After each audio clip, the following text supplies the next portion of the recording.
A job is meant for working hard, but not for resting. That's what the protagonist was thinking. The others had already turned their attention to their colleague Weng.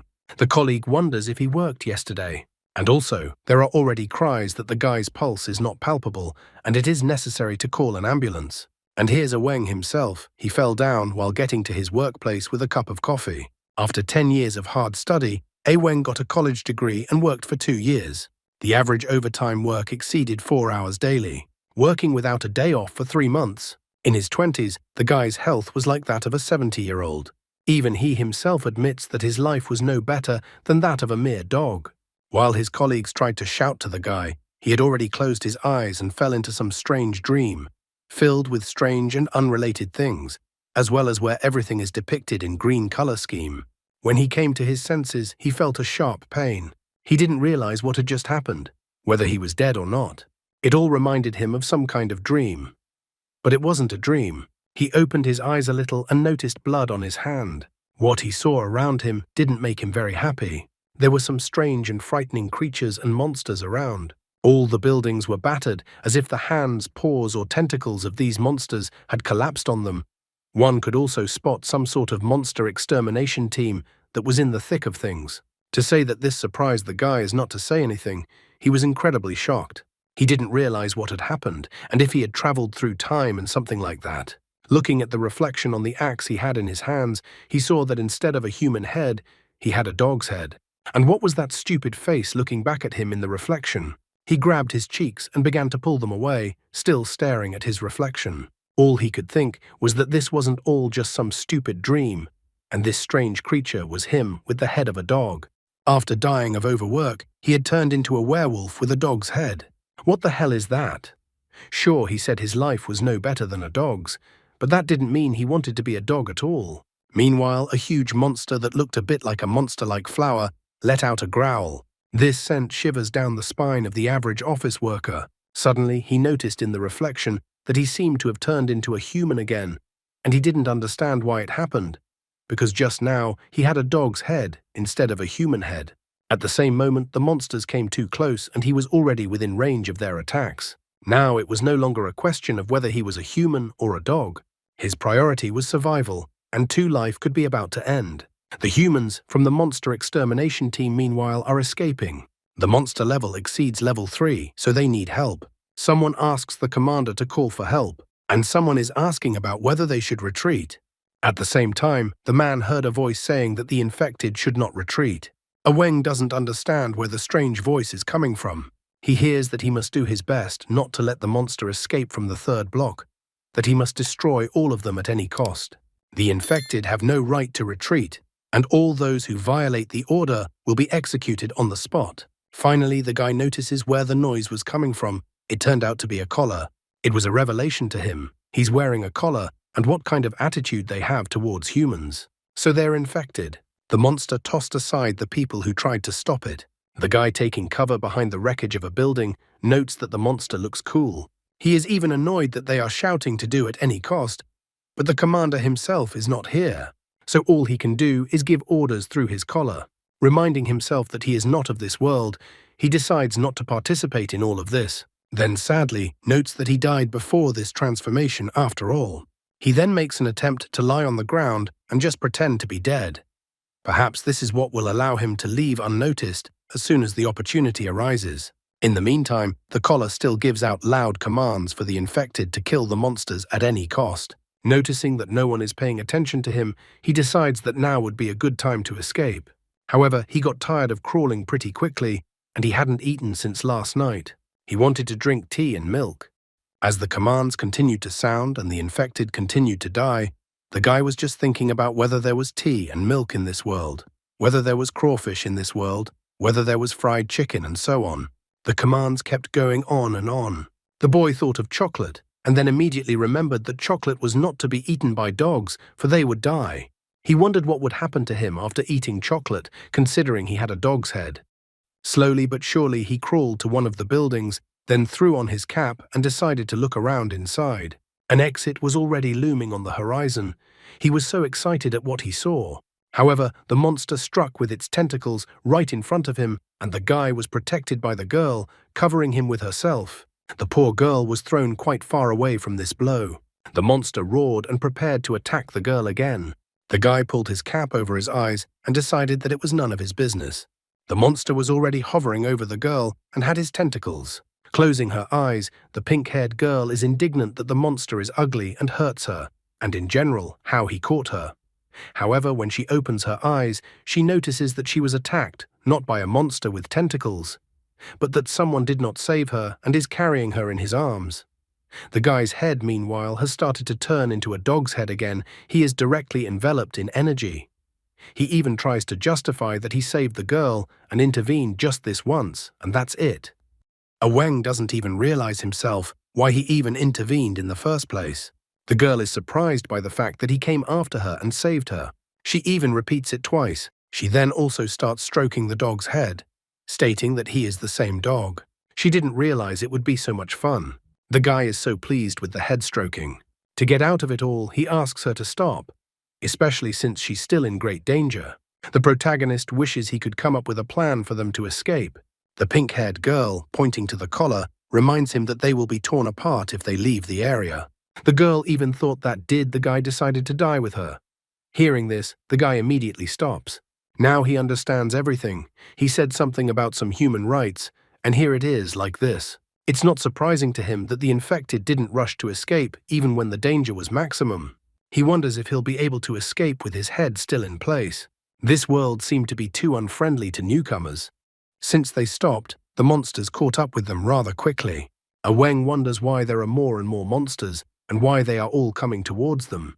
The girl, on the other hand, shows with all her looks that she is not a damsel in distress. The answers to the guy's questions are not surprising to her because she is a monster hunter. Having said that, they dodge the monster's attacks. The guy decides that he has no other choice. Now all he has to do is fight. He even assumes that after his rebirth, he must have been given some extraordinary abilities. But contrary to what he says, one of the monsters destroys him with a tentacle, and Wang thinks about what a weakling he is. A pink-haired girl stands up for him, and with a single kick of her foot, she blows apart one of the monster's tentacles and orders him not to touch the dog. The girl asks if the dog is okay, and also tells him that even if the monsters are torn to pieces, they can still regenerate. The guy is surprised that they can regenerate so quickly and easily. The girl, on the other hand, informs him that she will just kill all the monsters, but the dog doesn't understand how the girl will do that if the monsters regenerate. He wonders if the girl has some sort of plan. The girl rips off her belt, then shoves some kind of thing in it, and suddenly it all turns into a huge-sized scythe. The girl even screams that now the monster will definitely die. Taking this huge scythe with ease, she jumps on this monster with tentacles, calling it a freak. The guy looking at all this was a little surprised. It turns out the girl did not need his rescue at all, and he was making a hero of himself. Meanwhile, the pink-haired girl is chopping up the monster. She needs to find the core to tear the monster to pieces. Dog thinks about what you've heard, so these monsters have a heart of sorts, and it's a core. If you destroy the core, you can kill it. Suddenly, he starts to smell and feels like he has an ability. His sense of smell is greatly enhanced. Every object around him has a unique odor. These monsters smell of blood and rot. There's also the smell of burning, and it's everywhere here. There's also a pleasant odor. It's that girl with the scythe. At this point, he takes a whiff and seems to find what he was looking for. He yells to the girl to listen to him, and that the core is right there. The girl doesn't seem to hear him. Apparently she's too engrossed, as if she's lost her mind. He takes something like a spear and stabs the monster, hoping his plan will work. The pink-haired girl stops and notices that something in the monster's behavior has changed. The dog's surprise is less. It turns out that his theory worked. However, the monster suddenly braids the guy along his arms and legs with its tentacles. This was definitely not something the guy had counted on. He started panting tremendously, once again feeling that his life was about to be cut short for the second time. So that was the end of his day-long journey to another world. However, suddenly he is called an idiot. These words burst out of a huge flaming mouth. The guy is surprised by this turn of events. It turns out he is still not dead, but is inside his subconscious.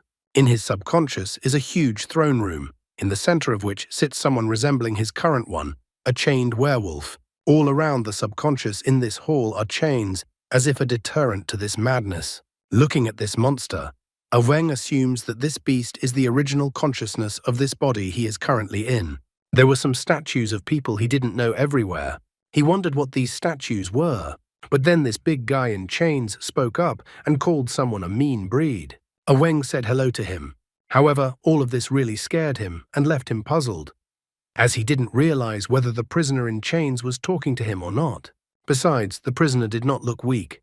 The captive, on the other hand, was only throwing out scraps of words about how unforgivable it was and that he should kill them all. His gaze became incredibly wild, and he uttered that everyone should die.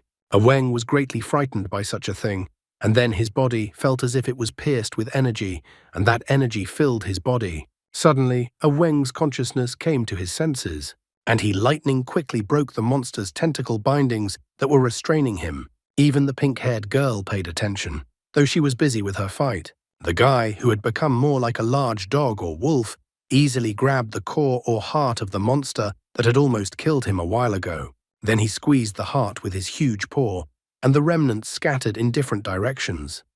The monster let out a deafening roar, and then died. And do you think that the guy will become the same by the results of his journey as that monster which sits chained in his subconscious? And by the way, remember that work is not everything in your life, so take care of your health. The entire body of the monster that looked like a flower shrank. The pink-haired girl kept looking at the monster, trying to understand what had happened. The team responsible for destroying the monster was also a little puzzled. They were happy that the flower monster was dead, but they didn't really understand how it happened. Meanwhile, the dog's head began to fade away. A moment later, Wang regained his human head. Suddenly, some powerful energy materialized in his hand. This mysterious energy flew off the guy's hand and plunged into his chest. At the same moment, it was as if he was inside himself, and the monster flower reappeared right in front of him. Wang realized that he was most likely in his subconscious. The only thing he didn't understand was why the monster had reappeared in front of him. However, the guy must have forgotten that he was not alone in his subconscious mind, and his inner monster was not slumbering either. The monster flower shook as the giant dog appeared in front of him, ready to tear him apart. And so it does. The giant dog mauled the flower monster in one sitting and ate it, leaving the flower monster no chance. Wang was scared as hell. An ordinary working guy would definitely never dream of seeing such a thing. After eating, the giant beast only picked its claws in its teeth. The monster complained that it was too little and wanted more food. At the same moment, Wang heard the pink-haired girl call out to him, and he suddenly came to his senses, coming out of his subconsciousness. The girl is happy that they won. She wonders if the dog got the monster core. This strange world is too dangerous for the guy, so he decides he's going to keep his head down until he's finally dealt with everything. Wang reports that he found nothing, and that perhaps one of the girl's attacks destroyed the core. He even praises the girl, stating that she was great. To Wang's surprise, the girl is incredibly proud after saying this, as she is a monster hunter and she will slay them all. The men who had been sent to their deaths also began to discuss the girl. One of them noticed how she fought. He thinks the girl is really crazy. Another man tells of a rumor that has been going around about the girl. That one day, the pink-haired girl will go crazy and start destroying the world. No one still didn't understand what they should do next, as the monster had finally been defeated. Suddenly, people in full uniforms appeared, their faces also covered. Wang wonders to the girl who these people are. One of the arrivals turns to the captain. He confirms the death of the ghost-level monster YC-9523 in the third block. In response, the captain orders him to organize troops to clear the battlefield, remove the monster's organs, and avoid the spread of infection. A subordinate then tells all those in charge to get to work immediately. Wang and the rest of the infected are put into a car to take them to the base. After a while, they had already reached the base, which was near the sea. It was Xiangyu, a heavily guarded area, which was not surprising considering the type of infected being held there. Wang looked around, trying to get a good look at the place they had gotten into. There were guards, nurses, and the rest of the infected around. This was the very place where the infected are kept. Satisfied with herself, the pink-haired girl walked up to Wang and put her hand on his shoulder. The other infected were surprised. They wondered if Leia had been switched, and if this was the unapproachable demon Leia they knew. The men were surprised because normally the girl doesn't get close to anyone. This made them develop an interest in Wang. Leia immediately cooled their ardor and yelled at them that she heard everything and how they talked about her. She even threatened to kill them. The men were scared out of their wits at such a statement. The guard also reacted and yelled at Leia to calm down. He ordered all personnel to immediately line up for inspection. This reprimand really displeased Leia, as she was powerless here. She walked up to the guy who was telling gossip about her and kicked him angrily. At the same time, she smiled happily at Wang and told him that she would find him later. Wang was surprised by this behavior of his new acquaintance and did not yet know whether this boded trouble or good for him. Wang comes to the inference that if there is a check in this place, then they may not be the only ones who are sick. And it turns out that this place is not only a hospital, but also a prison. Wang was bothered by only one thought. He hoped that all the infected could turn into dogs, and he wasn't the only one. The guard ordered everyone to gather immediately, as each person had to be examined by a doctor. He also ordered everyone to shut up. One of the infected took umbrage at YC9523, getting the wrong grade in the last battle. Another man is surprised by this fact. A third man asks them to shut up as they might be overheard. One of the men points to Wang and informs the others that a real disaster was avoided thanks to Wang. The other man was surprised. He didn't believe that Wang was able to deal with the monster with one punch. He would rather believe that Leia had dealt with the monster. The infected who were in this sortie don't really care about the point. The main thing is that for passing this level, they are rewarded, and quite a good one. Wang realized it right away. Almost all of the infected are just a group of idiots who are not much different from typical prisoners. They try to get ahead, and whoever is in charge sends them to more and more hell. Wang has learned this lesson in his past life. Wang is sure that if the others find out what is inside him, they will kill him immediately. Wang realizes that his only chance for salvation is to escape. In order to make a successful escape from this place, he must behave with restraint. He decides to be more modest in order to gain his freedom. However, his plans are immediately ruined. The blonde stood up and informed everyone that the monster YC9523 was not killed by Leia, but by Wang.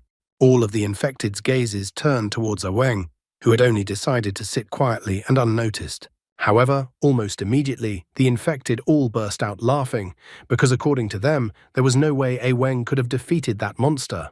Blondie agrees with them that it may sound unbelievable, but it's true. He tells them that the dog successfully found the core thanks to his sense of smell, which is 20 times stronger than that of an ordinary human. Blondie confirms that he saw the whole thing. Blondie was just about to tell the others what the dog had screamed when he was immediately shut his mouth, not allowing him to say anything else. Wang grabbed the blonde by the scruff of his neck and dragged him around the corner. Wang good-naturedly motioned for the others to continue their conversation. Wang yelled at the blonde man. Wang didn't understand who the blonde man was at all and why the blonde man started to advertise him like that in front of others. Wang also wondered how the blonde knew that Wang was the one who killed the monster. The blonde man, with a confused look, informs him that his name is Xu Jie and he is actually Wang's roommate. Wang is a little confused because he doesn't remember this. He just got into this body. Xu Jie knows that Wang can't defeat such a monster, but he thinks that the other infected are fools and will believe such nonsense. Wang is glad that the blonde man realizes that Wang couldn't defeat that monster. Xu Jie told this story so that something like this would be a motivation for the other infected to try harder on missions. Wang apologizes with a goofy look and says that he just forgot all about it. Wang puts it down to the fact that he bumped his head during the fight.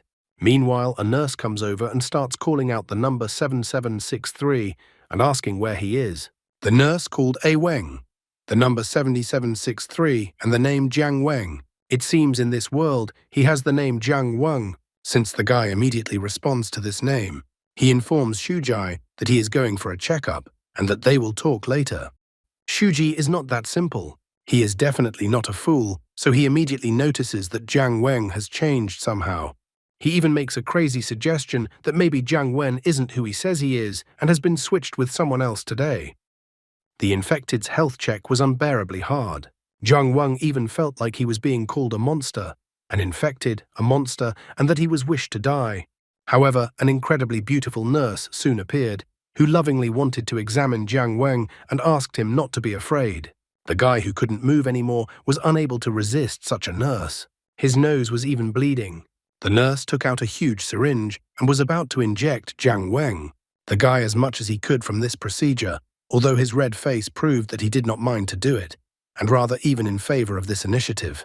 He was so willing to trust the nurse that his feelings for her became incredibly inflamed, and his head once again turned into a dog's head from pleasure. In the same instant he awoke. All of this was just his nightmare. Too much had come over him on his first day in his new-to-him world. He was glad that at least there was a nurse. When Jiang Weng turned his head to the left, he noticed Leia sitting in front of his bed. Jiang Weng was greatly surprised by this sudden turn. He actually cried out. He didn't understand how the girl got into his room. Leia asked the guy to be quiet as she had secretly sneaked into his room. Wiping his eyes, Jiang Weng wondered what the girl forgot in his room, and even in the middle of the night, Leia thought the guy was having such a funny sleep, which is why she decided to watch him. Leia reminds the guy that it is customary to pay for salvation. Since Jiang Weng saved her today, Leia wants to pay the guy back. Jiang Weng is surprised. That's how the girl thinks. Then he wonders how Leia is going to repay him. For starters, Leia is going to get under the blanket. Jiang Weng wonders what she is going to do next, but Leia asks the guy to be quiet. Watching all of this is Zhu Jie, who is being kept awake by these two. Shuji realized that Jiang Weng seemed strange and distracted for a reason. Shujai seems to have realized the reason. It's all spring, the time of breeding. The girl is about to embrace Jiang Weng with her arms. Jiang Weng, like a faithful dog, even has his tongue sticking out. He's not wagging his tail like a dog, and that's because he hasn't transformed yet.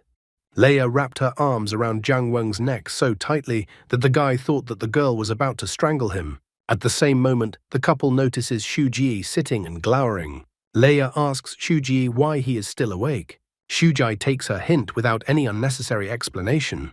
Shujai decides to leave the room and asks the couple to have fun, and he will cover for them. Leia even felt like she liked Shujai as well, except that Jiang Weng isn't particularly pleased that his roommate is escaping like this. After all, Leia is completely inept at doing what the guy wants. Jiang Weng even asks Shukai not to leave and help him. Shuji is surprised, for he doesn't understand how he can help. Jiang Weng exclaims that Shujie is just thinking about the wrong thing. Leia doesn't understand, as she has to do a favor for a favor. However, Jiang Weng asks her to drop the idea. Shujie asks them to keep their voices down, as the guards can hear them. Meanwhile, night guards patrol the area. At this moment, another person was heading towards the guards. I wonder what trouble awaits the guy and his friends, and also how he will get out of these problems. The guard first wondered who was in front of him. However, when the man stepped out of the shadows, the guard recognized him immediately. The man introduced himself and said that he was from the task force, from the 3rd squad. The man also showed a piece of paper. It was a license to seize the infected. The man needed 3 infected to accomplish the mission, and he demanded those infected right now. As they walked towards the infected, the guard asked if the man had anyone in particular in mind. Carefully looking over the names of the infected on the 1st floor, the man informed him that he didn't have a specific person for the mission yet, but he had a hunch they were here. After a while, he ordered that the 2nd floor be examined. The guard understood the order. The trio still continued to make noise. Jiang Weng was still asking Leia to leave his room. He even wondered if it could be considered an escape. Leia doesn't think she has anything to be afraid of. Jiang Weng thinks he has something to be afraid of. Shuji is still trying to be invisible. He asks Jiang Weng to ignore him. He can wait in the restroom while Jiang Weng finishes having fun with Leia. The guy tried to chase the girl away with the promise that they would meet up later, but the girl thought the guy was lying to her. The guys finally opened the doors for Leia to leave their room, and just at that moment, the commander and the guard walked past their room. Everyone present didn't expect this turn of events and looked at each other suspiciously. After that, the guys realized that now they would be reprimanded by the guard, sharply closed their door, wishing the 2 men a good night, as if no one had noticed them. The guard, as expected, became furious at this turn of events. He immediately began reprimanding Leia for sneaking out of her cell again. The guard told them to open the cell doors. When the guard opened the door, he wondered who had allowed the infected to hold meetings. The guard even wanted to send everyone present to the lockup. Jiang Weng tried to change his mind. Shujai also said that everything has a price. That's why he suggested to discuss everything personally with the guard. Leia, on the other hand, is not going to hide anything. She calls the guard a jerk because she just got lost on the way to the shower room. Jiang Weng is sure that the guard has a small salary, which angered the guard. While Jiang Weng was begging the guard to be merciful, the man from the task force started looking at the guy carefully. The man immediately informed Jiang Weng that here he was, meeting him. Jiang Weng does not understand anything. However, the guard is angry at Jiang Weng for just standing up. As it turns out, the commander chose Jiang Weng for the mission. The guy doesn't understand what mission we are talking about. Jiang Weng starts faking it, stating how much pain he is in. He reports that the wound he got during yesterday's battle hurt a lot. Even the nurse said that he should rest for at least 10 more days. Everyone present was perplexed by his words. Jiang Weng apologizes and informs them that he cannot take part in the mission. He even reminds the guard that the guard was going to send him to lockup. Shujai tries to shut the guy's mouth and informs him that he was just joking like that. He even asks for just a minute to talk to Jiang Weng. Shujai wonders to the guy what he is doing. After all, he was going to try his best to prove himself. That is why Shujie doesn't understand why Jiang Weng would miss such an opportunity. He also notes that Jiang Weng is not a good actor. Jiang Weng says that Shujie can do what he wants, but he won't fight anymore.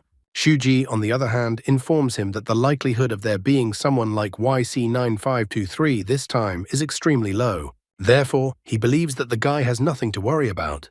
If that's not enough words either, then Shujie puts his hand on Jiang Weng's shoulder and tells him that if he cares so much, he will also go along with him this time so that Jiang Weng will feel safe. Shujai thinks that this time they will definitely succeed in gaining recognition and proving their importance. The guard is against this, however, because the commander hasn't said a word about Shujie. Leia is not going to be left out, so she raises both hands and declares that she will also go with the others. The guard tells the girl not to interfere and demands that the girl return to her cell. Shujie, on the other hand, informs Jiang Weng that he will be by his side. The guard here, too, tells them not to decide things on their own. Leia also declares that she doesn't care, and if the dog and the yellow head go, she'll go too. Leia does not understand why she is not allowed to go. The guard, on the other hand, is too noisy with all these infected.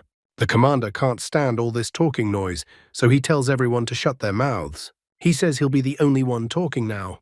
He will decide who he will take and who he will not.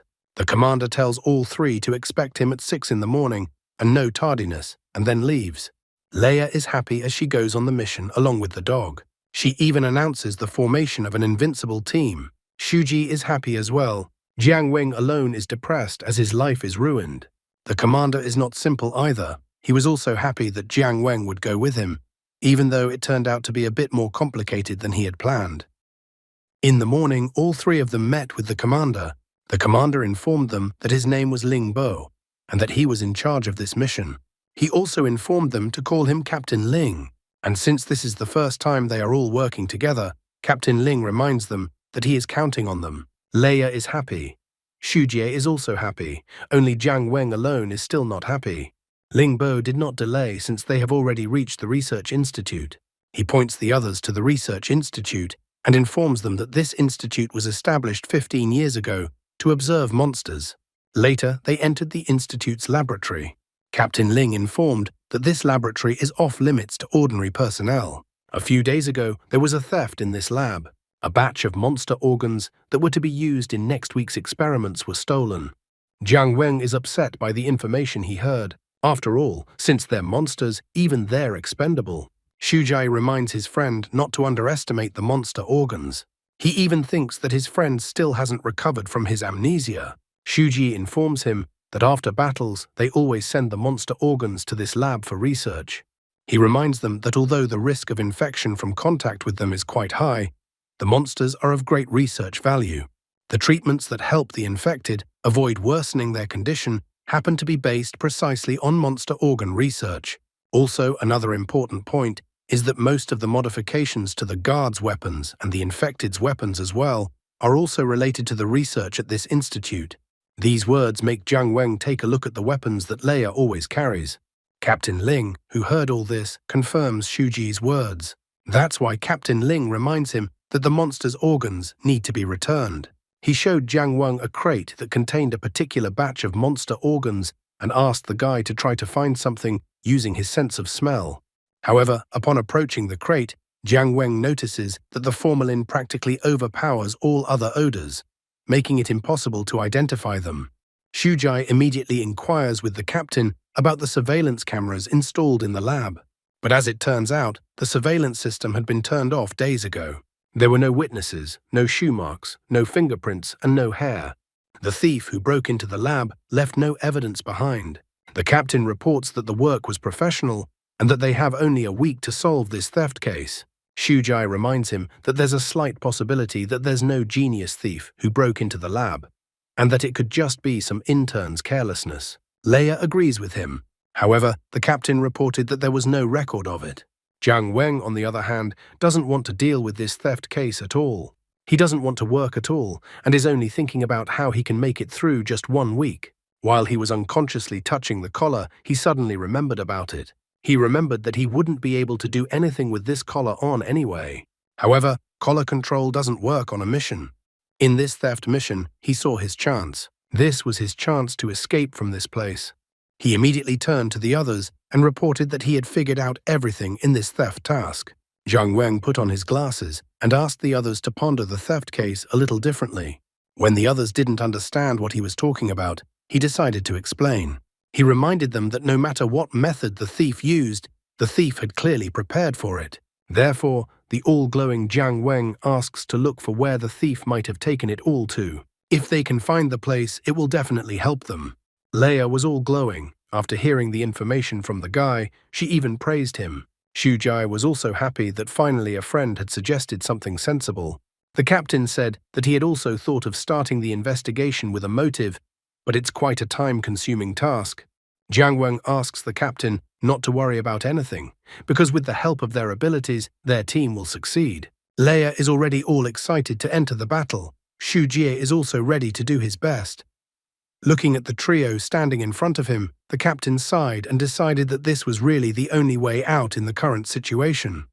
Thinking about where the first place the organs could have been sold to, there's only one place that comes to the captain's mind. And that place is called the black market. Jiang Weng is happy to hear the news because everything worked out and he has a chance to escape.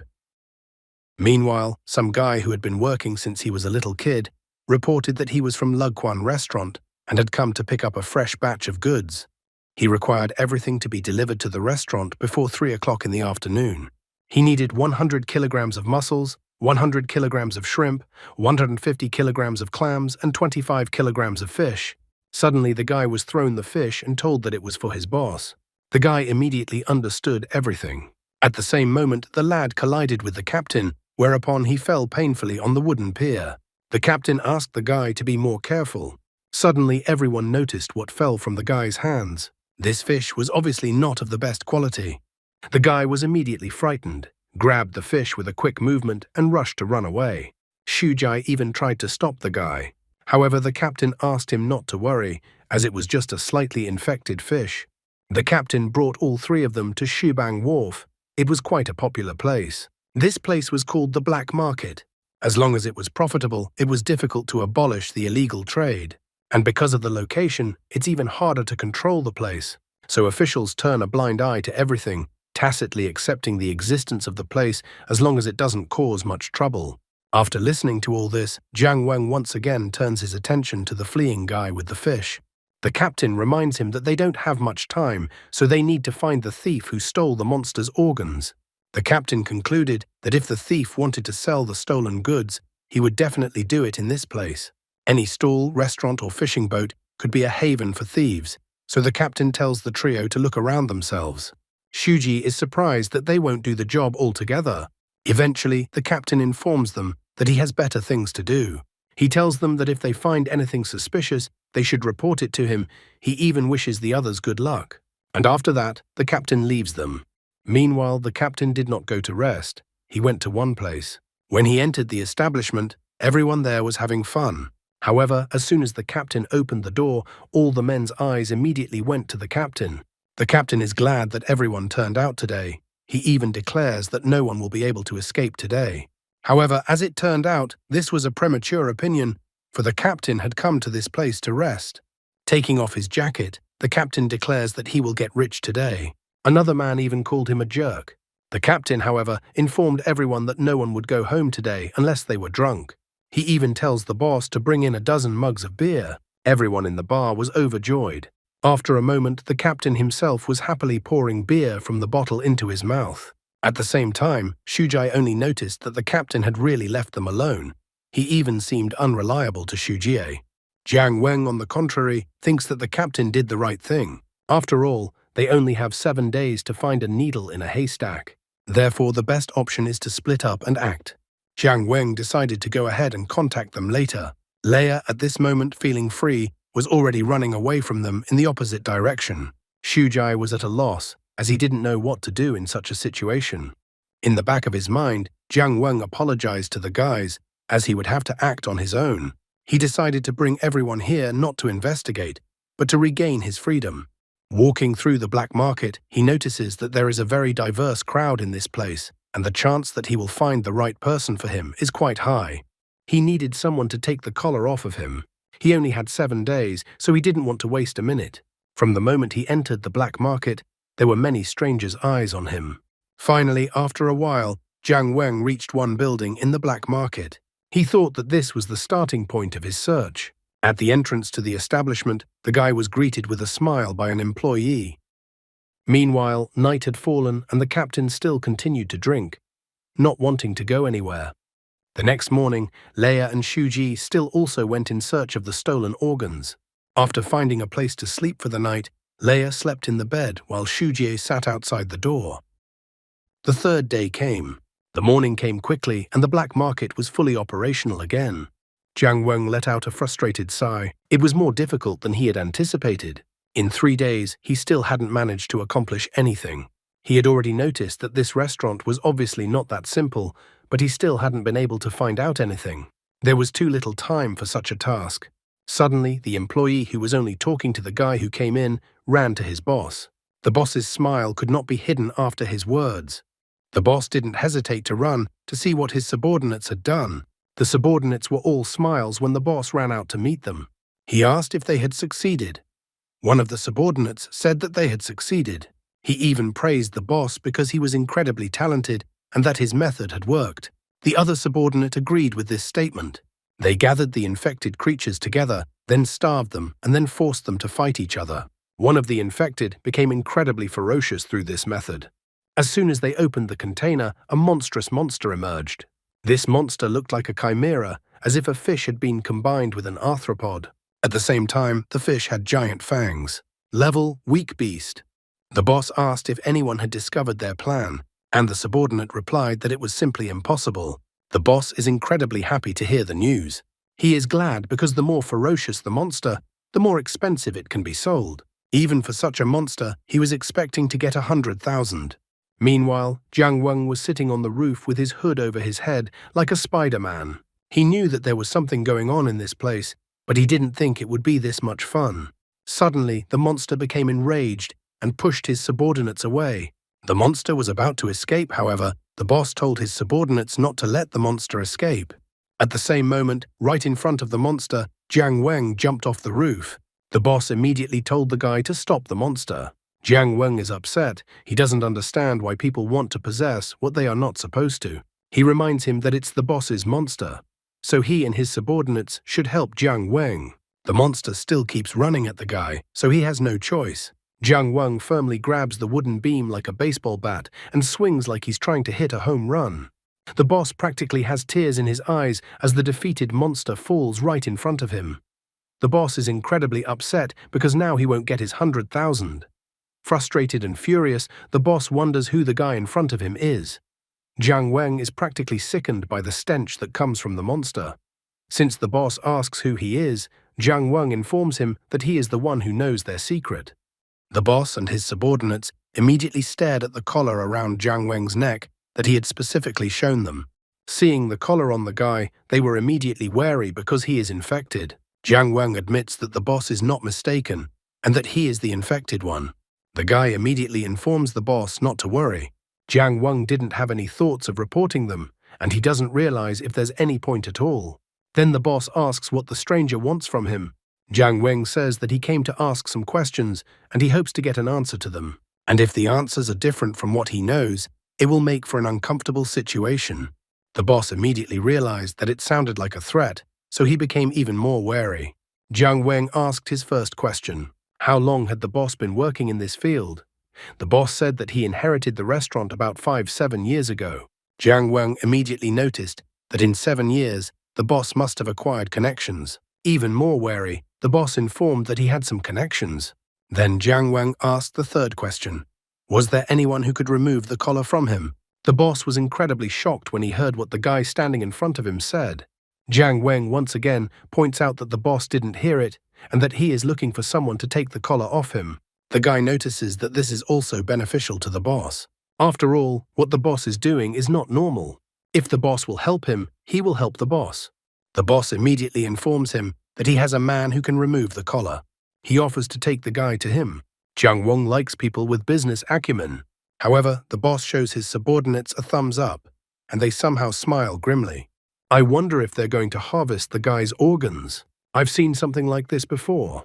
Meanwhile, Shujai notices that their friend has been gone for days. Leia is also upset that her dog is missing. The captain was also nowhere to be seen. Shuji only hoped that nothing bad had happened in the meantime. The boss led the guy to have his collar removed. Jiang Weng inquired whether they had a long way to go. Then the boss admits that removing the collar privately is a serious offense. Therefore, it is logical that one should hide well if one is engaged in such a thing. The boss informs him that they are almost there. The boss is already happily noticing the guy calmly walking into his ambush. All the subordinates in the neighborhood had already prepared. They were just waiting for the signal to start. One of the subordinates notices that the guy doesn't look very smart. Another subordinate doesn't think the guy might be able to fight back. The third subordinate was glad because the infected guy would be worth over 100,000. They all rejoiced because this is what happens when you get in their way. After that, the operation to capture the guy began, and all the subordinates jumped out of their hiding places. But there was no one in the alley, neither the guy nor the boss. Everyone had seen them going to that place, but at the moment, there was no them in that place. Meanwhile, in the neighboring alleyway, Jiang Weng clamped his hand over the boss's mouth. The subordinates were trying to find the boss and the infected. They decided to search all around. Jiang Weng ordered the boss to keep quiet. He recalls that he was sincere with the boss and the boss thought of killing him. He notices that all these people smell strongly of fish, so he immediately realized what was waiting for him next. The boss is almost crying as he realizes that his life is at stake. Jiang Weng asks the boss one last time if he has someone to help him. Since the boss refuses to talk, the guy reminds him that he has many ways to torment the boss. He grabs the boss's finger and notes that the boss seems to take poor care of his hands. It seems to the guy that the boss has so many burrs on his hands. He even offers to help the boss and tear them off one by one. The boss's eyes even started to bulge. After that, the guy didn't just talk, but did what he said he would do. The boss even cried from this pain. Jiang Weng doesn't understand why the boss doesn't tell him. He even calls the boss a stubborn talker. The boss couldn't stop his tears. It was only at this moment that Jiang Weng noticed that he had been gagging the boss all this time. He even apologized to the boss. He asks that when he let go of the boss's mouth, then he wouldn't think of screaming, because the boss hasn't seen all that the guy is capable of yet. As soon as he let go of the boss's mouth, the all-crying boss sat down on the ground and as if to let out a breath. Still crying, the boss immediately said that there was a place called Xiaguang. There was a person there who could help the guy remove the collar. Only the people living there would dare to do such a job. Jiang Weng inquired if the boss was cheating him this time. The boss immediately squeals with fear that he is not cheating him. The guy reminds the boss that if he finds out that the boss cheated him, the boss won't get off that easy this time. In the same instant, the guy's face turns into a dog face. He promised that if the boss had cheated him, he would arrange for the boss to have nothing to get burrs on. The boss was incredibly frightened by what he heard. The same boss who thought that he could do whatever he wanted and that no one would ever do such a thing to him. After saying those words, Jiang Weng immediately left the boss. And at the same moment, the subordinates arrived at the scene of their boss's humiliation. They kept wondering where the jerk who was next to the boss was. The guy was glad that he was finally able to find the information. The city in question was about 100 kilometers from the black market. He had 2 days left for everything. He's even trying to think positive that he'll definitely succeed in getting the collar off this time. Suddenly, in an alley, Jiang Weng bumps into a guy. and the guy's smell seemed familiar to him. This guy talking on the phone had the smell of a lab where monster organs were missing. The man informed his interlocutor that the goods were ready, and he demands that everything be as agreed, not a penny less in money or weapons, and that he was on his way. Jiang Weng, meanwhile, was hiding around the corner. The man smelled of formalin from the lab, even though the smell was faint, but it was definitely him. Jiang Weng even wondered if this was the thief they were looking for. Even if he is not a thief, he is definitely related to this case. The guy realizes that this encounter with a potential thief is too bad timing. If he reports the potential thief, it will ruin his plans. The captain, in the meantime, continued to party at the bar and not engage in his assignment. He even sings songs. Suddenly, someone called his phone and the all-cheerful captain answered the call. It was Jiang Weng, who still decided to report that the target had been located. He had found the kidnapper.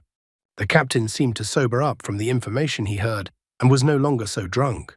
Jiang Weng said that he was currently watching the potential thief. The potential thief was on his way to his city.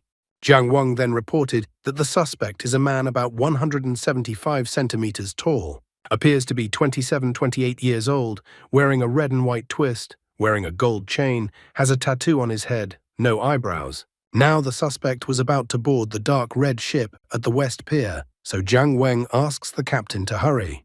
Jiang Weng believes that he has done even more than what was required of him. After that, he is going to head to Xiaguang. At this time, the guy himself, someone was watching, hidden in the shadows, and the guy didn't even notice it. Meanwhile, the suspected thief had already negotiated with the captain of the ship. After their conversation, he easily jumped onto the ship. The captain and the others watched from hiding. Shujai wondered where the captain had been all this time and why he smelled so stinky. The captain, however, calls him an idiot and that he doesn't realize it's all a disguise necessary for the investigation. He even tells them to watch themselves first. Looking at the ship, he thinks that Jiang Weng must have talked about this ship. The ship had a completely ordinary number, and the captain was curious if it was related to this case. Shujai wondered where their friend was, and did he really tell the captain about everything but didn't show up himself? Unfortunately for them, the guy didn't respond to their messages. Leia is worried too, because the dog has been gone for days. Shujai assumes that the guy decided to investigate on his own. Leia, on the other hand, is worried that the guy might have been grabbed by those freaks. The captain thinks that if he got it right, he's got a big fish on the hook. He's even thinking about getting a promotion, and once he's on the thief's trail, he doesn't need the infected anymore. So he decides to send them back today. He is glad that the enemy blundered, and he managed to remain undetected by the enemy. He believes that he should follow the plan, and then everything will definitely work out. However, he did not consider other variables in his plan, for to his surprise and incredible shock, Leia and Shujie had walked out onto the dock directly to the ship while the captain was contemplating his promotion. The crew from the ship were suspicious of the arriving strangers. Shujai reports that they were investigating a case and needed to inspect the ships in this port. It was standard procedure, so he hoped for cooperation from the ship. Leia was also trying to insist on cooperation. The captain stared at the arriving strangers, and then, while another member of the ship's crew turned around and walked away, he demanded a warrant. Shuji was surprised when he heard about the warrant, because the others had agreed without a warrant. Leia was starting to get annoyed by this situation. Shujai read that maybe their captain had a warrant. The potential thief, meanwhile, was observing the situation through the ship's window. Shujai immediately tried to summon the captain to bring the warrant. The captain grabbed his head because he would definitely not get a promotion now. He called them idiots and asked them to stay out of it. The thief glanced at the captain, who had come out of hiding. He immediately informed his subordinate that these strangers were not who they said they were. The ship's captain insisted that without a warrant, they had no right to enter the ship. However, the guys bent their line that they were under investigation and they were obliged to cooperate. Shuji advised him not to complicate things and called out to the captain again. However, the captain of the ship had already gone to threaten that Shuji would become fish food. At this moment, the less patient Leia immediately kicked the ship captain in the face. The girl orders the ship captain to bring a bloodhound. Shujai notices how confident Leia is that they will definitely succeed. The ship captain pretends not to understand which bloodhound they are talking about. Leia tells him to move and do as she asks if he cares about his life. The would-be thief realizes that the strangers have figured something out, and he commands that they not be allowed to leave.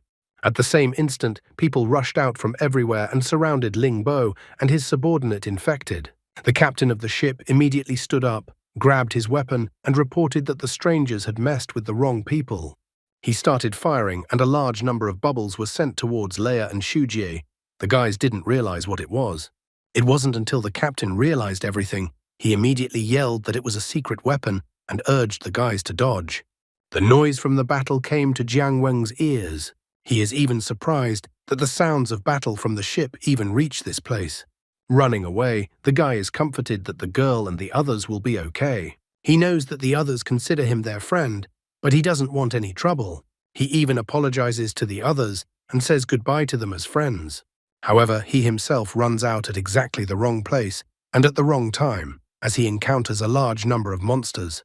Shujie shields his hand from the bubbles, and as soon as the bubble touches his hand, and as soon as the bubble explodes, the captain declares that the weapon is made from the bones of a monster. The bubbles that come out of their weapons explode with a 60% probability. Therefore, the captain advises the boys to run away.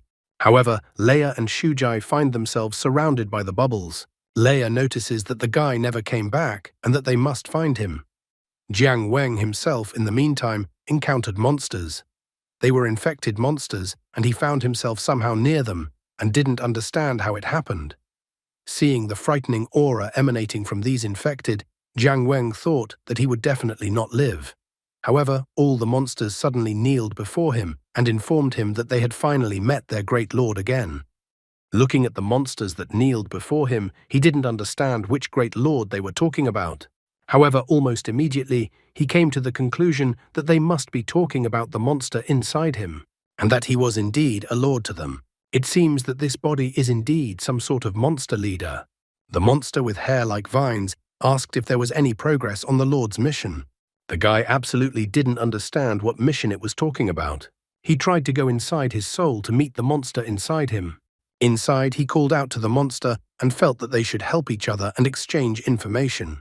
Jiang Wen was even embarrassed. He was annoyed that the monster didn't answer his question in any way.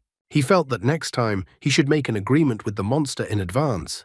Looking at the monsters, Jiang Wen couldn't help but think about what would happen if he said that he was no longer their leader. He felt that he shouldn't do such a stupid thing, for he would be torn apart by the monsters right on the spot. The green monster girl was full of anger. In the end, Jiang Wen decided that he shouldn't show his weakness and pull himself together. He clucked his tongue. Immediately, the boar-like monster became very frightened. He noticed that the Lord was angry. The boar asked the captain to watch his tone, and so the third captain appeared. The boar reminds them that their Lord is on S level. They have been in hiding for 6 months now, and people have become much more vigilant and are taking precautions. Their master, on the other hand, has agreed to do the kind of dirty work they can't help him with. So all they have to do is trust. Jiang Wen was glad that the boar had spoken. This boar even seemed somehow familiar to him. After that, the boar said that he believed that the master would find the 0 infected. Jiang Wen was shocked when he heard that the idea was to find the 0 infected. The captain asks the boar to shut up, for she herself knows that the task of the master is not that easy. However, from the captain's observations, she believes that the master has other plans. Jiang Wen's plans were to remove the collar and escape. The guy already thought that this shrewd person had exposed him. The boar came to his rescue, saying that it was simply impossible and that surely the master had just changed his plan of action, as he couldn't abandon it. The captain told the boar to shut up. Angrily staring at the monster captain, Jiang Wen declared that the captain dared to teach him what to do and how to do it.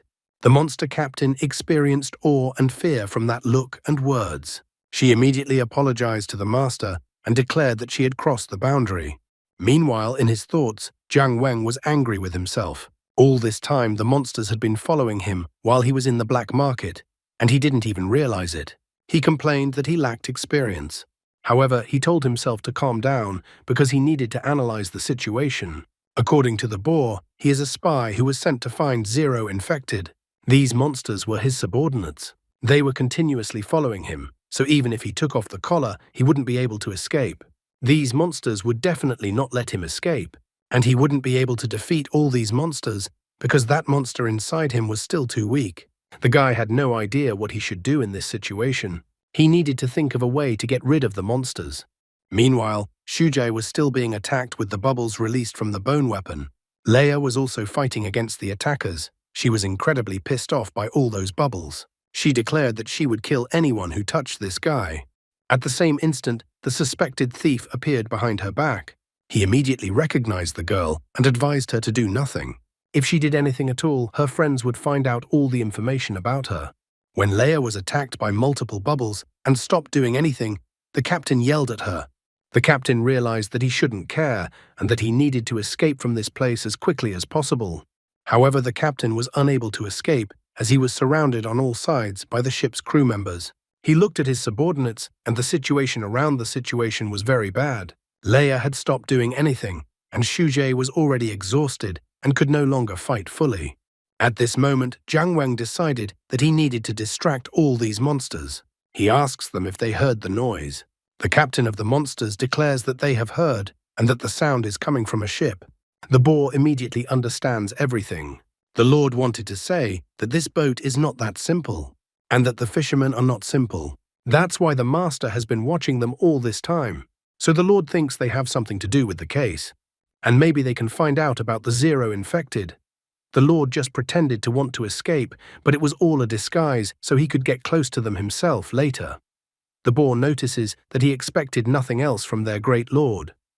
The arms of the monsters surged upwards as they praised their great Lord. Jiang Wang is glad that the boar has said all this. He notices that the boar is quite savvy, so he orders all the monsters to destroy the ship and the fishermen. The monster captain understood and accepted her great lord's order.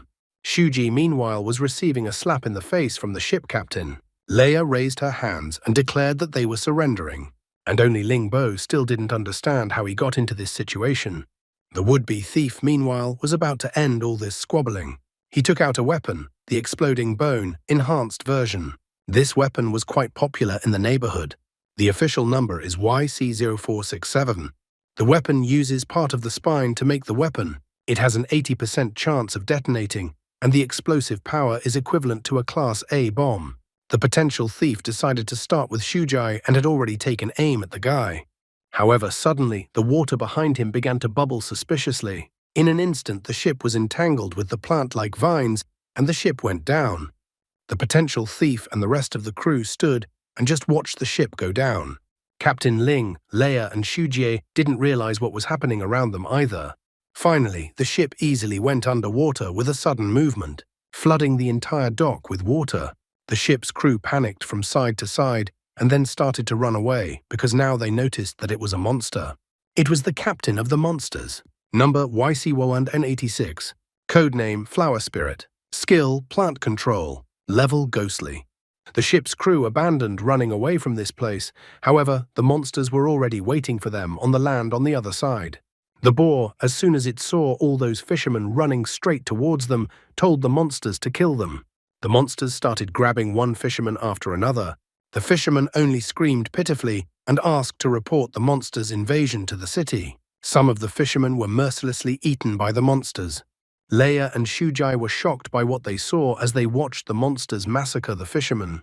Jiang Wang ran up to them and shouted that he didn't understand why they were still standing here. He told them to run away. Leia was happy to finally see the dog. Shujai was also happy that his friend managed to get out and that he was alive. As they ran away, Shujai wondered where the monsters came from. Jiang Wang had absolutely no idea what kind of monsters they were or where they came from. Therefore, he recommended everyone to run away, and Shujai asked where their captain was, and at the same moment, Captain Ling was hit with the butt of his gun by the captain of the ship. The ship captain finally found the captain. After all, the captain is a simple man, so he's bound to be killed by bubbles. However, Shujai suddenly stood up in defense of the captain and protected the drunkard from the bubbles. The captain of the ship only called him a jerk. He notices that the guy is already injured and still trying to be a hero. His blood even got on the ship captain. Shuji states that he should have just resolved the matter in a civilized manner. He doesn't understand why he had to go that far. He then declares with all the pathos that all those who opposed him will inevitably be punished. His blood is the judgment of the ship's captain. The man even laughed at the guy's words and whether the guy is talking to himself. After that, he decided that he should end it all. At the same moment, the captain of the ship was struck by lightning, although there was no attack from anywhere. The man didn't understand where this electricity came from, and Zhu Jie only reminded him that the more arrogant his opponent was, the more severe the punishment. Shuji ionized the blood. Degree of contamination, C-. When 7764's blood lands on another creature's body, special properties are activated, going into standby mode. When 7764 says snap, the blood strikes the target with a current charge. The intensity of the shock is related to the target's emotions at that moment. The stronger the emotion, the greater the intensity. Without a special command, the blood automatically sends a weak current discharge after 60 seconds. Shujai asks if Captain Ling is okay, and he happily informs her that he is fine. Of course he is, he almost died just now. I wonder how Jiang Weng will explain why the monsters came to the pier and didn't touch any of them, only the ship and the fishermen. And also how will he explain to the monsters what they were looking for on the ship, since the monsters dared to show themselves in front of the humans. The thief shouted to the others that they needed to catch the most important one, and then they would succeed. And at that moment, the green-haired monster captain appeared in front of them. The members of the ship thought that she was a ghost. They decided to all attack the flower spirit together, but their weapons the captain easily repelled without even swinging her arms. The thief finally noticed that the monsters in front of them were unusual and that they wouldn't last long. So while Jiang Weng and the rest were fleeing and the ship's crew was trying to hold back the monsters, the thief decided to escape by taking advantage of the commotion. Jiang Weng managed to turn around and noticed the thief running away. He immediately realized that the thief was the key to everything. If the guy can't escape now, he at least decides to try a different plan for the event. Jiang Weng informs his new friends that they need to split up and that they will meet at the hotel later. Leia and Shujai agree to this. Jiang Weng then joins Captain Ling and they pursue the thief together. Captain Ling informs that he has lived a long life, and so he immediately realized who they were after. So he asks Jiang Weng to follow him. The monster captain looked in the wake of the fleeing thief and Jiang Weng. By this time, the monster had already managed to kill all the members of the ship, which the boar reported to the monster captain. The boar informs the monster captain that the Lord has told them to retreat when they have dealt with the fishermen. The boar asks the monster captain to leave quickly before the fishermen's reinforcements arrive. The monster captain looked to follow her fleeing lord, who was chasing the thief. She had doubts about their lord. She frowned her face. She seemed to suspect something. A thief escaped from a dangerous place. Having escaped from pursuit, he immediately began to call his accomplice. The thief reported that a group of fake investigators, 3 people and a dog, had come to his base to search him. Also, he did not understand where the group of monsters that attacked them came from. He wonders to his interlocutor how he can find out if they are connected. The thief also informs him that he will be able to continue supplying. He commits to a steady supply of monster organs. It seemed to him that too much hype has been raised, which means that the relevant authorities will get involved. Therefore, he asked for help in hiding for a while. The thief said he was on the west coast and that he wasn't being followed because he wasn't new to the business. After that, the thief was going to wait for his interlocutor at that place. After a while, a man in a classic suit appeared on the coast with a briefcase in his right hand and also wearing glasses. The man had a scar over his left eye. Seeing his interlocutor, the thief immediately rejoiced because the boss had come in person. The thief asked if the money was in the briefcase, and if it was, the thief asked to give him the case. He also asked if the car was ready for him. However, the boss first asks if the 3 men saw the thief's face and if they are alive. The thief is furious, wondering if the boss is going to burn all the bridges. Because of his anger, he even holds a gun to the boss's head. The thief doesn't understand why the boss would do such a thing. The boss reports that the thief is in the supply business, and the boss pays for those supplies. The boss reminds him that the thief knows that all their deals are strictly confidential, and now the thief has started to get them in trouble. The boss coldly remarks that all these actions on the part of the thief are unprofessional. The boss also notes that it's also unprofessional on the thief's part to point the thing at him, especially since it won't work on him. The thief thinks the boss doesn't put him in anything, and it's as if the boss thinks the thief wouldn't dare do such a thing. After that, the thief immediately shoots the boss in the face. A briefcase fell out of the boss's hands at the same moment and landed behind the guy. The thief began to resent that the boss had used it and now decided to throw it out. This is why the thief asks that the boss not blame him for being ruthless. He decides that he will first take the boss's life and then reveal all the boss's dirty deeds. The thief decided to find the briefcase after that, but suddenly something came that the thief did not expect. The briefcase was empty. At the same moment, the boss informed him that, as he said, the thief's attack would not work on him. When the smoke from the attack cleared, it became apparent that the boss's body was fine. The boss's body was enveloped by some strange essence. The boss also notices that there is a real gulf between his and the thief's armament. This was another point in the thief's unprofessionalism. That entity was jellyfish armor, created from the body of a monster jellyfish armor, number YC0213. It combines fluidity and strength. It can take any shape. The boss then offers the thief a glimpse of what professionalism is and uses the shape of the jellyfish armor spikes. At the same moment, the boss's hands are covered with sharp spikes, and he quickly moves to the thief. The boss instantly attacked the thief and didn't leave him no chance. The large and sharp spikes struck the thief's entire body at an incredible speed. After that, the boss took away the thief's ability to think, as there was nothing else for him to think about. And while the head was rolling, the boss noticed something suspicious. Jiang Weng and Captain Ling hid behind a nearby rock.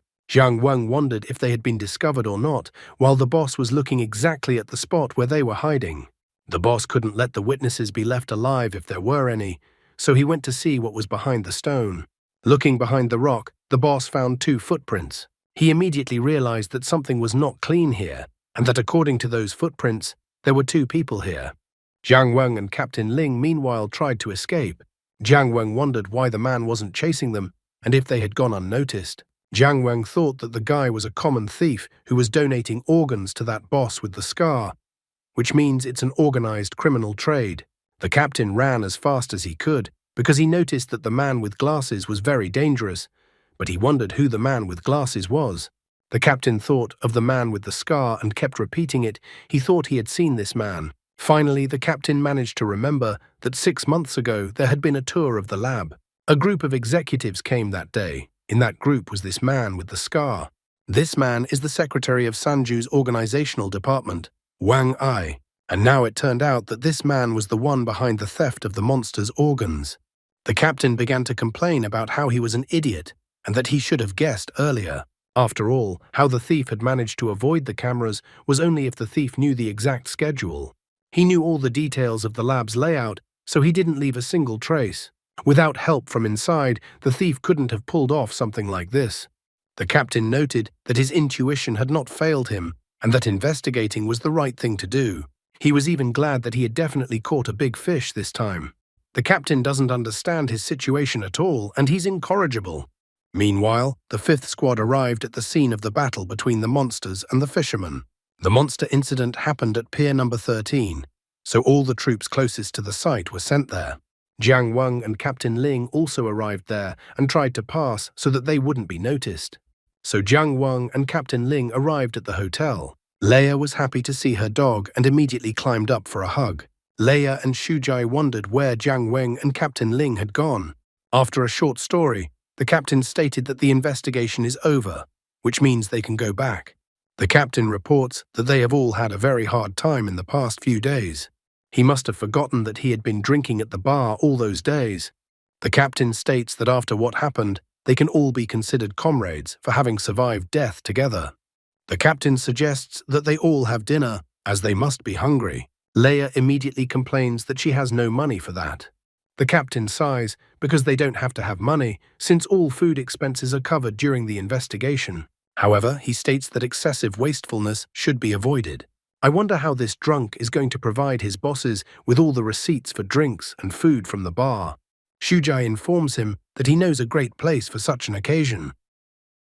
After a while, they arrive at Shujai's designated location. Shujai immediately shouts to his mom that they have arrived. It turns out that Shujai has a mom. A woman came out of the house. She was surprised that Shujie had shown up. The mom was only expecting her son for the holiday in 9 days. She immediately wonders why the son came so early. Shuji introduced his friends to his mom, and also said that they were on a mission nearby, so Shuji decided to stop by mom's house. Judging from the surroundings, Shuji's mom lived quite poorly. The captain was surprised that this place belonged to Shujie's mom. The son, on the other hand, praises his mother's food. Jiang Weng, on the other hand, notes that the beer goes well with the appetizer. Leia is of the same opinion and asks for more. Leia likes cold drinks. Shujai asks her not to drink too much and to eat more. Jiang Weng asks the captain if he is happy that there is progress in the case. He was about to tell about the man with the scar. However, the captain interrupts him and asks Shu Ji how his injuries are. Shujai reports that he has self-healing ability, so he was fine.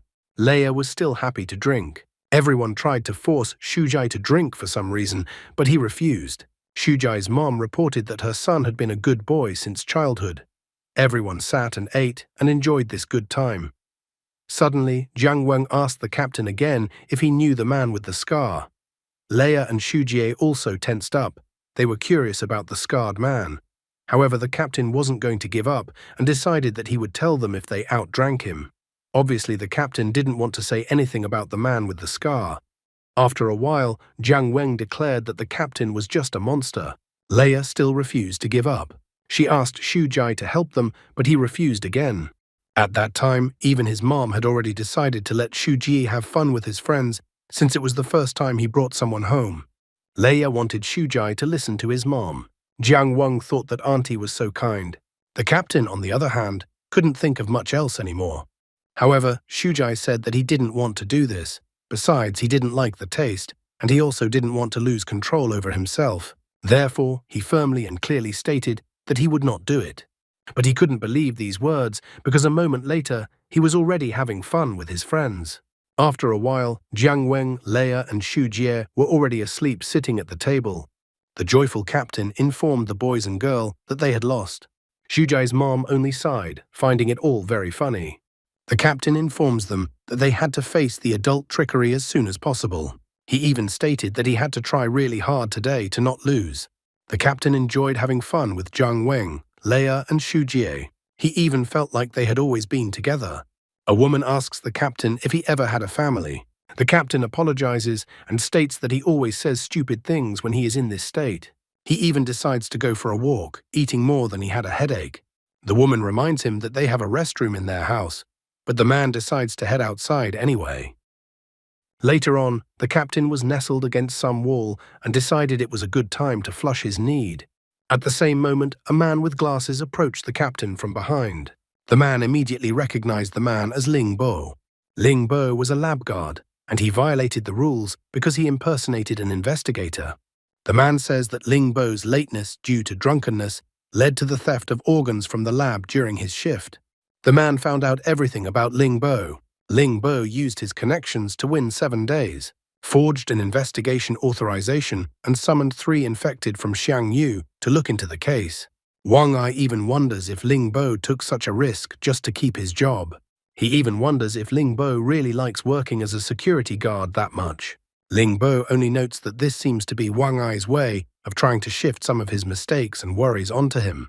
Wang Ai thinks that any fool can be a security guard. However, since Ling Bo was able to find information about him, it means Ling Bo definitely has skills. Wang Ai points out that the man saw his face but did not hide. So the man had a plan. So Ling Bo could have instructed a trusted person to pass the news about Wang Ai to the right person, and then Wang Ai wouldn't be able to kill him. Ling Bo also announced that he wouldn't dare to do such a thing. Wang Ai also noticed that the man wouldn't inform anyone, which meant he was waiting for something. Based on that, Wang Ai decided that the man was waiting for the man to come and offer his terms.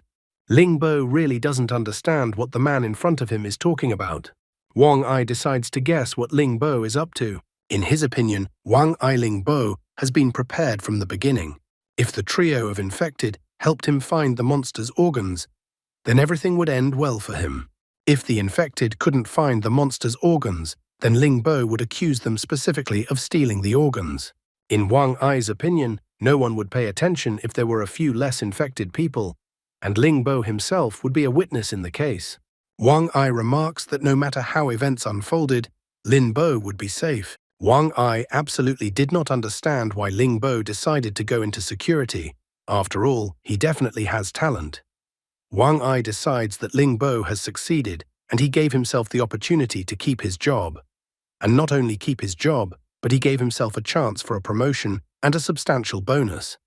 To accomplish this, Wang Ai tells Ling Bo to kill everyone but Leia. Ling Bo smiles and without hesitation immediately agrees to the proposal. The captain returned to the house where he had left the infected he had taken to investigate. He hid his right hand behind his back, as if hiding something behind it. Jiang Wang, Leia, and Shujie were completely helpless against anyone and quietly continued to sleep. Captain Ling's face was covered by a shadow, and he loomed menacingly over the unsuspecting three infected. Ling Bo recalled how Shujie had tried to protect him and saved his life. At the same time, Wang Ai stood surrounded by hooded men like ninjas in front of the house. At Wang Ai's order, the local ninjas were already heading straight towards the house. Ling Bo was about to end the lives of these three infected to save himself, but at this moment, Jiang Wang opened his eyes. And following that, Shujie's mom entered the room. She brought some clothes for the captain that belonged to Shujie's father and thought that these clothes would be suitable for a man. The woman decided to take care of the captain's clothes as Shujie threw up on the captain's clothes. She asked the captain to change into those clothes. The second she did, she froze after seeing the not particularly pleasant sight the captain showed for her. Ling Bo also froze in anticipation as soon as he saw her. Seeing Shujie's mom with the clothes in her hands, he felt the shadow of the past catch up with him. He remembered a woman from his past who also cared for him. She had asked Ling Bo to take off the clothes to wash them since the clothes already stank. The captain quickly hid his weapon and pretended that nothing happened, while Shujie's mom didn't seem to have time to see anything much. The woman says that Shujie's father left them early, which is why Shujie never drank. Mom didn't think her son would feel so bad about it. She thought that sometimes it was good for children to act like a silly child. She even declares that their family could use a man. Ling Bo is too dumbfounded to hear such news.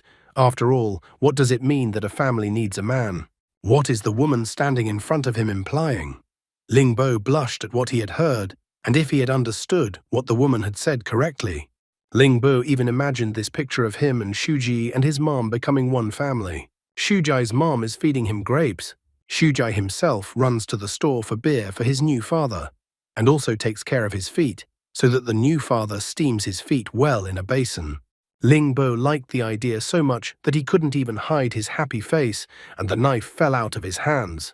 Meanwhile, Wang Ai commanded his ninjas to attack the house and finish off the rest. Ling Bo immediately reacted and yelled for the others to wake up and run away. In the same second, the ninjas broke into the house. However, Jiang Wen instantly reacted, rushed past the captain and pushed the intruder away. At that moment, he noticed that the attacker was not alone, so he wondered if there was another way out of the house. After that, Jiang Wen grabbed the sleeping Leia and the captain grabbed the sleeping Shujie. Ling Bo, while running, then noted that Jiang Wen was only pretending to be drunk. Jiang Wen did not hold back and confessed that he saw that the captain wanted to kill them. Jiang Wen has long suspected that something is wrong with the captain. He decides that he will settle the score with the captain later. Leia was still talking about cold beer even in her sleep. The guy was getting sick of it. They managed to get outside and tried to rouse Leia and Shujie, but they refused to wake up. The ninjas were too close and surrounding them. The captain thought they were finished. He even suggests that Jiang Wen should distract the attacking men, then the others would be able to escape. Ling Bo, as a man with no moral values, begins to exert psychological pressure on Jiang Wen. He points out that Jiang Wen definitely doesn't want his friends to be killed. Jiang Wen even calls the captain a rat for this. Ling Bo decides to propose a plan that they will hide in a dumpster and Jiang Wen will distract the attackers. While the ninjas are chasing Jiang Wen, they will try to escape. Plus, Ling Bo points out that without ballast in the form of them, Jiang Wen will have a better chance of escaping. Jiang Wen realizes that this plan makes sense, however he still felt cheated. The woman notices that the dumpster has a terrible stench and that she would rather die than climb into it. Then Ling Bo also pressures her, promising that in this option, Shujie will also die. The woman doesn't understand why they have to hide in the trash can specifically. Ling Bo points out that the smellier the place is, the more reluctant they will be to be found there. When they get inside the dumpster, Ling Bo remarks to let Jiang Wen know that the attackers will not kill Leia. Therefore, Jiang Wen can take advantage of this advantage. A moment later, the ninjas were already in that alley and calmly ran past the dumpster. Jiang Wen was still trying to wake up Leia, for he needed the girl's help. The guy wonders if the girl is sure that the attackers won't hurt her. Leia points out that the attackers are afraid of her, since everyone is afraid of her. Jiang Weng doesn't understand why this is happening and whether the girl is the daughter of some high-ranking official. The girl, on the other hand, is yelling about being an ace. Since the girl is so sure of this, Jiang Weng decides to take advantage of this and asks the girl not to get angry. He put Leia in a cart with 2 straw effigies and waited for the attackers to approach him. He then pushed the cart with Leia and the 2 straw scarecrows down the hill. Leia was simply delighted to see this. The attacking ninjas noticed the cart rolling towards them. After that, Jiang Weng finally managed to get rid of his pursuers. He noted that Leia and Shuji were now safe, but he didn't understand what he should do tomorrow. He realized that the scarred man would not give up so easily. Besides, he couldn't wait to deal with the cunning Ling Bo. There were only 2 days left of the 7 allotted. It would also take 1 day to get to the right place, and another day to find the person who would remove the collar from him. In theory, it could work out, and then he would be free of all monsters. At that moment, as if out of nowhere, a terrifying wind blew up that frightened even the birds. The guy was surprised, thinking that he was still being chased by ninjas. At the same moment, vines descended from the sky and entangled the heads of the ninjas who were nearby. Jiang Weng was surprised that an assassin appeared right there and came after the guy's head. Flowers bloomed on the ninjas' faces, and the guy finally realized that the monster captain was in front of him.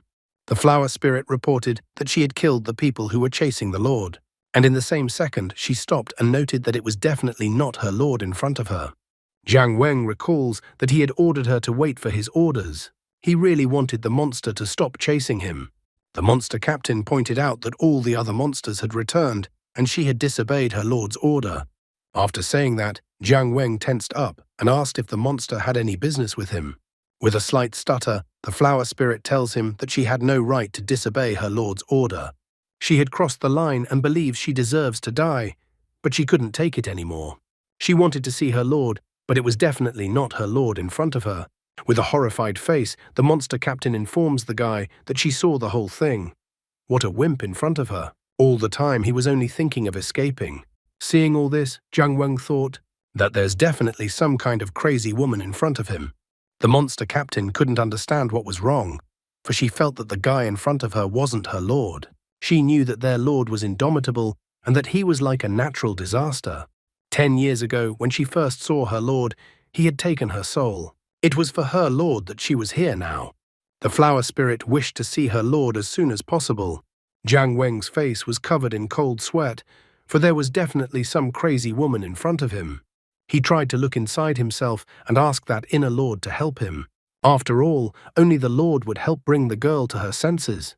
The monster captain continued to praise her lord. Her lord is the most powerful being. Flower spirit does not believe that the lord would act like a weakling. She won't let her beloved lord's name be dishonored, so the monster captain decides to just kill the guy. Meanwhile, one of the ninjas finds only Leia in the cart. He informs Wang Ai that they have apparently been tricked. He figures that the others have split up. The rest of the men have thrown in a search for all the wanted men to find them as quickly as possible. But here's the catch. Some of the people aren't making contact, so they've probably been killed. Wang Ai notices that his mercenaries are not ordinary people to be killed so easily. In his opinion, Ling Bo was too weak to do such a thing, and Shujie was also unlikely to be capable of such a thing. Then the only option left was Jiang Weng. The subordinate notes that this is where they lost contact with the others. He asks Wang Ai if it's worth it to go looking for them. But the scarred man remarks that if they can handle the 2 mercenaries, they can handle the others, so it's a waste to send anyone else. Watching Leia still asleep, the scarred man only remarks again that it is necessary to act more professionally. Leia herself was still dreaming of cold beer in her sleep, and she was also remembering her dog. I wonder how Jiang Weng will get away with it this time. The monster captain soared upwards in fury. She wasn't going to allow some lowlife to defame her lord's name. Jiang Weng wasn't very happy about this news, for he was facing a manipulative monster. The monster captain had a plant-based ability. The flower spirit attacked the guy with its leaves. It wasn't just leaves, it was as if each leaf had turned into a knife. One leaf still managed to hit the guy, and in the same second, a giant flower grew on the guy. After a leaf wounded an opponent, a flower would immediately begin to grow on the opponent. However, it wasn't a simple flower. The roots of the flower went deep inside and sucked the energy out of Jiang Weng.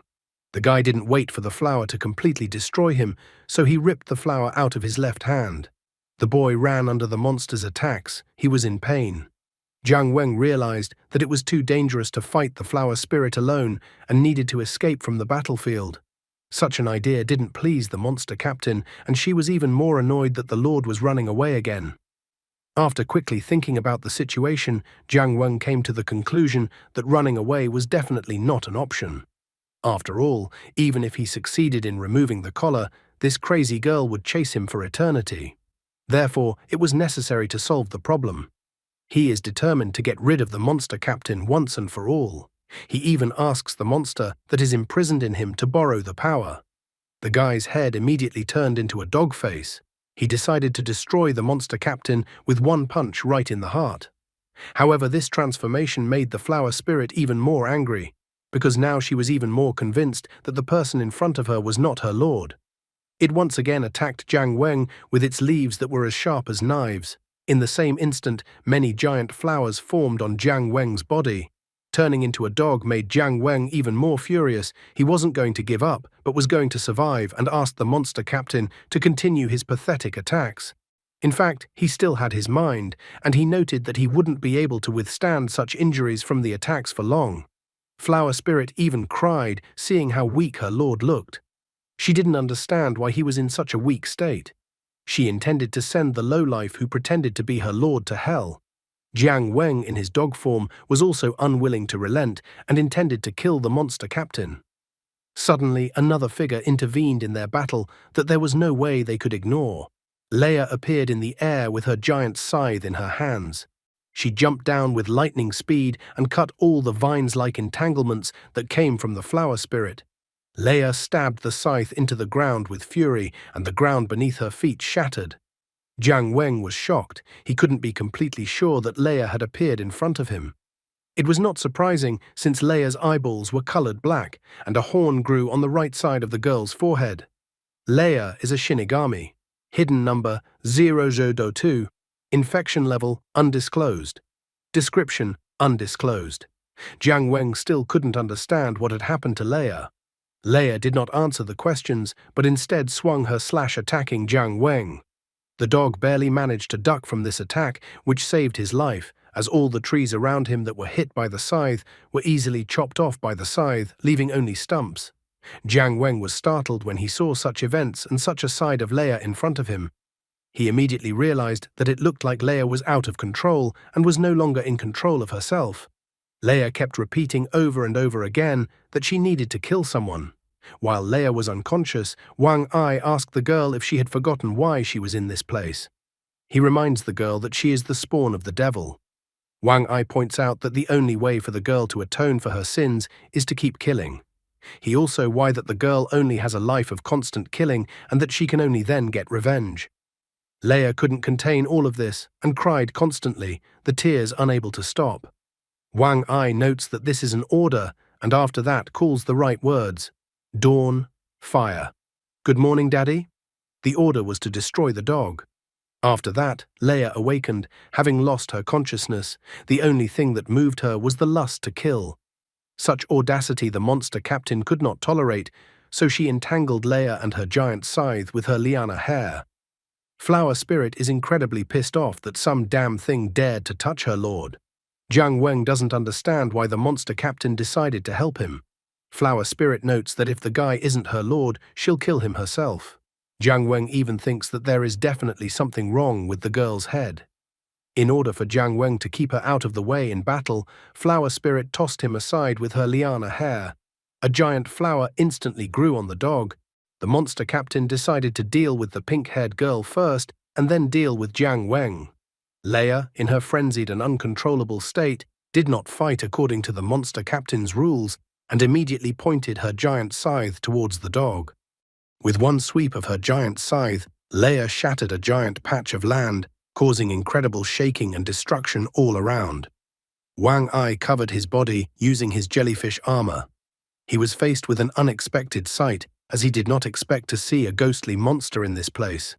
However, this was all to his advantage, as the more chaos, the better for him. Dispelling the jellyfish armor, Wang Ai decided to leave the battlefield and leave everything to Leia. He was sure that she would not stop until she had carried out her order. Leia couldn't control herself in such a state, and she kept continuing her attempts to chop Jiang Weng. The flower spirit couldn't let that happen, so she prevented Leia from reaching the guy with her scythe in every possible way. Jiang Weng realized that his strength was not enough to keep the situation under control. What bothered him the most was Leia, who was only getting stronger. He delved inside his subconscious and decided to ask for help from the monster inside him. Jiang Weng hoped that the monster would be able to hear him. He noted that if the true Lord didn't help him in this situation, something irreparable might happen.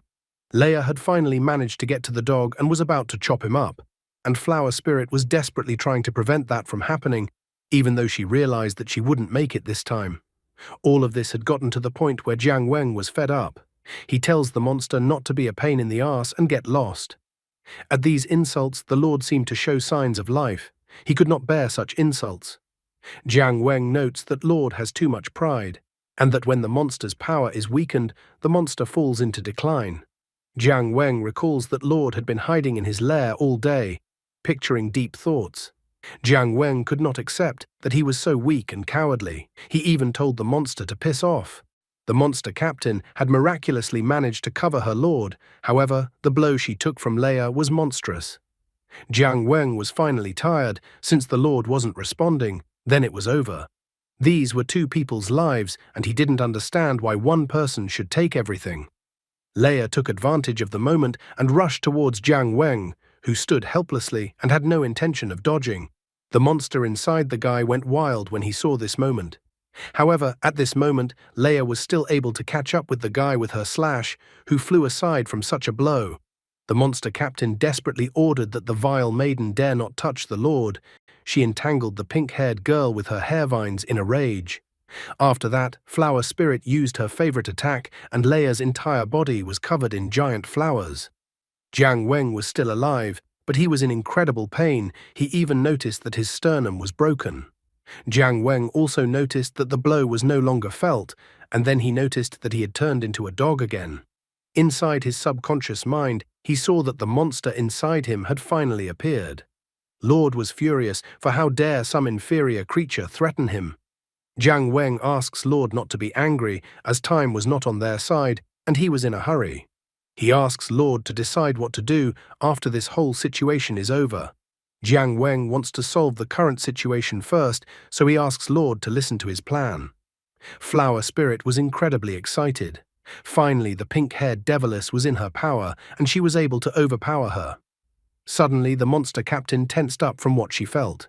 In his subconscious, Jiang Weng tried to ask the Lord if he could unleash all of his power at once and how long it could be used. The monster is angry again, though it seems to be his usual state. Jiang Weng notes that he knows Lord will take some time to do this, so he didn't want to pressure Lord and apologized to him. The guy notes that he and Lord now share the same fate, so he didn't intend to hurt Lord. Jiang Weng asks to take everything as an investment. He promises Lord that if his plan is carried out, they can get triple the benefits. In an instant, all of the vine's hairs that were entangling Leia, as well as the giant flowers, were destroyed, which even frightened the Flower Spirit. Her surprise was justified, as Leia had gotten even stronger and had giant wings on the back of her industry. The monster captain was instantly defeated after such a blow. Leia not only released her wings, but the monster captain felt as if Leia's power had greatly increased. It was as if she had become a titan, and the Flower Spirit had become like an insect to her. The monster captain bit her lower lip in surprise. She realized that she wouldn't be able to resist against such a gigantic devil.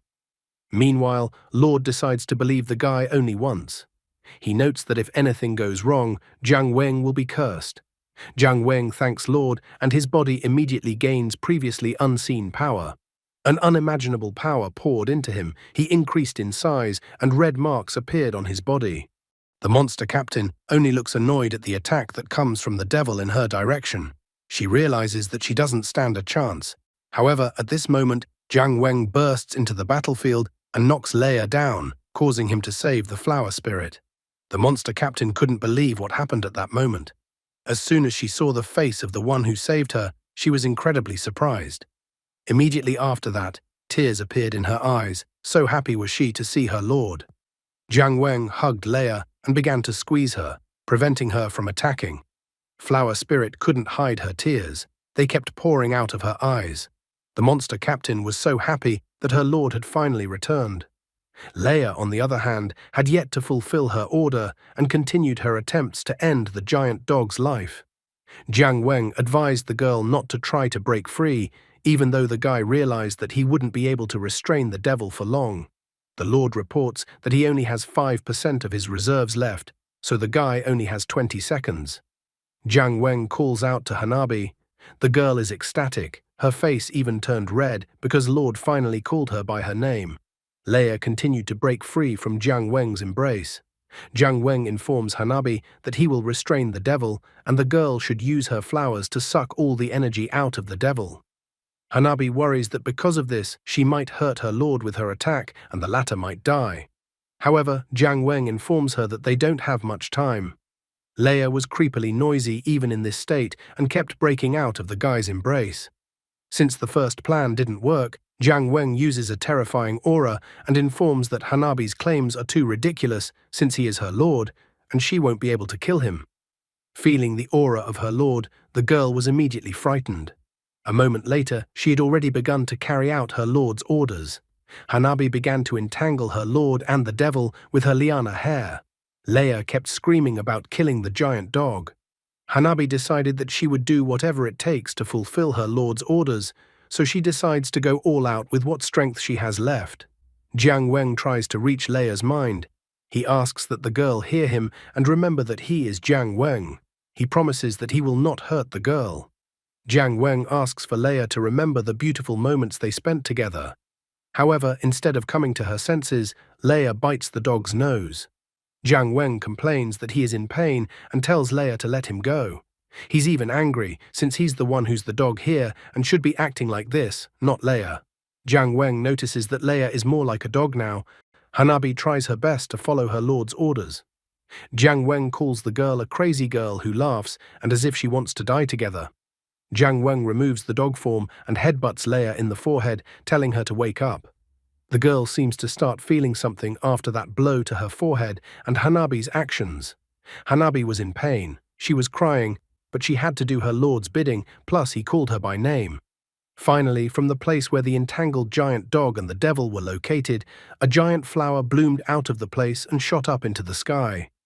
Leia began to regain consciousness and the color of her eyeball on her left eye turned white. Jiang Weng and Hanabi also appeared to be completely exhausted. As soon as it was over, Jiang Weng, Hanabi, and Leia collapsed to the ground after losing all their strength. In the morning of the same day, Shujie opened his eyes. He was lying on his bed and had a terrible headache. Next to Shujie was his mom, who asked him to wake up. Shujie was surprised to see his mom in Xiangyu. Also, a nurse entered his room.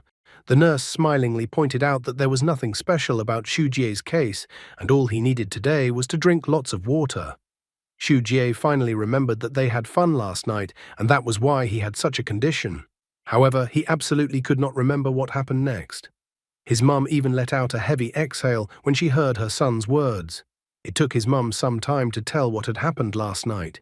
He was surprised that so much had happened after he had passed out. Mum says that the specific details of the battle that happened last night were still being investigated. She reports that when the Xiangyu people arrived, the monsters were gone. Mum also notes that Leia woke up shortly afterward and she was fine. Shujie was surprised that the monsters appeared and disappeared so suddenly. He even thought that Wang Ai had caused the monsters. He wondered if they were able to catch Wang Ai. To this question, his mum suddenly stated that Wang Ai was dead. Shujie was greatly surprised to hear such an answer. Mum completes the story by saying that they stayed in the trash can until almost 4 o'clock in the morning. After making sure that it was already safe, they immediately went to Xiangyu. After that, Ling Bo immediately reported the incident. He said that he would report to his superiors that the suspect in the missing organ case was Wang Ai, the secretary of the organization department. Ling Bo was pleased that the guards arrived on time and asked to be taken to Commander Chu Xian. He said he told them now that Wang Ai was the organizer in the organ theft case from the lab and that he might have important people behind him. Ling Bo says that he has a clear chain of evidence and witnesses. With a little investigation, he managed to find the cancer hidden inside Jiang Yu. However, this information did not please the military much. It turned out that Wang Ai was dead. The military officer also said that Wang Ai had died heroically in a sudden battle last night. Ling Bo was shocked by what he heard. He never thought that the matter would take such a turn. The military took Ling Bo with them. They found out that he forged the authorization and took the infected, in addition to pretending to be an investigator, and made an investigation team. Based on all the violations, the supervisor ordered them to take Ling Bo to the detention center. Ling Bo tried to justify himself. He claimed that Wang Ai could not have died. Ling Bo assumes that since Wang Ai knew someone survived, he faked his death to get away with it. He even demands to be shown the body since he doesn't believe Wang Ai is dead. He kept asking over and over again to be shown Wang Ai's body. Being one of the witnesses, Xu Jie's mom was able to see Wang Ai's body. In her opinion, the body was in such a state that it was impossible to fake his death like that. After that, Ling Bo was placed in a detention center. Mom confesses that everything has been revealed and Ling Bo's real identity is the lab guard. The identity of the head of the investigation team turned out to be fake. Xu Jie is surprised to learn Ling Bo's true identity, as well as the large number of events that took place while he was asleep. Xu Jie wonders from his mother where Jiang Weng has gone since he hasn't seen him yet and nothing has been said about him. He even thought that there is a medical checkup going on right now and that's why the guy is gone. Mom is saddened by her son's questions. She sadly states that Jiang Weng is also dead. At this point, the doctors note that the kobold Jiang Weng, number 77763, lacks signs of any life activity. Doctors recorded that the infected Jiang Wen died in a fight with the monster on the Zioxia Highway in Zioxia City. The time of death was 1 hour and 35 minutes at night. After that, the doctors confirmed everything again. Only after all the tests and confirmations, the doctors removed the collar from Jiang Weng. After the doctors removed the collar from Jiang Weng, then they left the morgue. However, Jiang Weng's body was smiling suspiciously after the doctors left, and the collar was removed, as if everything had gone according to plan. He was glad, as the battle of pretending to be dead had succeeded. Being able to temporarily control his vitals was an incredibly useful ability. Diving into his subconscious, Jiang Weng finds the Lord on the throne and informs him that they had succeeded in pulling off the plan. He came to report to the Lord that everything had worked out just as he had planned. The monster was still chained up and didn't say anything. Jiang Weng decided to tell everything himself. Just as he had said earlier, with the kind of power the Lord had given them, they were able to gain at least threefold benefits. The first thing they were able to do was to calm the out-of-control Leia. He estimated that an attack of this level would not have fatally damaged Leia. Secondly, they were able to stop the flower spirit's attacks. This girl was filled with mad love for the Lord, and after Jiang Weng did not show the Lord's proper power, then she became overwhelmed with hatred for him. The small display of power made Hanabi subdue once again, and fell to her knees in front of her Lord. After the battle with the devil, Jiang Weng asked Hanabi if she still had the strength to move. He ordered her to leave immediately, as Xiang Yu's troops were expected to arrive at the battle site soon. Her eyes were filled with happiness, as the Lord was taking care of her. Thus, not only did they get rid of the flower spirit's tracking, but they also gained an additional workhorse. Thirdly, the collars are removed from the dead infected people. The collar was the biggest obstacle to their freedom, so he tried to remove it. Although he had learned earlier that there was a master in Xiaoguang City who could remove the collar, but he didn't know what kind of problems he might encounter once he got there. The probability of success in this attempt with the master was not more than 50%. Therefore, when Jiang Weng faced two powerful enemies, Leia and Hanabi, the idea of pretending to be dead occurred to him. It seemed logical to him to die in Leia's battle with a ghost-level monster, and since the Lord can control vitals, this plan was pretty simple. The collar was a dangerous bomb used to monitor and destroy rebellious infected. When the infected dies, it is mandatory that the collar be removed. After listening to Jiang Weng's plan, the Lord did not say anything to this effect. Jiang Weng was incredibly happy, as now all the obstacles were gone. According to Jiang Weng's plan, they needed to wait a little longer for their existence to be forgotten. After that, they would need to slip away, and then freedom would be waiting for them. Jiang Weng inquires from Lord about minor details. He is interested in confirming his assumption that in order to unleash his power, he needs to defeat other monsters and absorb their cores. He notes that it's quite difficult to match strength with his wisdom. Jiang Weng promises Lord that after they manage to escape, then he will help Lord recover his strength. Since they have some time, Jiang Weng decides to ask Lord for information. When he first went inside his subconscious mind, he saw 7 stone statues, so he was curious who these statues were. However, the Lord didn't answer anything to this question. The story is just beginning to wind down. What dark past is Leia hiding besides being the spawn of the devil? How will Jiang Weng manage to escape undetected? What new power will Jiang Weng gain after the unexpected gift? What happened to Wang Ai, and what object did he use to fake his death as if he were Sosuke Aizen? Jiang Weng remembered that after yesterday's fight with Leia, something else interesting happened. Right after the fight, he asked Hanabi if she still had the strength to move. Finding that Hanabi could still move, he told her to run away immediately.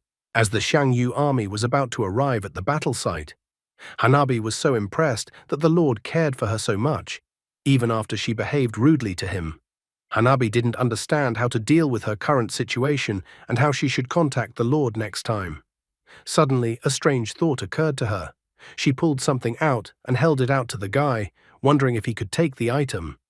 Looking at the item, Jiang Weng absolutely could not understand what she was holding out to him. Hanabi explained that she had given him a seed. It was one of her abilities. All the guy had to do was to put some energy into the seed, and it would blossom. Whenever Jiang Weng wanted to talk to Hanabi, all he had to do was talk to the flower given to him, and Hanabi would hear everything through it at any time. Jiang Weng was slightly surprised and even pleased, because it was as if he had received a private line of communication that could not be tapped by others in any way. The guy wanted to ask the Lord for details about the gift Hanabi had left him. The moment the lad touched the seed, he felt some special movement from within. He realized that this strange attraction was not coming from Lord, then perhaps the strange attraction was from the stone statues. Lord closed his eyes as if confirming the guy's words, realizing that there was nothing else he could hide. Then the Lord asked if he meant the stone statues that were located in the hall. Looking around, the guy was still impressed with the given throne room and stone statues, and then confirmed that he was talking about those stone statues. The Lord didn't deny it, admitting that all the stone statues the guy could see were his subordinates. They helped him expand his territory and achieve great military successes. All of this lasted until the war that happened 10 years ago. The Lord confirmed that his subordinates were still alive. However, his subordinates could no longer use the energy that Lord had absorbed. He absorbed them while they were dying, and then someone sealed them with him. In order to revive his subordinates, one would need to find 7 specific anchors that had nothing to do with the power. Jiang Weng thought about what he had heard, but soon noted that since the stone statues showed a response to the seed he had received, then the seed could serve as that anchor. Suddenly, Jiang Weng noticed one of the statues that seemed to be reaching out to him. He couldn't take his eyes off it. Looking at the stone statue's outstretched hands, a thought came to his mind. He immediately took out the seed that Hanabi had given him. He then infused some spiritual energy into it and then placed the resulting flower directly into the stone statue's outstretched hands. At the same moment, a bright light began to emanate from the stone statue. The lad was shocked to see that such was the reaction of the stone statue to the seed received from Hanabi. Lord was also watching the events with interest. The light from the stone statue began to emanate in different directions more and more, and the stone statue began to crack.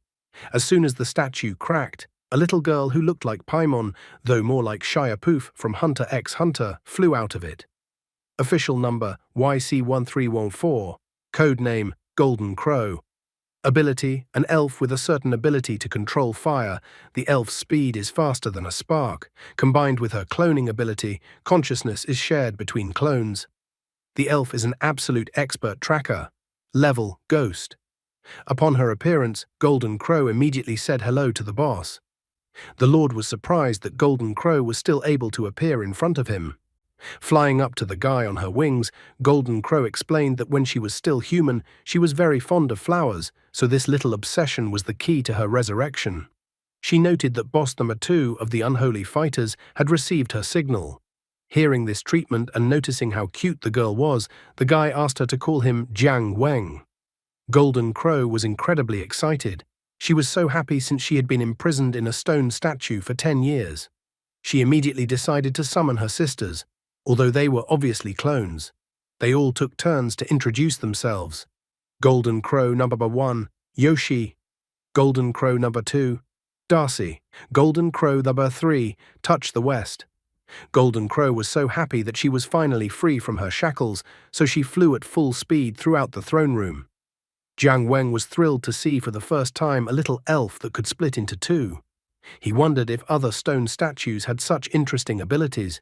Now he was finally able to feel great and was even able to smile. Jiang Weng calculated that the Lord only had 15% strength right now. He thought that 30% strength was a small goal. The guy wanted to reach this goal within 3 months, and then try to restore Lord's peak strength within half a year. Then they needed to find a way to unlock the remaining stone statues one by one, thinking that a 3-year plan and a 5-year policy would work perfectly, because they should improve both inside and outside and develop together.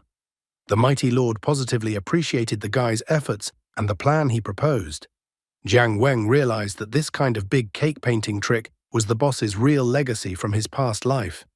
The Lord looked powerful and overbearing, but was very susceptible to this trick. Soon there was the sound of running feet. It was Xu Jie running to take a look at his friend's body. However, the only thing he found in the operating room was Leia, who was incredibly upset and sitting in the corner of the operating room. Hearing someone enter the operating room, Leia looked up and you could see how incredibly upset she was and had tears in her eyes. Seeing the guy, she burst into tears like a little girl. She was sorry that the dog was dead. She was sorry that she had lost control again and killed the dog. Xu Jie was shocked to find Leia like this, trying to realize that his friend was gone. Xu Jie asked the doctor to let them just take one last look at Jiang Weng. After all, he was their good friend. Leia also started begging the doctor to look at the guy's body. Eventually the doctor gave in, informing the guy and the girl that they only had 10 minutes to say goodbye to Jiang Weng. After entering the room where Jiang Weng was, the friends began to walk towards him with heavy footsteps. As soon as Xu Jie saw his friend lying there, tears started to appear in his eyes at the same moment. Leia immediately burst into tears as she continued to blame herself for killing him. Jiang Weng could observe everything that was happening as if from the outside, looking at the distraught new friends. As he watched his friends saddened and crying, he noted inside himself that Leia had not killed him. The guy knew that if he died like that, Leia would feel guilty for the rest of his life. Golden Crow noticed that the guy was hesitating and that he might wish he could wake up right now and comfort Leia. However, clutching his head with his hands, he didn't understand why he was even thinking about it. After all, Leia has such a playful nature that she forgets everything after only 3 days. So compared to that, of course his freedom was more important. Besides, he had only known his new friends for 1 week. Nevertheless, he continued to watch his crying friends from the sidelines. Golden Crow called for Lord's help already, noting that the guy was hesitating, and after all, if the guy woke up now, the whole plan would fail. Lord greeted the guy again.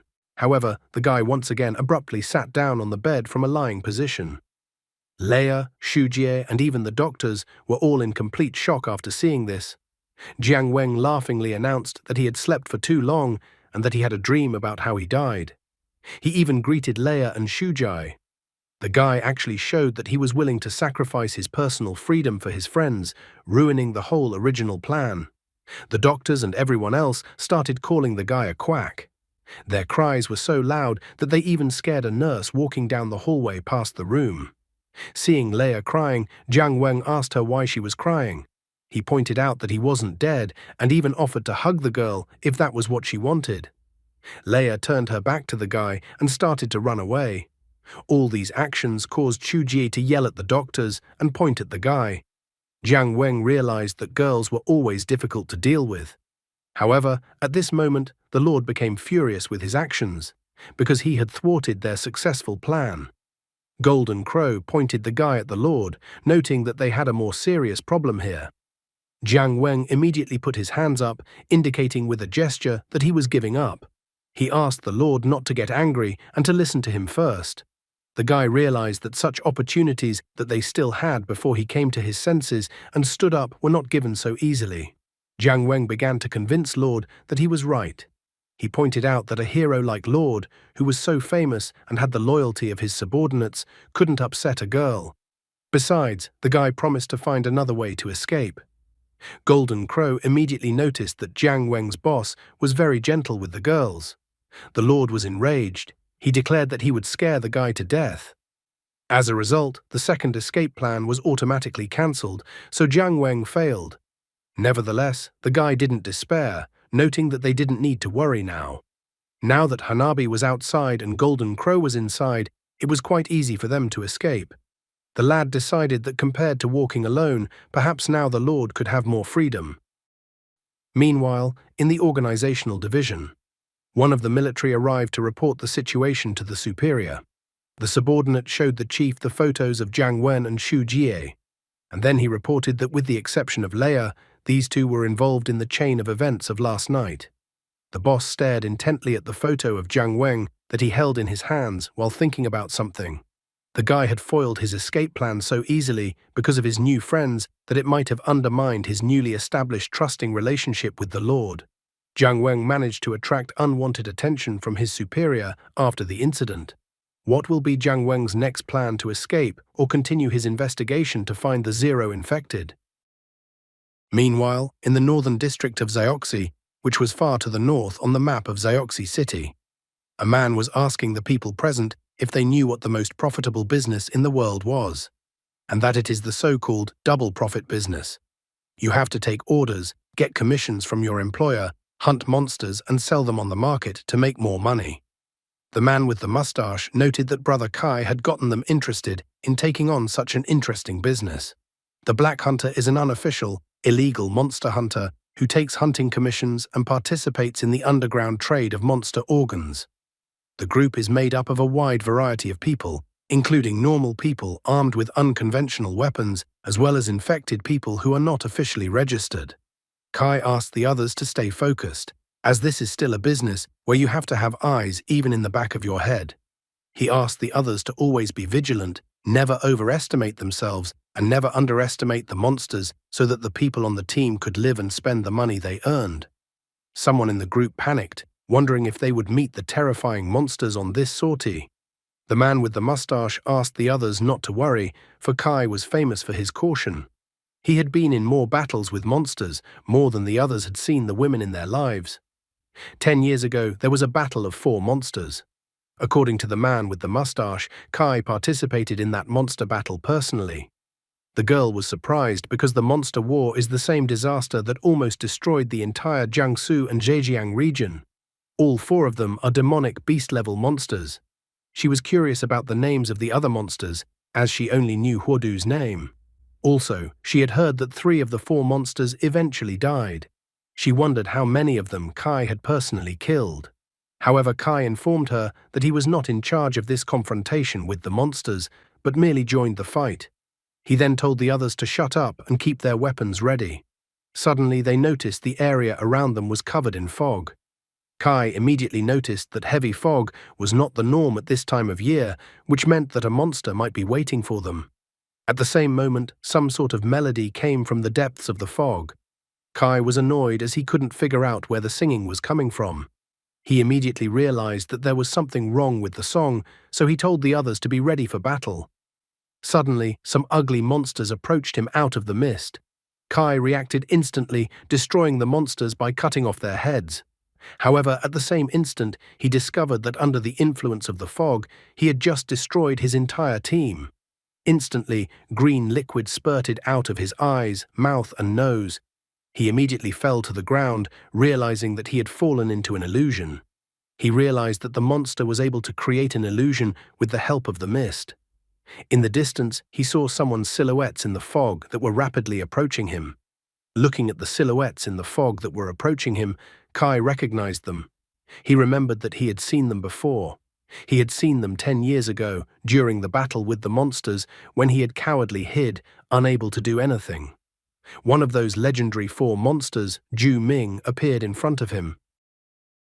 Meanwhile, it was reported elsewhere that monster activity has been unusually frequent recently. Zioxi City, October, after monster organ theft.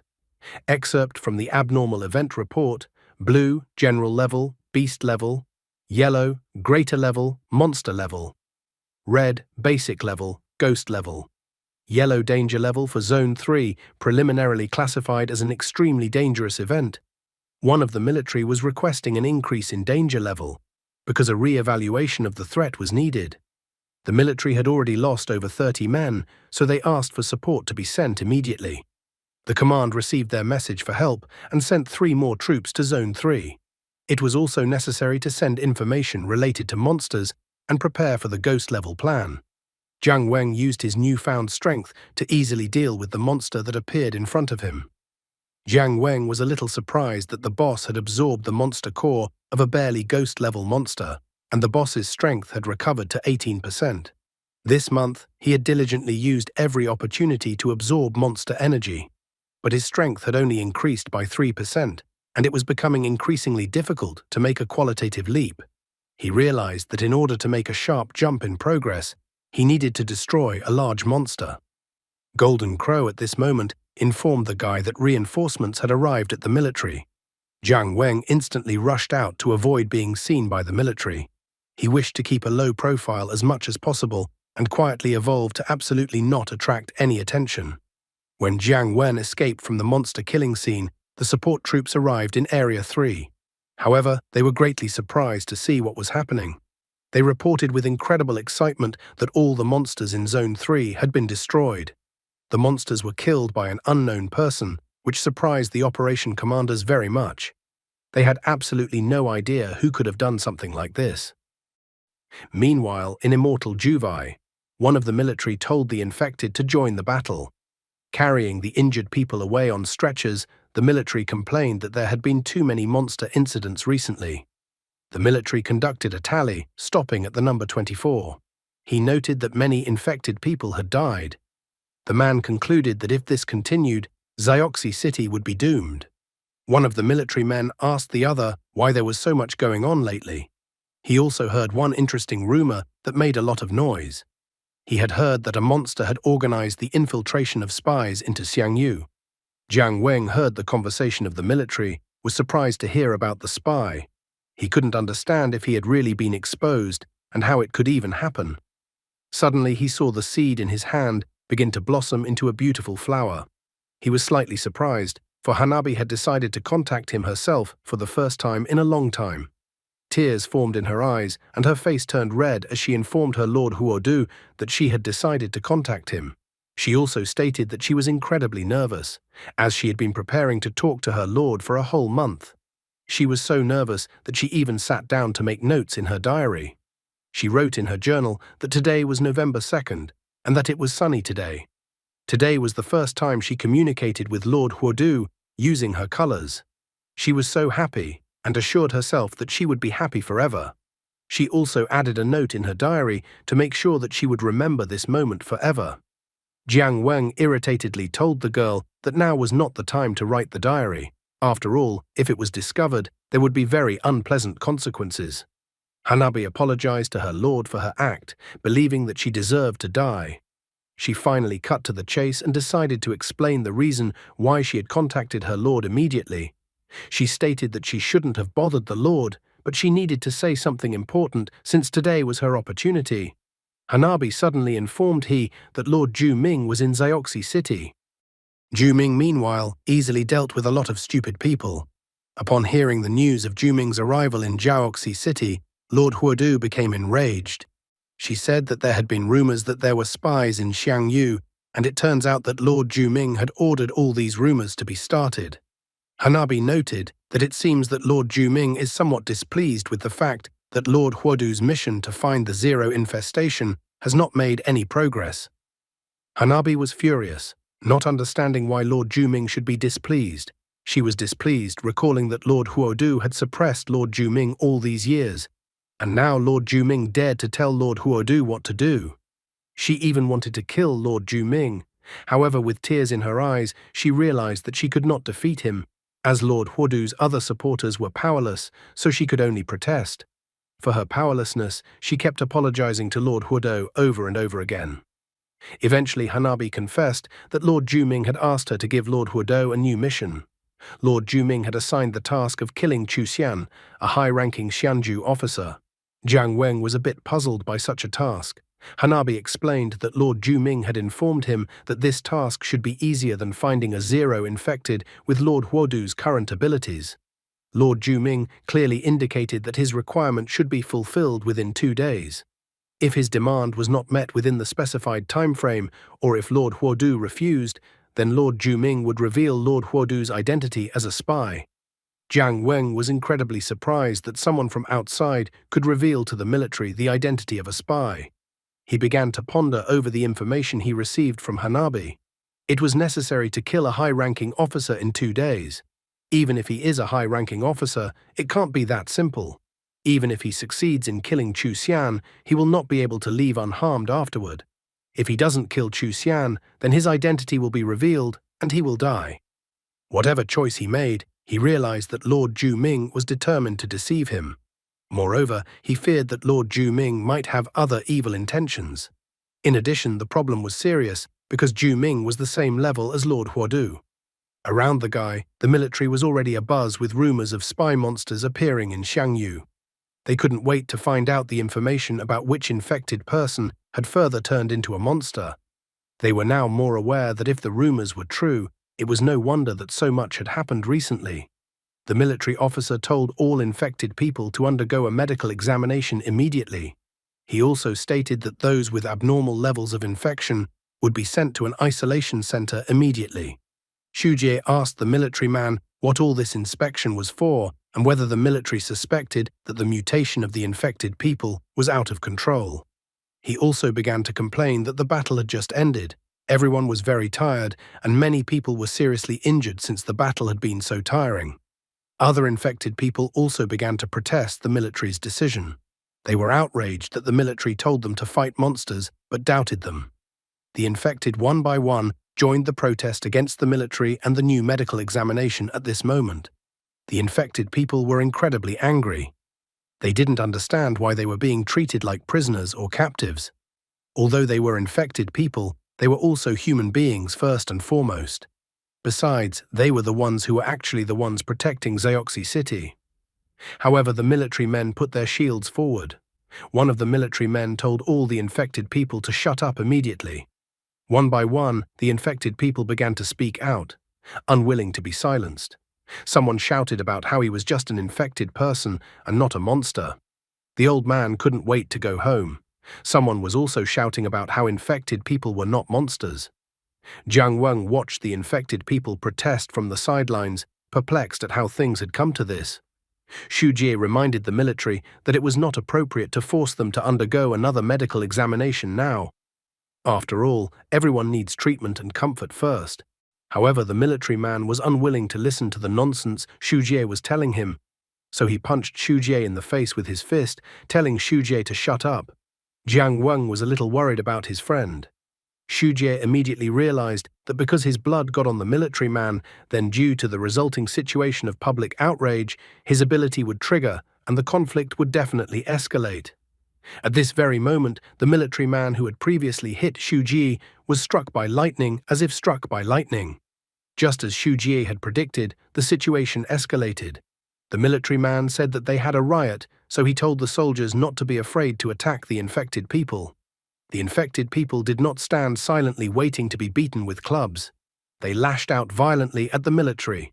Xu Jie, being in the crowd, continued for everyone not to be so impulsive. The crowd of people during the crush carried Jiang Weng in the other direction from his friend. The guy quickly considered the situation. Right now, everything was in chaos, with internal and external problems. He came to the conclusion that the ultimate goal of Juming's arrival in Zioxi City must be related to the destruction of Xiangyu, the central part of Zioxi City. Frequent monster actions and conflicts among humans. So many bad events happened one after another that the guy kept feeling that something was wrong. He also realized that when characters like Ju Ming intervened, trouble would start coming one after another. Suddenly, the man standing on the balcony of the second floor of the building and with the runes on his left hand used the Chapel of Rest ability. Suddenly, the entire street area, where the infected people and military personnel were located, was illuminated with a bright light. All the people instantly froze in one place, as if their movements were constrained by something. Jiang Weng, despite his strength, also noticed that he couldn't move. Everyone else around him also stopped. He stood there for 5 seconds, unable to move. After 5 seconds, he finally found that he could barely move. He couldn't understand what kind of abnormal weapon had been used. Jiang Weng searched with his gaze for someone who could conjure such a technique, and finally found him on the second floor of the building. The man asked the infected people and the military if 6 seconds was enough time for them to rethink the situation and think about their behavior. A man appeared and asked what should be done during the war. The man standing next to him admitted that everyone was too nervous because of the recent increase in monster incidents. The first man to speak was Lieutenant Colonel Chu Xian. Chu Xian was one of the top military commanders of Zioxi City, equipped with an unusual weapon, the Chapel of Rest. Standing next to him was Lieutenant Colonel Xu Bohan. Xu Bohan is one of the top military commanders of Zioxi City, equipped with an unusual weapon, Whispering Hunger. Jiang Weng immediately stared at Chu Xian, for this was the very person he had been ordered to kill by Lord Ju Ming. However, such a mission was incredibly difficult considering the unusual weapon Chu Xian had just seen him wield. Against the Chapel of Rest weapon, the guy was completely helpless. Suddenly, Jiang Weng felt something inside of him. He felt the statue inside him start to react again. The guy realized that another key to unlock another statue was right in front of him. One of the guards grabbed Xu Jie's shoulder with his hand and then admitted to Chu Xian that Xu Jie was the first to attack the guards and provoke the conflict. He confessed that he suspected that Xu Jie had mutated and therefore demanded a harsh punishment for Xu Jie. Chu Xian began to stare intently at the guy as if studying him. Then he announced that number 7764, Xu Jie, next week, in addition to doing his daily tasks, would go to the logistics department to work overtime for 2 hours. The guard began to complain that Chu Xian had given the guy too lenient a punishment. Xu Jie didn't argue and only accepted the punishment Chu Xian gave him. Jiang Weng still couldn't take his eyes off Chu Xian. Xu Bohan then stepped in and announced that the incident was over. He ordered that the medical examination should be done on a few people at a time, and also informed that the injured should be treated first. After that, he even thanked everyone for the hard work they were doing. This time, no one dared to continue arguing with the guards or Xu Bohan and Chu Xian. Jiang Weng wasted no time in telling Golden Crow to secretly follow Chu Xian. Golden Crow wondered if Jiang Weng was sure he wanted to kill Chu Xian. The guy admitted with regret in his voice that Ju Ming had forced them down this path. Since they could not oppose Ju Ming right now, eliminating Chu Xian was the only option at the moment. He decided to take the risk. The guy once again ordered Golden Crow to go after Chu Xian and secretly follow and, most importantly, not allow himself to be discovered. And after he passed the medical examination, then they would meet. The Golden Crow instantly flew out and quickly flew past the feet of all the guards. Meanwhile, in the administration building, Golden Crow Number 2, Darcy flew up to one of the security cameras and ripped out the camera. Golden Crow Number 1, Yoshi was looking around at this time, hiding behind a trash can. Golden Crow Number 3, Touch the West, attacked one of the guards walking by. Yoshi reported that no one was present. However, Touch the West corrected her, noticing that there was a guard standing on the left and the necessary door was on the right. Darcy noted that they only had 30 seconds. They all began to peek out from around the corner, looking around for when danger would appear. At this moment, Jiang Weng appeared beside them, noting that they had managed to successfully infiltrate the Xiangyu administrative building. The guy didn't expect the security measures to be so lax. He even thought that everything was so lightly guarded because almost everyone had been sent off to fight.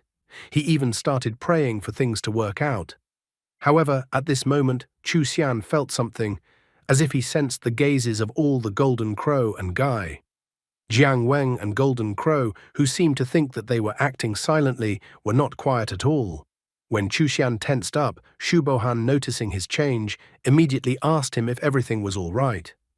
Chu Xian informed him that he suddenly felt the urge to go to the toilet. Shu Bohan exhaled because he thought that something had already happened. He even offered to go to the restroom together.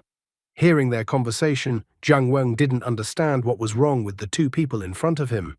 He noticed that they were quite old to go to the restroom together. He even admitted to himself that he would definitely write a bunch of fan fictions about a very strong male friendship. In the end, Jiang Weng told Golden Crow 3 to stay in the security room and distract Shu Bohan for a while. Golden Crow 3 accepted the order by saluting with her left hand. She then walked to the microphone and announced that someone was looking for Shu Bohan at the door downstairs. She also explained that the person had reported that it was an emergency. Hearing that someone was looking for him, Shu Bohan was greatly surprised, as he had no idea who would be looking for him in this way. At this moment, Chu Xian began to suspect something. Shu Bohan decided that he had no choice and that he had to go. Before he left, he even announced that they would pee together next time. After Shu Bohan left, Chu Xian went into the restroom. Jiang Weng was glad that Chu Xian was finally alone. Before heading to the restroom, Jiang Weng told Golden Crow 3 to stay in the observation room to monitor the situation. Golden Crow 3 corrected him by calling herself Touch the West. The guy then told Golden Crow 2 to stand guard at the restroom door to keep out any uninvited guests. Golden Crow 2 also corrected him by informing him that her name was Darcy. He then told Golden Crow 1 to follow him to the restroom. But Yoshi began to complain that it was a men's restroom, and how could she even go in there? The guy didn't care about such silly questions. All of his attention was focused on the fact that Chu Xian possessed an unusual weapon that could create a brief stoppage of everyone within a certain range.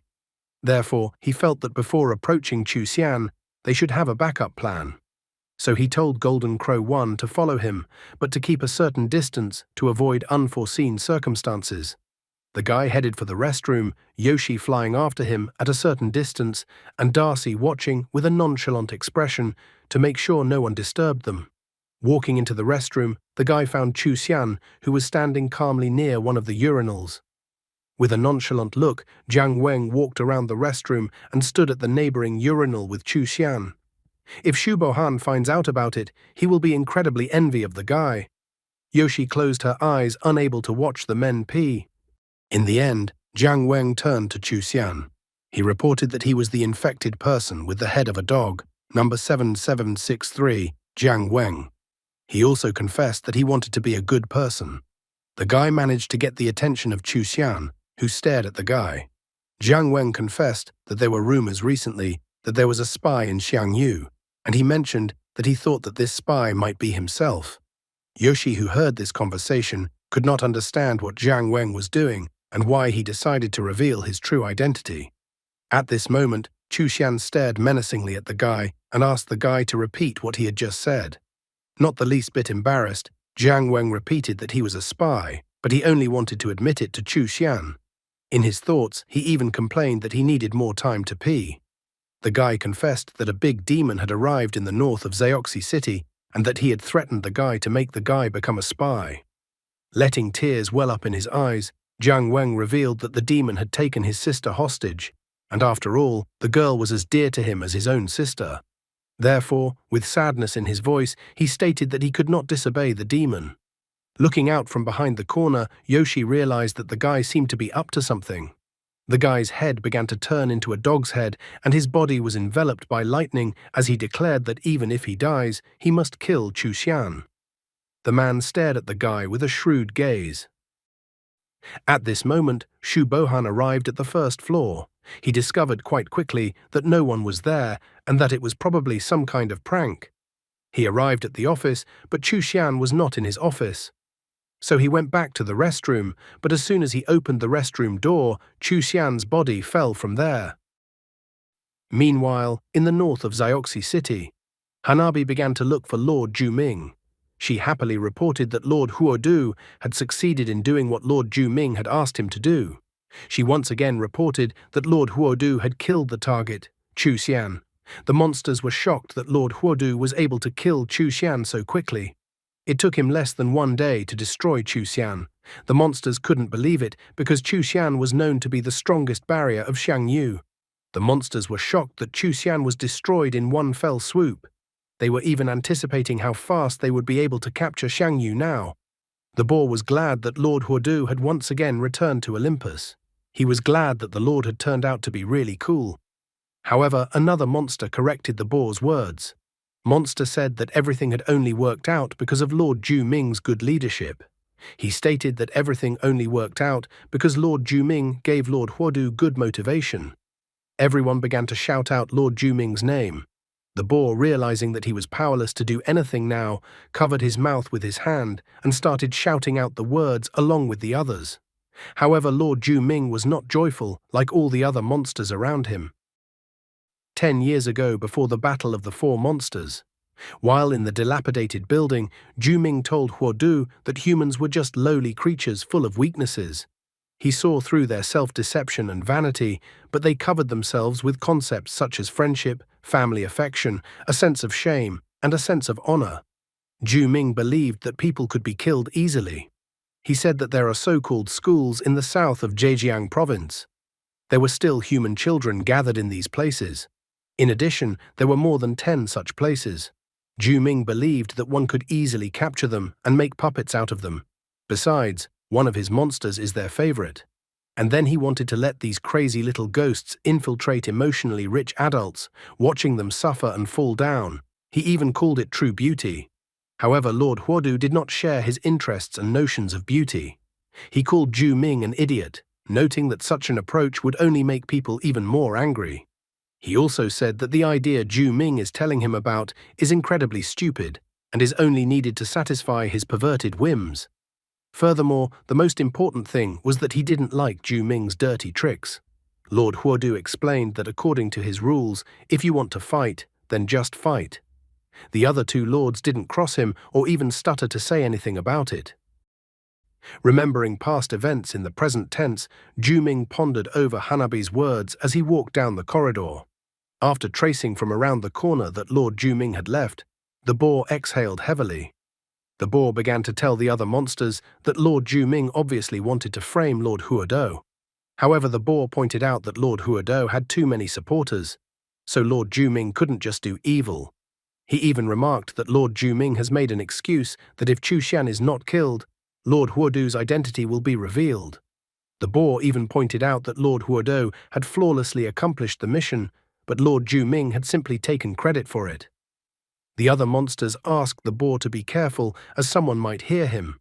The boar, without listening to them, continued that Lord Ju Ming dared to do something like this and that he likes to do dirty tricks.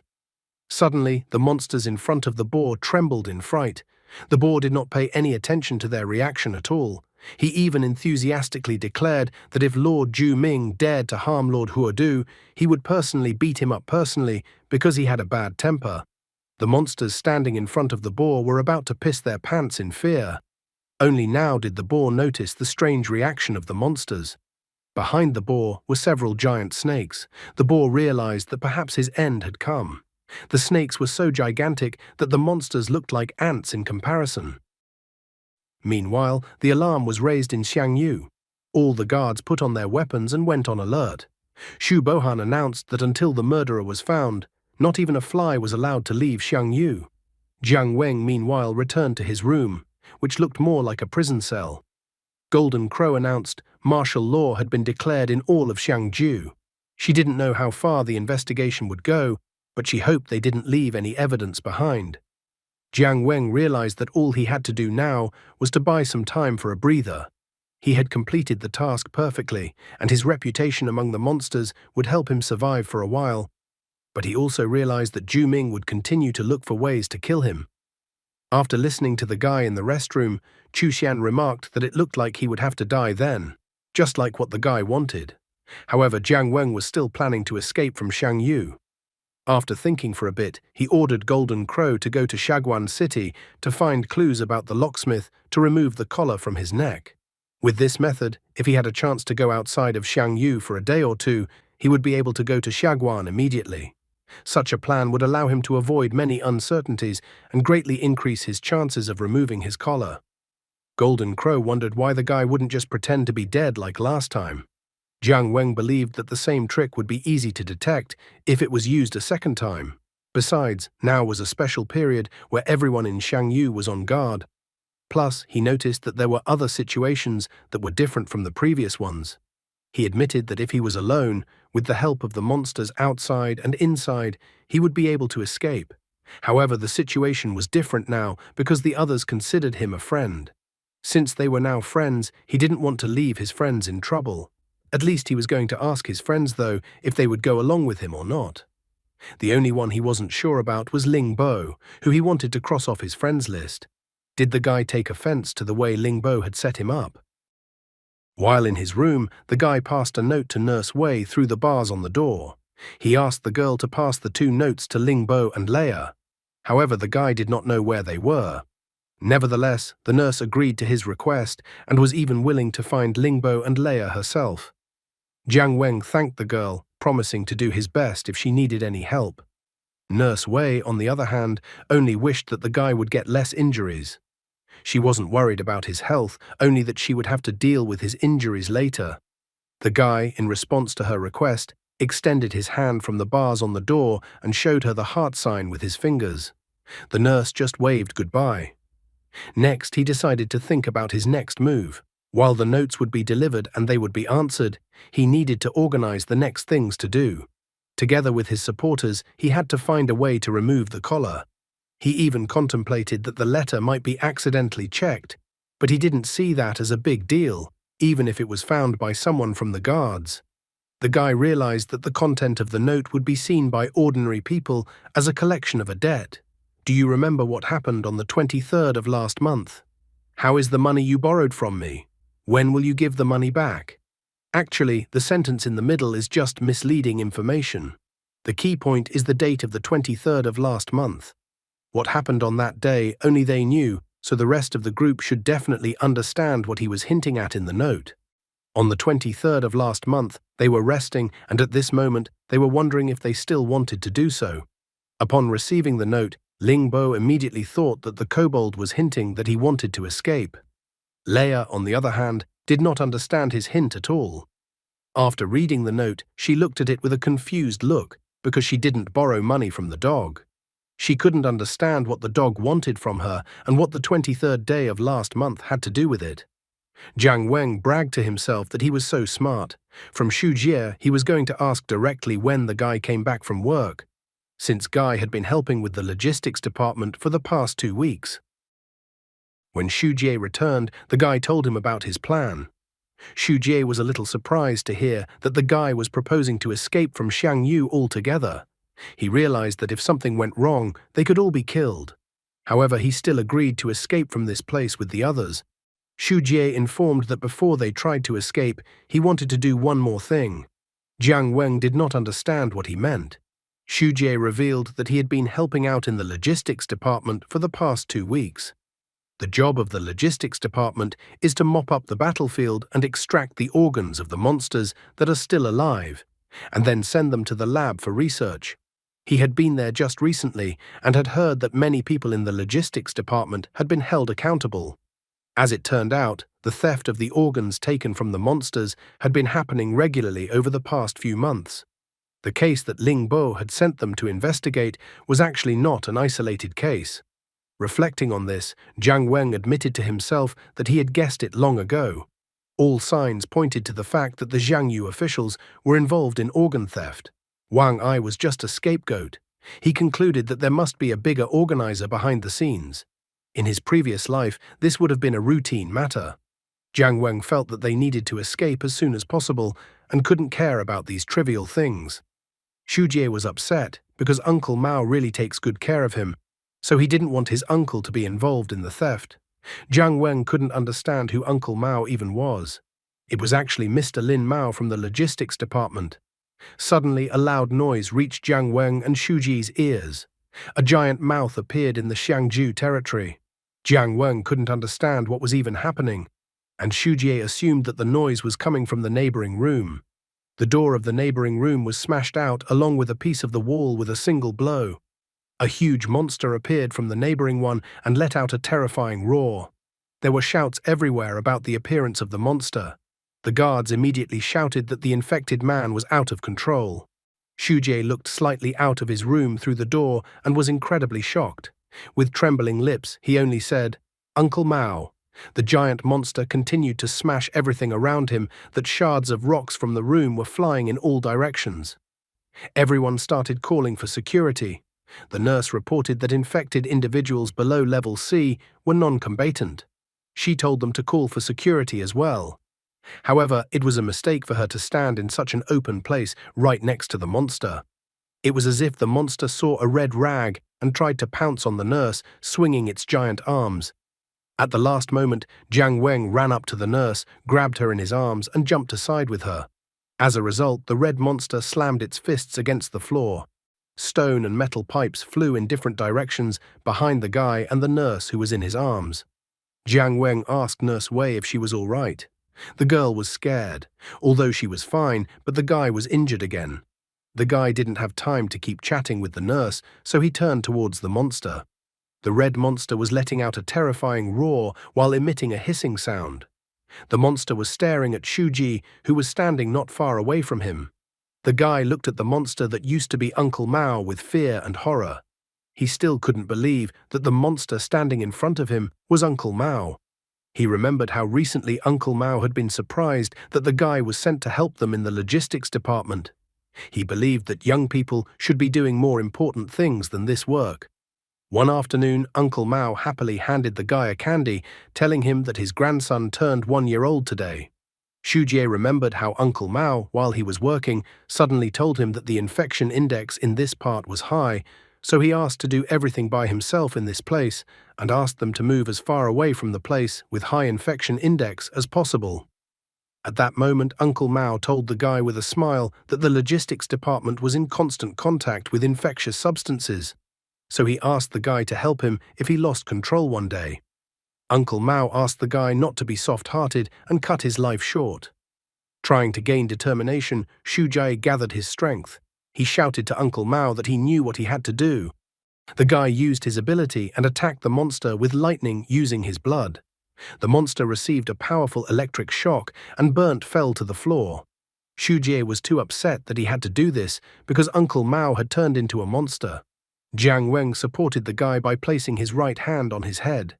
Jiang Weng reminded the guy that he had said this before, so the guy shouldn't worry about it, because there was no need to face such things.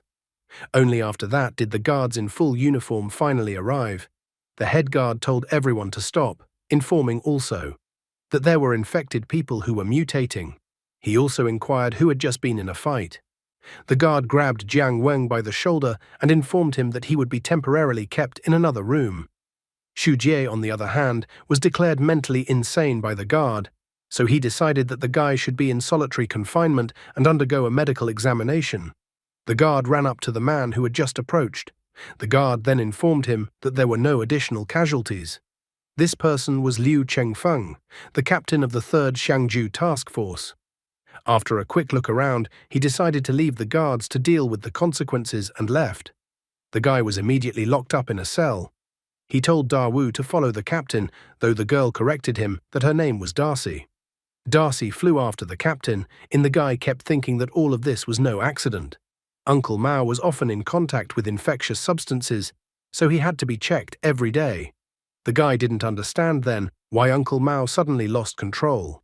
He was tormented as to why security hadn't arrived after the situation got out of hand. The collar is also needed to keep the infected from getting out of control. The guy also couldn't understand then why the collar didn't explode. Plus, from his observations, it was as if the captain was disappointed that there were no additional casualties. Jiang Weng came to the disappointing conclusion that the captain wanted as many additional victims as possible.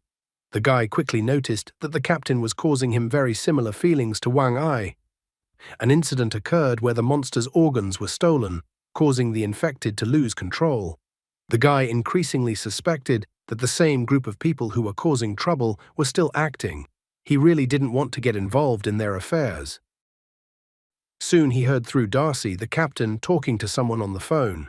He reported on the phone that things had indeed gotten easier without Chu Xian. The other person told the captain to point out that Lin Mao had been exposed to pollutants for a long time and for the captain to forge the inspection report. The captain reported that Lin Mao immediately lost control and the effect was astonishing. But this old man was weak even when he turned into a monster and was killed by Shu Jie number 7764 without causing much casualties. But since there was already a successful case, it was necessary to use this method further. He even thought of some improvements. The infected person's collar has an electric shock function. He wondered if repeated electric shocks would increase the frequency of loss of control. He was having so much fun that he couldn't hide his smile. The captain couldn't wait to find out who would be chosen as the next test subject. In the end, the captain decided that since number 7764 Shu Ji had interfered with their good deeds, he should compensate them. The captain couldn't hide his bloodthirsty and anticipatory smile. But Jiang Weng, who had heard all of this, was not particularly pleased with what he heard. Darcy was also surprised by the captain's words. The guy grabbed the flower and immediately said hello to his loyal fan. The captain was suddenly alert, as if he sensed something. At the same instant, the ground around the tree near where the captain was standing began to crack, much to the captain's bewilderment. It turns out that the Hanabi had invaded Xiang Yu with the help of her plants. She instantly found the captain, informing Lord Huodu about it. Without an ounce of doubt, the fellow ordered Hanabi to kill the captain. Hanabi, as if she had been waiting for this order her entire life, excitedly attacked the captain. A large number of giant plants instantly emerged from the ground around the captain. Hanabi then entangled all these vines around the captain into a ball. The person on the phone with him was trying to find out what Liu Chengfeng's situation was. A deafening siren sounded in Xiangyu, announcing the invasion.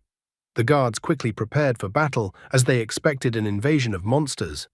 The guards found the girl rather quickly, realizing that she was outside the fence. The guy in the room informed the girl that she would be spotted pretty quickly, so he asked the girl to let him out. The guy in the room with him didn't realize what was going on at all. At the same instant, Hanabi brought her plants down on the wall, and the guards reported that the monster had destroyed the prison wall of Area C. The guards kept shouting that the monster had destroyed the prison wall of Area C. Jiang Weng really didn't want to worry about these little things with monster organ theft. However, the captain pissed him off so much that he literally forced him to solve this problem. The captain at this time was panting, entangled and squeezed by the Hanabi vines. He had signed his own death warrant when he couldn't even detect the tracking and opened his filthy mouth. Lord Huodu would hardly mind getting rid of such trash. At that moment, Shu Bohan rushed out of the building and angrily told the monsters not to think that now that Chu Xian was gone, Xiang Yu was abandoned. He angrily told the monster not to run away from him. After that, he ordered the third team to go with him while the rest guarded Xiang Yu. Then he and the third team got into their cars and drove out of the Xiang Yu gates. Hanabi mocked the military, admitting that Lord Huodu had already given her orders on what to do next. Earlier, Jiang Weng had told the girl that her main task would be to cause chaos. And after she caused chaos, she had to flee immediately. He admitted that Hanabi would not be able to defeat anyone on Xiang Yu's territory. Hanabi ran as fast as she could while the military pursued her. But she was not afraid because she felt that Lord Huodu cared about her. While Shu Bohan was away, Jiang Weng decided to take action. Liu Chengfeng, who was trapped in a cocoon of vines, was still making futile attempts to get out. He finally realized that this attack was aimed at him. Therefore, using his weapon, he fiercely declared not to be underestimated. He even called himself the commander at this point, though he quickly corrected himself, as he was only the deputy commander. However, at this moment, some of the vines retreated to the sides, forming a small passage like a door. In this passage, a figure appeared. From the dazzling light, Liu Chengfeng could not see who it was. As soon as the guy walked forward, the passage of vines started to slowly close behind him. Jiang Weng quickly noticed that Liu Chengfeng had a jellyfish armor item that belonged to Wang Ai. He even joked that the apple didn't fall far from the tree. Liu Chengfeng was still trying to figure out who appeared in front of him. Jiang Weng replied that he was his father. As it turned out, Jiang Weng quickly wrapped a piece of cloth around his face. Although his features were quite visible and recognizable, Liu Chengfeng quickly noticed that the unknown guy was wearing a collar, which meant that the guy in front of him was one of the infected people. Liu Chengfeng started yelling at the guy, noting that the guy was so brave since he decided to attack him. However, Jiang Weng no longer wanted any more sounds to come out of Liu Chengfeng's vile mouth. Therefore, he kicked Liu Chengfeng with his foot. But Liu Chengfeng had jellyfish armor, so he was able to defend himself from this kick. He still thought he was the commander, even though he was actually the deputy. Liu Chengfeng even grinned, thinking that an infected person wouldn't be able to break through the jellyfish armor since the jellyfish armor was an absolute defense that couldn't be broken. However, at this moment, one of the golden crow flew towards him and used a fire attack. Liu Chengfeng cried out in pain as he didn't expect it at all. Jiang Weng grabbed the jellyfish armor with his hands and tried to peel it off Liu Chengfeng, arrogantly noting that his absolute defense was pathetic compared to Gaara. After all, Gaara could cover an entire Konoha village with its sand, and a little thing like jellyfish armor isn't even enough to cover Liu Chengfeng's body. Liu Chengfeng couldn't understand what other Konoha village the guy was referring to. After he removed the jellyfish armor from Liu Chengfeng's body, he declared to him that from now on, the jellyfish armor belonged to him. After that, he even arrogantly declared that Liu Chengfeng, without his armor, was just an empty space. Seeing Jiang Weng swing to strike him, Liu Chengfeng squealed in fear. Completely undeterred, Jiang Weng struck Liu Chengfeng with his fist shrouded in jellyfish armor. He declared that their time was too short, therefore he demanded answers to his 3 questions. Jiang Weng clarified that Liu Chengfeng had to answer honestly, or else he would be in trouble. Although what he was really worried about was that the guards would arrive soon. Jiang Weng demanded Liu Chengfeng to answer about who was his boss, who was running things behind the scenes. Despite the beatings, Liu Chengfeng refused to give any information about his boss. So the first thing he did was to call the guards for help, shouting at the top of his voice that a riot had started. Jiang Weng didn't like Liu Chengfeng's response, and with a slight movement of his hand, he sent Liu Chengfeng to lie on the ground some more. Standing over him, as if showing him who was in charge in this situation, he demanded an answer to the second question. He was curious about the purpose of stealing organs and causing mutations.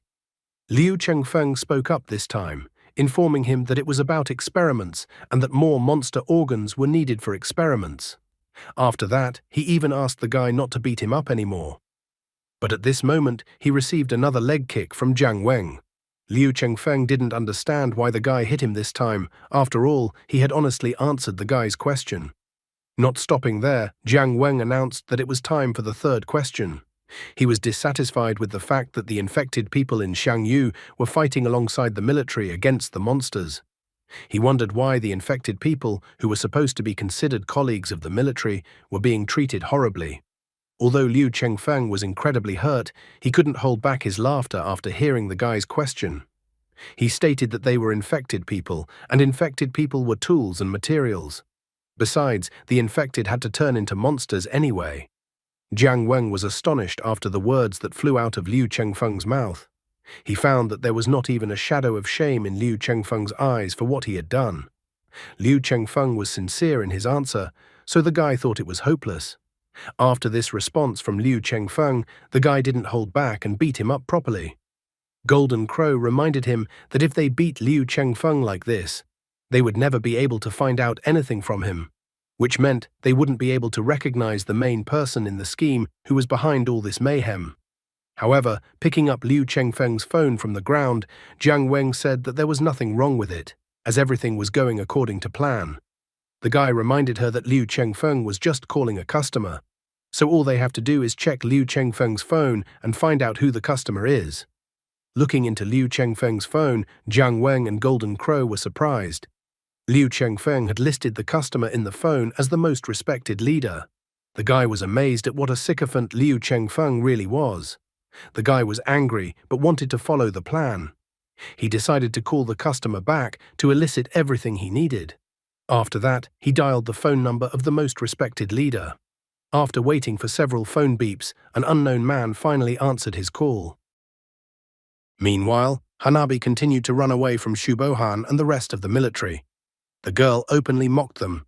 She stated that they didn't stand a chance of catching her, and after she recommended that they catch the wind after her, she jumped straight into the sea. Shu Bohan got out of the car and was extremely displeased that the monster had escaped into the sea. He realized that she had planned all of this in advance. Shu Bohan refused to give up on this, angrily declaring that he was obligated to catch the monster today. Whereupon his left hand glowed, as if the runic inscriptions written on his hand had lit up. The subordinate was surprised that Shu Bohan was willing to use his ability right now. Shu Bohan refused to hold back and activated his weapon, Whispering Hunger. Hanabi was sailing as far away from the military as possible at full speed and with a good mood, when suddenly she was caught up by the attack of Whispering Hunger's weapon. Hanabi was trying to figure out what was even happening right now. However, at that moment, a literal hole appeared in the sea, as if someone had swallowed up the water within a certain area. With his Whispering Hunger weapon, Shu Bohan tried to catch Hanabi. The subordinate had seen all of this so many times before, but was still shocked by what he saw this time. However, Shu Bohan was not amused, he was extremely annoyed, and his stomach rumbled. The subordinate extremely disliked the side effect of the Whispering Hung weapon when the user's stomach started to ache. Shu Bohan stated that he could restrain himself and then told the subordinate to go see what happened to the enemy. Hanabi, who was underwater, looked fearfully at a part of her hair that had literally disappeared as if someone had eaten it. She realized that just a little bit more, and she could die. The subordinate looked in the direction of the monster. He noted that the monster was still alive and well, and even had a new hairstyle, and that Shu Bohan was a loser. Shu Bohan became furious at his words. Holding his stomach with his last strength, he decided to try using Whispering Hung once more. However, his subordinate rightly pointed out to him that he would definitely shit his pants then. Hanabi came out of her stupor, not wanting to hesitate any longer. She swam away from Shu Bohan at full speed. Shu Bohan appeared incredibly upset by the incident. However, they didn't have to be sad for long, as they suddenly heard a mysterious melody coming from somewhere. At the same instant, someone began to appear from the water. That someone was Lord Ju Ming. Shu Bohan was incredibly surprised to see Ju Ming now. His subordinate and the rest of the military weren't thrilled about the encounter either. Meanwhile, Jiang Weng was surprised when he heard the voice that came from the phone, for this voice seemed familiar to him. At the same moment, the guards began to approach the vine's cocoon. They knew that Liu Chengfeng was inside the vine's cocoon. Realizing that the guards had already arrived at the place, Jiang Weng decided that it was a good time to escape. But he couldn't escape quietly, as one of the guards spotted him. Running away from the many guards who were now chasing him, Jiang Weng pondered over what had just happened. He wasn't completely sure if his assumption was correct. He still had one more step to go, and then he would be able to take out the customer. If he was caught now, then everything would be ruined. After that, Jiang Weng ran around the corner of the building. The guards ran after him around the corner of the building, continuing to order him to stop. However, once they ran around the corner of the building, they found many infected people there. The guards started yelling at them, wondering what they were doing here. One of the infected complained that part of the building was destroyed because of some monster, so they went out to get some fresh air. The guard continued the interrogation, asking who just ran by. A man with a bald head stated that they didn't know anything, as they were just walking around. The other man noted that they hadn't noticed anyone. Jiang Weng exhaled a sigh of relief after hearing the infected's testimony. After that, one of the guards asked everyone to wait, as he needed to make a phone call to get instructions from his superiors. After that, he made a phone call and reported that one of the infected was at the scene with Liu Chengfeng, and that this infected had mingled with the crowd. Hearing the report, the unknown person who is the customer for the organ case told the security guard to grab everyone. The guard immediately announced that all the infected should line up in a row.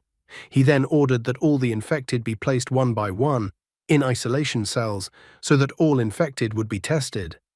Realizing that things were not going well, Jiang Weng told Golden Crow to urgently pass a note to Shuji's mom in the store. He even further specified that it should be done as soon as possible. The guy realized that there was a race against time coming up. He was going to see if he would kill the customer or if the customer would die by his hand. Golden Crow was quick to point out that it was the same thing. Meanwhile, Shu Bohan continued his introduction to Ju Ming. After all, Lord Juming himself, number YC0283, appeared in front of him. The same Juming from the Four-Monster War 10 years ago. Xu Bohan didn't expect to see him here at all. After all, he remembered that Juming had been severely injured during the Battle of the Four Monsters. He wondered if Juming had recovered his strength. The subordinate admitted that he had read information about Juming in the archives, and that he was a demonic-level monster that used 9 sets of sound waves as weapons, and singing one of them could cause people to hallucinate. After that, the subordinate told the others to immediately cover their ears to prevent themselves from losing their minds. At that moment, one of the military men ran up to him and threw a sword at him. Now the subordinate was faced with a dilemma, for if he covered his ears, he would not be able to fight, and if he fought, he would not be able to cover his ears. In the end, he pushed his doubts aside, deciding that all that remained was mortal combat, until his mind was consumed by darkness. He was actually the commander of Xiang Yu's 3rd Special Squad, Gu Lingcheng. His weapon of choice was the ice blade. However, at this moment, Xu Bohan intervened. He stated that there was no need to die in vain, as Gu Lingcheng would not be able to do any significant damage to Juming. Would Xu Bohan in his current state be able to resist Juming, or would Xiang Yu lose another commander? Xu Bohan told his subordinates that he would detain Juming, and all subordinates should immediately return to Xiang Yu and prepare for the highest level of threat. Xu Bohan himself rolled up the shirt sleeve of his left arm, preparing to use his whispering hunger weapon once again. However, Gu Lingcheng quickly assessed the situation, realizing that Xu Bohan would not be able to deal with Juming alone. However, Xu Bohan himself knew very well that he could not handle Juming, but he confidently declared for Gu Lingcheng to act according to his order. Gu Lingcheng did not dare to disobey the order, so as if for the last time, he glanced at Xu Bohan. After that, he and the rest of the subordinates rushed towards the cars to the sound of the tune Juming was making. Running up to the car, Gu Lingcheng said that he would definitely return as soon as possible to help Xu Bohan. Therefore, he asked if Xu Bohan could hold out until he arrived with reinforcements. The proud Xu Bohan was left alone against Juming, while his subordinates got into their cars and drove as far away from this place as possible. Xu Bohan was well aware that his situation was quite unfortunate. Juming calmly allowed Xu Bohan's subordinates to leave the area, and did not even interfere in any way. The monster only gave Xu Bohan a disdainful glance, noting that they were only human beings. However, Xu Bohan, standing from his last strength in front of Juming, declared that the monster should not underestimate humans. After a while, someone arrived at Xiang Yu, telling the guards to open the gate immediately. As soon as the gate opened, Gu Lingcheng and the rest of his subordinates appeared from behind it. Gu Lingcheng announced a red alert. He then told them to report the situation to the Southern District headquarters. To another team, he told them to immediately call all the nearby task force captains. Another team of subordinates he told to immediately go to the research institute and take all the abnormal weapons they could find there. The subordinates scattered, trying to fulfill Gu Lingcheng's order as quickly as possible. Even past the cell where Jiang Weng was sitting, the military also started to run past. Therefore, Jiang Weng wondered what had even happened. He quickly realized that since there was so much noise, it looked like some strong monster had appeared. The only monster of this level that came to his mind was Juming. Jiang Weng pondered a bit about the current situation, that Juming was currently behaving too actively. He even speculated that if Juming teamed up with that rat in Xiang Yu, things would take a rather unpleasant turn.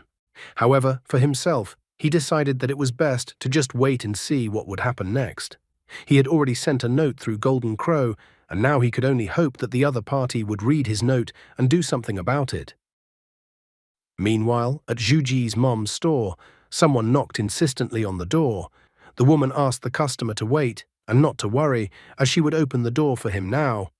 But when she opened the door of the store, she did not find any people there. At that moment, she noticed that a letter had appeared on her desk, as if from nowhere. Golden Crow, who was watching the woman from the vent, informed that she had successfully completed her mission, and that the urgent letter dictated by boss Jiang Weng, which she had written in regular font, had been delivered to the addressee. However, once the woman picked up the letter and read who the letter was written from, she couldn't understand why Jiang Weng's handwriting was so ugly. She remembered that her son was in the same dormitory as Jiang Weng, so she wondered what happened to the guys. The woman picked up the phone and called Shang Yu. She asked to speak to the guys, but was told that Xu Jie and Jiang Weng were in solitary confinement and that they needed to be checked.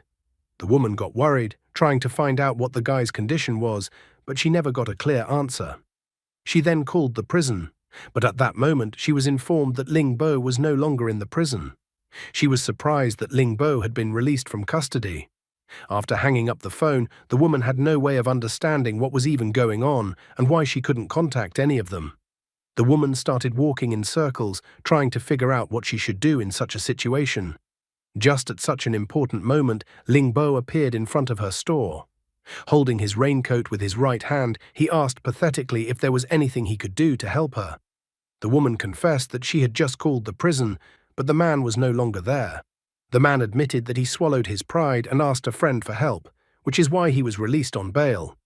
He also confessed that he was a worthless person, and in jail at least he was provided with food and shelter, so he thought it was a good idea for him to spend the rest of his life in jail. The man remembered the note he received from Jiang Weng. Ling Bo declared that the guy with the dog's head had used booze to trap him. However, after that note from the guy, Ling Bo wanted to know what the scoundrel was up to. After that, he picked up the note to read it. The note told the woman to urgently give this note to Ling Bo and that it was incredibly urgent and related to Xu Jie. Meanwhile, sitting in his cell, Jiang Weng pondered over the upcoming events. He believed that once Ling Bo took the letter, they would easily be able to find out who was behind this series of events. The guy called back the phone number, but he still couldn't find out the identity of the customer. Jiang Weng was upset that the customer was very vigilant and ended the call immediately. But in those few seconds of talking on the phone, the guy managed to make out the background noise that the customer had. He heard the sound of car wheels, and he also heard shouting as the military shouted that Hanabi had appeared and that she needed to be caught immediately. At this moment, Ling Bo was reading the note that Jiang Weng had left behind, and that the one responsible was the one who was leading the pursuit of Flower Spirit this morning. The guy felt that at all costs, they should not let the traitor team up with Zhu Ming. Gu Lingcheng at the same time in Xiangyu ordered all the people to immediately go to the formation. After that, the military men got into their cars and headed towards Shu Bohan. As soon as Gu Lingcheng saw Shu Bohan standing alone in the distance, Gu Lingcheng was greatly surprised. Shu Bohan's face had changed a lot since their last meeting. As he walked, he even chuckled. Even his hair was now disheveled and was no longer licked back. The subordinates didn't even immediately believe that Shu Bohan had appeared in front of them. As soon as the convoy of cars approached Shu Bohan, then Gu Lingcheng got out of the car to talk to Shu Bohan. He was greatly surprised that Shu Bohan was able to survive such a serious situation. However, Shu Bohan informed him that simply Zhu Ming's strength had not fully recovered yet, and that his whispering hunger could absorb even sound waves. Therefore, Shu Bohan stated that Zhu Ming had escaped.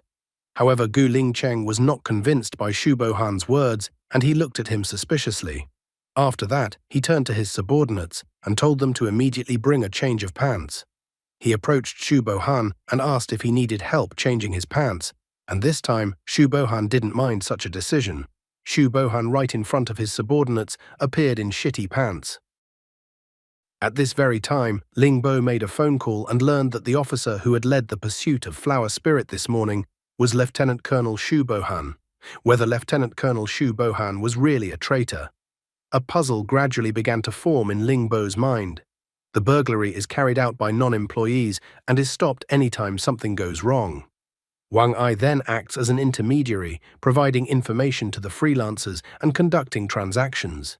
He is also the second person to be blamed for any incident. And now, according to the latest information, Shu Bohan has been hiding deep behind the scenes all this time, using his power to bribe those who could be bribed to work for him and make plans. Ling Bo recognized that this whole theory sounded logical, but he still didn't understand why Shu Bohan was in the business of stealing monsters' organs. The woman standing beside him was greatly surprised by this outcome, for she could not believe that Lieutenant Colonel Shu Bohan could be capable of such a thing. Ling Bo immediately turned around and headed towards the exit of the store. He asked the woman to forget about this information, and he urgently needed to go back to the prison because the food there was very good. The woman wasn't so simple either. She immediately began to manipulate Ling Bo. The woman cried that if Ling Bo gave up on them, then Jiang Weng and Xu Jie would have to face such a big and important person alone. She even started sobbing that mothers have such a hard life, really. Her tears made Ling Bo slow down for a moment on her way out of the store. After a while in Xiangyu, the guard said that Xu Jie Y7-64's test results were all normal, so he could leave his cell. The guy was surprised when he was taken out of the cell because he thought he would spend at least a week in solitary confinement, but everything happened so quickly. After that, the guard led him to a telephone. On the other end of the phone line was his mom. The guy immediately said hello to his mom, but was surprised that Ling Bo was also in the store with his mom. Ling Bo stated that they needed to meet immediately to discuss something. Xu Jie didn't understand what was even going on. At the same time, a man who liked to go to the toilets with men asked if the kobold had been placed in solitary confinement. He announced that whoever had allowed the flower spirit to show up was rumored to be a spy. And he also announced that their spy was the assassin who killed Lieutenant Colonel Chu Xian. After that, he approached the cell where Jiang Weng was sitting. Opening the cell, the man announced that the guy with the dog's head, number 7763, was the very spy. However, once they opened the cell doors, it turned out that there was no one in the cell anymore. The guard didn't understand how the guy could have just vanished. Meanwhile, Golden Crow flew behind the corner of the wall. Behind the corner of the wall was Jiang Weng. An alarm was raised in the Xiangyu territory and the guards rushed to find the guy with the dog's head. A gloating smile appeared on Xu Bohan's face because the guy had escaped from the crime, so this was an admission of guilt. He thought that the guy had just forgotten that he still had a collar around his neck. Xu Bohan quickly decided to deal with the unwanted prisoner who was messing up his plans, so he activated the collar on the guy's body. However, Lieutenant Colonel Xu Bohan somehow failed to notice that the collar was lying right at his feet. As soon as he activated the collar, it exploded at his feet, shocking Xu Bohan. Everything around Xu Bohan was covered in smoke, and subordinates rushed to help the lieutenant colonel. Even without Ling Bo's help, Jiang Weng perfectly realized that the person who was behind the scenes was Xu Bohan. Xu Bohan was at the same level as Chu Xian, and he remembered that Xu Bohan was the one who had expressed a desire to go to the restroom together with Chu Xian. Fortunately, the guy had found a way to remove the collar beforehand. Looking at the explosion from the collar, he nervously touched his neck where the collar used to be. The guy remembered that the first reason why he decided to kill Liu Chengfeng was of course to avenge Xu Ji, but the second reason was that he could remotely control the collar of any infected person to initiate an electric shock, meaning he had a universal controller. After thinking about this situation for a bit, the guy came to the conclusion that he had a prejudice after being reborn. And he kept thinking that he would find the locksmith outside. But in fact, the lock was right in front of him, and this lock could only be opened by the head of Xiangyu. He was even smiling economically, wondering what Xu Bohan thought, whether he had defeated him. The subordinates tried to clear away the smoke and put out the remnants of the flames from the explosion. However, they soon noticed Xu Bohan, who was covered in tattered clothes and without an arm, reminding them of the prisoner's escape. Right in front of his subordinates, he attempted to recover part of his face and his entire left side. If Gustavo Fring had such a weapon, then he would have survived. The subordinates were shocked to see such a transformation of Xu Bohan in front of them. He inquired if they had seen what had just happened. Hearing no reply, he put his index finger to his mouth and informed them that they should keep this secret quiet. His left side turned into a giant bloodthirsty mouth, and he activated Whispering Hunger. In an instant, the subordinates beside him were swallowed by the Whispering Hunger's giant maw. The other subordinates ran towards the sound of the explosion to see what had even happened there. They arrived at Xu Bohan, whose figure was hidden behind the smoke. In the same instant, the smoke cleared and Xu Bohan emerged from it, his body fully recovered, as if nothing bad had happened to him and he had simply forgotten to put on his clothes. He gave orders to immediately find and capture the guy with the dog's head. As it turned out, Xu Bohan was behind all the monster organ thefts, and he had already managed to team up with Zhu Ming. Xu Bohan once again reiterated that the kobold was a traitor for his subordinates to hear. He also said that the kobold had not escaped from Xiang Yu yet, so the subordinates should find it immediately and not miss any corner where it could hide. The subordinates split into groups and rushed to search the entire area. Jiang Weng still hadn't escaped anywhere, but was still standing around the corner, and the guards still didn't notice him. He told Golden Crow to pave the way for them. She should attract attention and then hide from the crowd. Yoshi gladly accepted the given task. They needed to hurry, so the guy took up a starting position, preparing to run. At the same time, Shuji was in shock, shouting loudly while doing so. The guard was indignant, reminding him that it was forbidden to make noise. Ling Bo had managed to arrive in Xiangyu and was now sitting in the infected reception room together with Shujie. Shujie was shouting so much in surprise because he couldn't believe that Lieutenant Colonel Shu Bohan was the mastermind behind all these disgusting events in Xiangyu. He didn't understand how such a thing was even possible. However, Ling Bo had directly stated that Lieutenant Colonel Shu Bohan was the main culprit. He believed that they should only bring him in, and then everything would fall into place. The man also recalled that Jiang Weng was currently in solitary confinement and could die at any moment, and also that they are the only ones who can save him. Ling Bo admitted that he had already arranged everything with Shujie's mother. Therefore, once they start acting, there would be no turning back. He wanted to still continue his speech, but Shujie would not listen any further, saying that they must save Jiang Weng. Sighing, Ling Bo announced that they needed to escape from this place first. Suddenly, Shujie grabbed the man by the collar, yelling at him that he was treating him like a captain, and the man declared that he wanted to be his father. Ling Bo began to slightly make excuses. The guard was indignant, pointing his finger at them and curling up that any fighting was forbidden. Ling Bo's face was covered in cold sweat, for he thought the guy was really mad at him. But Shujie asked Ling Bo to take the chance he had so conveniently arranged. Ling Bo instantly turned around to the guard, who had approached them, and punched him in the face with his fist. Ling Bo was quite a sturdy man, as his punch caused the guard to lose consciousness. The man was even glad that it was done. Walking out the door of the infected people's reception room, they found no one. Shujie shared that Xiangyu had been understaffed recently, which would play into their hands. However, even so, pretty soon their actions would be discovered. Guy reminded them that the isolation room was on the 3rd floor underground, so they needed to hurry up. So Ling Bo and Shujie ran towards the isolation room. After a while, they were already riding peacefully in the elevator. Ling Bo tried to remind Shujie of their conversation in the room, and the fact that Shujie had said he wasn't going to call him his father. But Shujie asked him to shut up about it. After arriving at the right floor, they ran out of the elevator. Shujie also reminded again that they needed to hurry up. Quite quickly, they arrived at the closed Area 1. They were trying to catch their breath when the guy pointed out that Jiang Weng should be locked inside. Shujie came up with a plan whereby he would go first.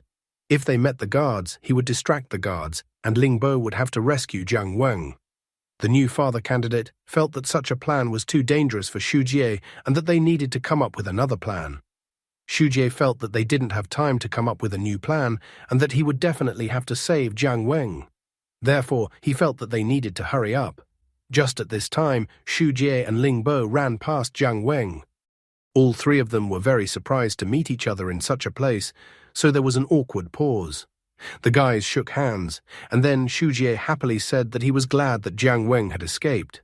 Jiang Weng, on the other hand, had absolutely no idea why Shujie was in this place. Only Ling Bo realized that they had wasted their time.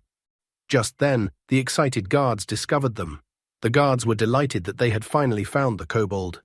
Jiang Weng, Shujie, and Ling Bo finally remembered that they needed to escape. Jiang Weng even boasted that he needed to help the guy remove the collar first.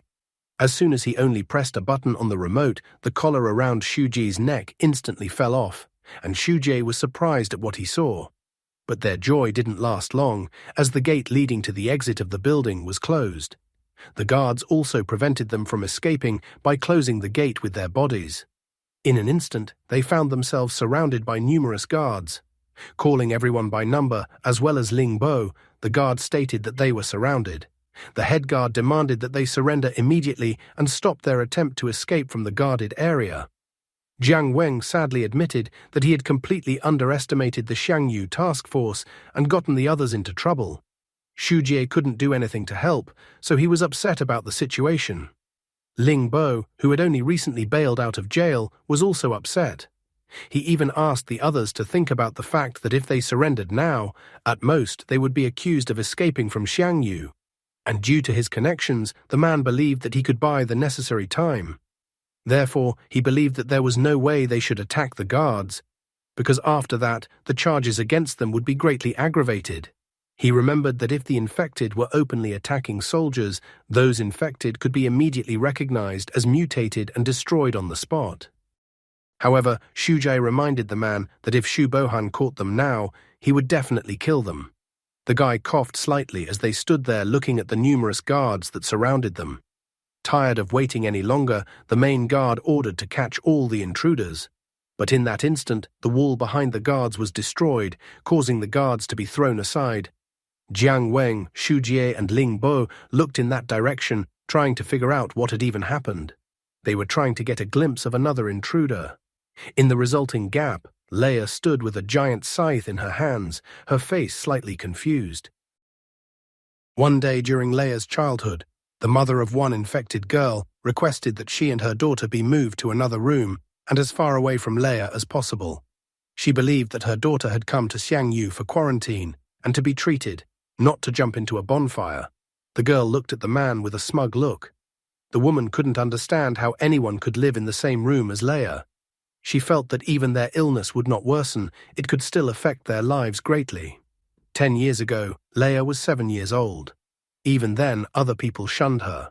One day one of the guards asked another guard why they didn't put anyone in a particular room, and only one girl lived there, even though all the other rooms were full.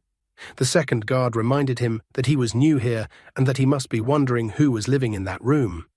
Then he told him that the devil spawn, Leia, lived in this room. All this time Leia was as if in total darkness, alone with herself. One day a bright light did come into the room where Leia lived. The girl entered the room, smugly wondering if the place she would now be living in was here. In the center of the room sat Leia, who was extremely hostile towards the girl. The girl was not the least bit frightened by her menacing face. She began to examine Leia from all sides. The girl admitted that Leia was quite famous among the infected. She had also heard that the girl was incredibly scary, but after looking at her, she concluded that she was just an ordinary child. The girl even noticed that although she was 7 years old, she was about 2 centimeters shorter than her. Leia continued to stare menacingly at the girl as if she was about to eat her. However, the girl was not the least bit afraid of her. Giving her a big smile, she announced that she was 8 years old and that her name was Deshan. Since she was a year older than her, she thought she would be the boss now. Leia was still extremely negative towards her. However, the girl proudly announced that she wasn't joking at all, and that she had even brought something good. After that, she pulled out a can of Coca-Cola from her briefcase. She announced that with the help of beer and ice, a real rite of passage could be arranged for her to become the boss. The girl proudly announced that she would be the boss and that Leia would be her right hand. So after the rite of passage to become a boss, their relationship would be stronger than iron. However, the disappointed girl informed her that what she had in her hand was actually Coca-Cola. She finally admitted that she asked for a beer, but the vendor kicked her out. The girl thought that with Coke, the initiation could also be passed, since it would be the same with ice anyway. After that, the tin can of Coca-Cola was opened and drunk. One day they came to the dining room, where one boy was telling the others that he had heard that a girl was sharing a room with Leia. The other children were incredibly startled by his words. The boy wondered if there was any difference at all between living in the same room as Leia and going straight into the monster's lair. However, at that moment, Deshan appeared behind him and was extremely displeased with his words. The other people immediately turned their attention to her. Deshan told everyone to disperse, informing them that the Demacious sisters had arrived. Everyone immediately noticed that it was Leia and the new girl. Deshan said menacingly that if anyone dared to offend or nag Leia, then the Demacia sisters would make that person repent, and they would definitely not get away with anything. Leia was no longer that formidable girl, and a smile even appeared on her face. She also joined Deshan in declaring that the offender would pay. What happened in Leia's childhood that left such a deep mark in her soul that was stronger than loneliness? And why does she blame herself so much? After many years, they became monster scavengers, cleaning up after battles and cleaning up the area after monster remnants. Leia was already 12 years old, and Deshan was 13 years old. Leia taunted Deshan, which made the latter vomit once again. However, with a rather pained look, Deshan stated that no matter how many times they cleaned up the monster bodies, they were still disgusting waste products. She didn't understand why it was necessary to clean the monster's guts. Suddenly, one of the infected people froze, and cold sweat broke out on his face. It wasn't the fear of the monster's remains, but he heard the sound of the monster, which made him extremely unhappy. The other infected also noticed that the monster's organ showed signs of life. Suddenly, a gigantic-sized monster burst out of the monster's body with a terrifying roar. The infected people were startled that another monster had appeared and was hiding in its mother's body. In the blink of an eye, the monster made its way out, flying upwards. The infected began to ask that the military be called immediately. One of the infected shouted that the military had already left, and that it would take at least 20 minutes for them to return. And the only people on the scene were the logistics department, which had no combat capability. So hearing such frightening news, many infected people rushed to get as far away from the place as possible.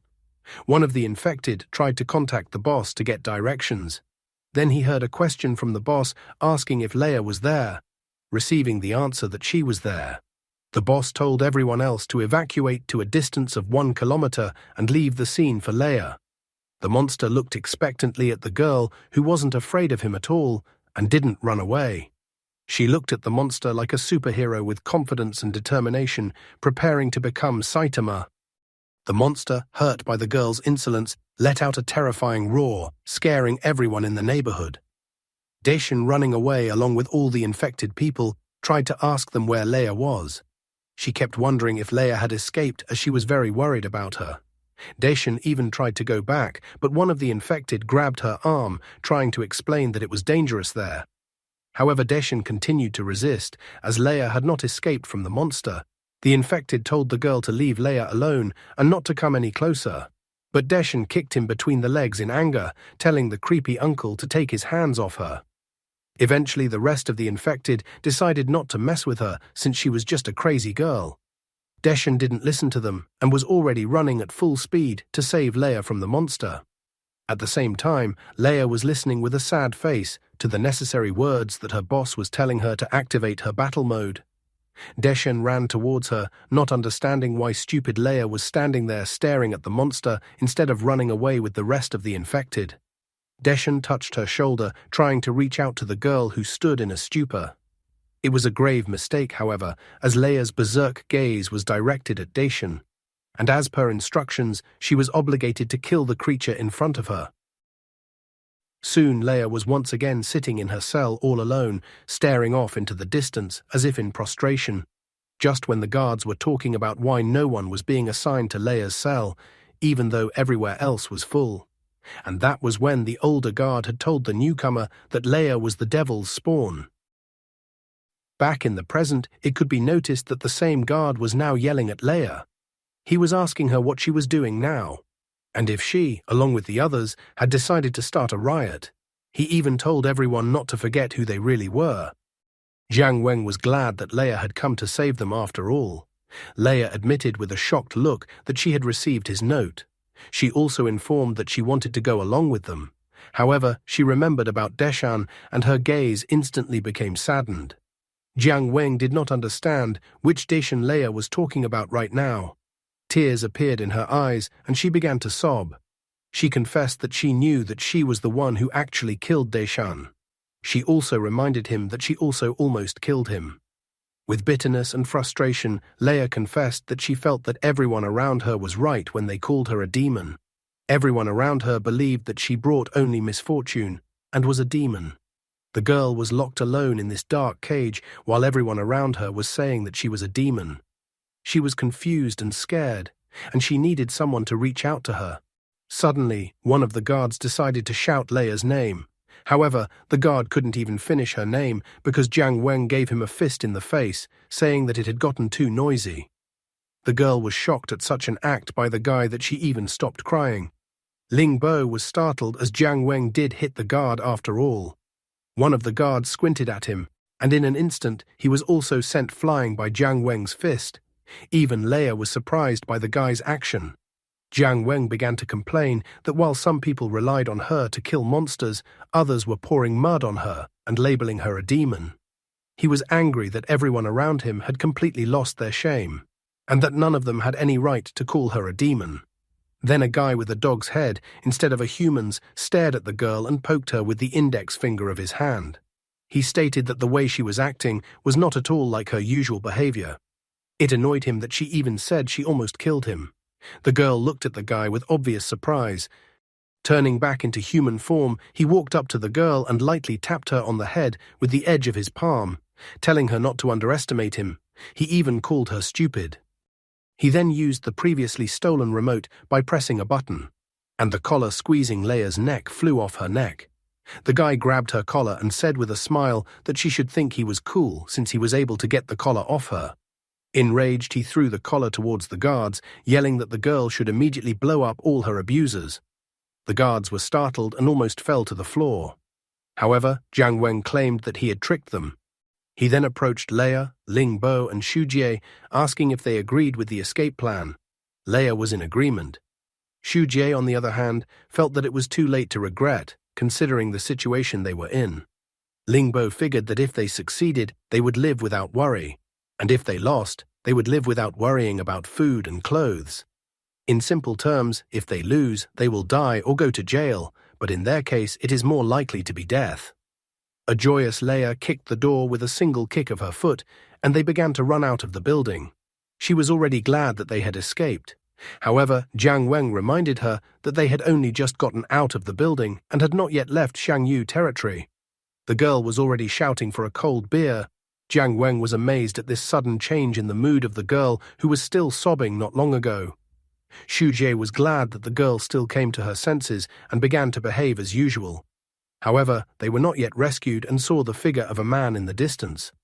Just seeing the man, Ling Bo instantly realized who was in front of them and was frightened.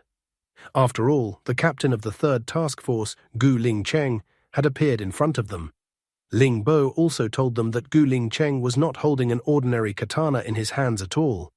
The man tried to convince Gu Lingcheng that Xu Bohan was the real traitor in Shangyu and that they were not the bad guys. However, Gu Lingcheng told him to shut up. He didn't want them to slander Master's good name.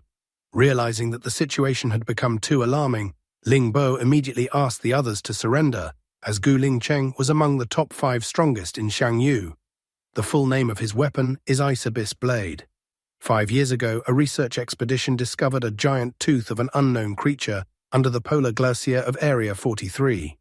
Later, the tooth was polished in a laboratory and turned into a sword, and named Ice Abyss Blade. Ice Abyss Blade has a chilling power. Gu Lingcheng ordered them to give him the man with the head of a dog, as he had even beaten his deputy captain to a pig's head. He then swung his Ice Abyss Blade. From one swing of his Ice Abyss Blade, ice rushed straight towards them. Ling Bo immediately made the decision to flee. However, Leia wasn't going to run anywhere, and her gaze was full of determination. In an instant, she attacked Gu Lingcheng with her giant scythe. From her strike, flames enveloped the entire surroundings. Gu Lingcheng no longer looked as formidable as before and seemed unable to fully resist against Leia. Leia, on the other hand, declared that she would kill anyone who dared to harm the dog-headed man. Ling Bo abandoned his attempts to escape, stating that he only now remembered that they had Leia, who was top 1. So he decided that they shouldn't give up just yet. Xu Jie and Jiang Weng watched in amazement as for the umpteenth time in this escape, Ling Bo either gave up or changed his mind. Leia asked the others to go ahead and she would quickly deal with Gu Lingcheng and then catch up with them. But at this moment, she heard a familiar voice that was about to activate her battle mode with code words. Gu Lingcheng, taking advantage of the confusion, managed to push her aside. The unknown person continued to activate Leia's battle mode with code words. Looking around, the guy realized that it was an order that caused Leia to subsequently lose control of herself. He told Leia to focus on her combat, reminding her that it was just a meaningless suggestion from the manipulator's mouth. He continued, even barking for Leia not to listen to the manipulator. Just at this moment, the main manipulator, Shu Bohan, appeared. He stated that he would not allow Leia to lose control of herself, since he supposedly believed that they had already made a lot of messes in Xiangyu already. So in this way, he wanted the girl to just stand there and not move. The man smilingly told the guy that it was over for him, showing his hand as if preparing to activate Whispering Hunger in case. Jiang Weng stared at him angrily, realizing that all the troubles in Xiangyu were because of this person. The others also realized that the situation had become as dire as possible. In the end, Jiang Weng declared that it was now over. He decided to remind Shu Bohan that the constant organ thefts had caused the infected to mutate. Therefore, only Shu Bohan had put Xiangyu in a dangerous situation. However, the two-faced smiling Shu Bohan wondered if the kobold believed that anyone would even believe his words. He was convinced that no one would believe his words. However, the guy stated that it was enough for him that only one person would believe him. At this moment, Shu Bohan and Gu Lingcheng turned around behind them. The same Chu Xian that Jiang Weng should have killed earlier under the threat of being exposed as a spy appeared behind them. Shu Bohan could not believe his eyes. He didn't understand how Chu Xian could be standing in front of him. After all, he was supposed to be dead. How naive and foolish Shu Bohan was, who had been ruined by his pride. And Chu Xian should definitely set things straight now and punish the man who shits in his pants and likes to go to the toilet with Chu Xian. Turning to his surprised friends, the guy smilingly informed them that a character of Chu Xian's caliber was not easy to kill. He also admitted that Chu Xian's death was a trap set to reveal a traitor in Xiangyu. Time goes back to when Jiang Weng and Chu Xian ran into each other in the bathroom. At that time, Jiang Weng informed Chu Xian that a monster had taken his sister hostage to force him to kill Chu Xian. Chu Xian inquired if the guy believed that he could kill him. He also wondered if the guy could get away with killing him. Jiang Weng suddenly realized that the situation was actually quite strange. At that time, Chu Xian smiled, offering the guy to make a deal with him. Chu Xian informed him that he could die to help him save his sister. However, in return, Chu Xian demanded the guy to continue investigating the Lingbo case and reveal the traitor in Xiangyu. Jiang Weng was surprised at such a sudden change of events. But after a moment, he declared that it was a fair deal and agreed to Chu Xian's proposal. He was glad that Chu Xian was able to notice that there was a problem inside Xiangyu. Besides, he felt that only such a leader would be able to handle the current situation. In the present, Shu Bohan still couldn't believe that Chu Xian's death was staged. He had checked Chu Xian's vital signs himself, so he was certain that he was dead. It suddenly dawned on him, did Chu Xian really use the Chapel of Rest on himself? Chu Xian admitted that in order to disguise his death more thoroughly, he had to hide it from everyone. So when Shu Bohan recorded his vitals, he activated the Chapel of Rest for 3 seconds. But he was surprised at how bad Shu Bohan turned out to be. Gu Lingcheng couldn't believe that a master could be a traitor. He thought it was bullshit. The guy even intended to chop off everyone's heads who thought to continue insulting the master. However, Chu Xian calmly asked Gu Lingcheng to listen to what he had to say. He confessed that he had long ago noticed that Xiangyu was something wrong. The man realized that perhaps because he was the strongest barrier or deterrent to traitors, all traitors acted with extreme caution.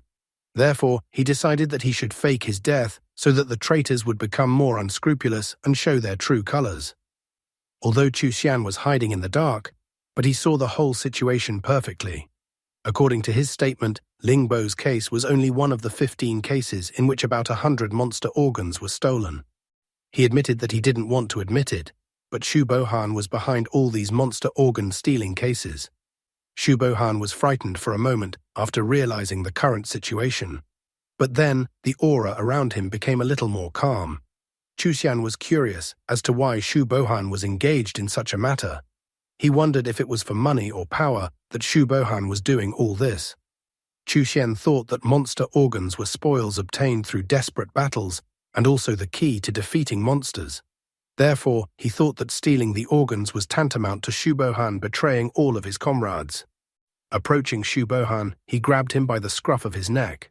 Chu Xian had already shouted at him, not understanding how Shu Bohan could forget his oath to fight to the death for humanity. After his words, the traitor only smiled. He remembered that they had started with the battle of the 4 demonic beasts and gradually worked their way up from mere soldiers to the position of lieutenant colonel. In their 16 years, both of them had already taken an oath that they would fight wholeheartedly to the end for the victory of humanity. However, Shu Bohan reminded him that their current abnormal weapons had appeared 5 years ago. Chapel of Rest and Whispering Hunger are abnormal weapons that extract essence from monster cores. When injected into the body, they create glowing runes of their respective abilities on the skin. They are called runic-type abnormal weapons. Only those with the rank of lieutenant colonel and above could possess such weapons. Using an abnormal rune-type weapon came with a price. Chapel of Rest was created by extracting the monster YC0745, Temporal Worm. It is in the shape of a frame with arms.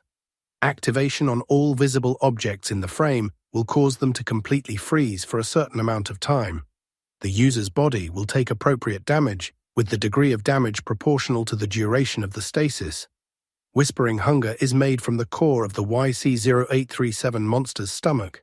When Whispering Hunger is activated, the user's hands form a mouth that can devour everything within a certain space. After use, the user can develop acute gastroenteritis. When they were 27 years old, they finally had the opportunity to obtain an abnormal runic weapon. A Lingling doctor stood in front of them. She said that the side effects of the abnormal rune-type weapon would require at least 2 clinical trials under standard procedure. However, since it was wartime, they had to proceed in a simpler manner. So she felt that she thought there was a risk of possible side effects, especially with Whispering Hunger. Dr. Lingling was a researcher at the Anomalous Phenomena Laboratory of Xioxi City. The smiling Shu Bohan instantly chose a weapon. He said it was unfortunate that he had to pay for owning an abnormal weapon by damaging his body. After all, if his beautiful face was ruined, thousands or even millions of his female fans would weep. Nevertheless, he did not hesitate to choose Whispering Hunger. However, the enraged Chu Xian shouted that he had not actually agreed to this choice of abnormal weapon. Therefore, he wanted to solve everything with the classic rock-paper-scissors method. Suddenly, a crazy idea came into Chu Xian's mind regarding Shu Bohan. Shu Bohan confessed that in order to protect Xiang Yu and Xioxi City, they did not hesitate to take the abnormal weapon. They knew that there were always undetected risks. Humanity had been studying abnormal weapons for half a century, but until now, very little was known about the anomalies that suddenly appeared in this world. Therefore, Shu Bohan finally admitted that the side effect of Whispering Hunger was not only stomach upset. Shu Bohan began to continue saying that he was incredibly sorry. His mouth twisted as he reported that he was unable to strengthen his will. His mouth turned into the mouth of a monster, and giant mouths appeared all over his body. He stated that he was incredibly hungry. Chu Xian simultaneously looked at his comrade, who couldn't resist the side effect of Whispering Hunger, with sadness and shock. Gu Lingcheng couldn't believe what his master had turned into. Jiang Weng, Leia, Xu Jie, and Ling Bo were also amazed that Shu Bohan had literally turned into a monster. With tears in his eyes, the monster with the remnants of Shu Bohan's consciousness turned to his friend and asked if he was still human or had already become a monster. Chu Xian was shocked at his friend's current condition. He stammered and explained that he would take him to get treatment and they could fix it. Tears spurted out of Shu Bohan's eyes, which did not stop. Tears continued to flow from his eyes as he apologized to Chu Xian, saying that he was sorry and that he couldn't help himself. He was incredibly sad that he had finally failed to hold back and betrayed Xiang Yu. His words echoed throughout Xiang Yu, surprising everyone watching the scene. Recently, Shu Bohan and Ju Ming had their first meeting. Ju Ming inquired whether Shu Bohan was still human. Shu Bohan's face was completely covered in cold sweat, and it was hard for him to hold back and stand on his feet. Without waiting for his answer, Ju Ming stated that the spasms in his stomach, the peristalsis of his intestines, the screaming of his hypothalamus, every cell in Shu Bohan's body was telling him the truth. He could feel that Shu Bohan was incredibly hungry.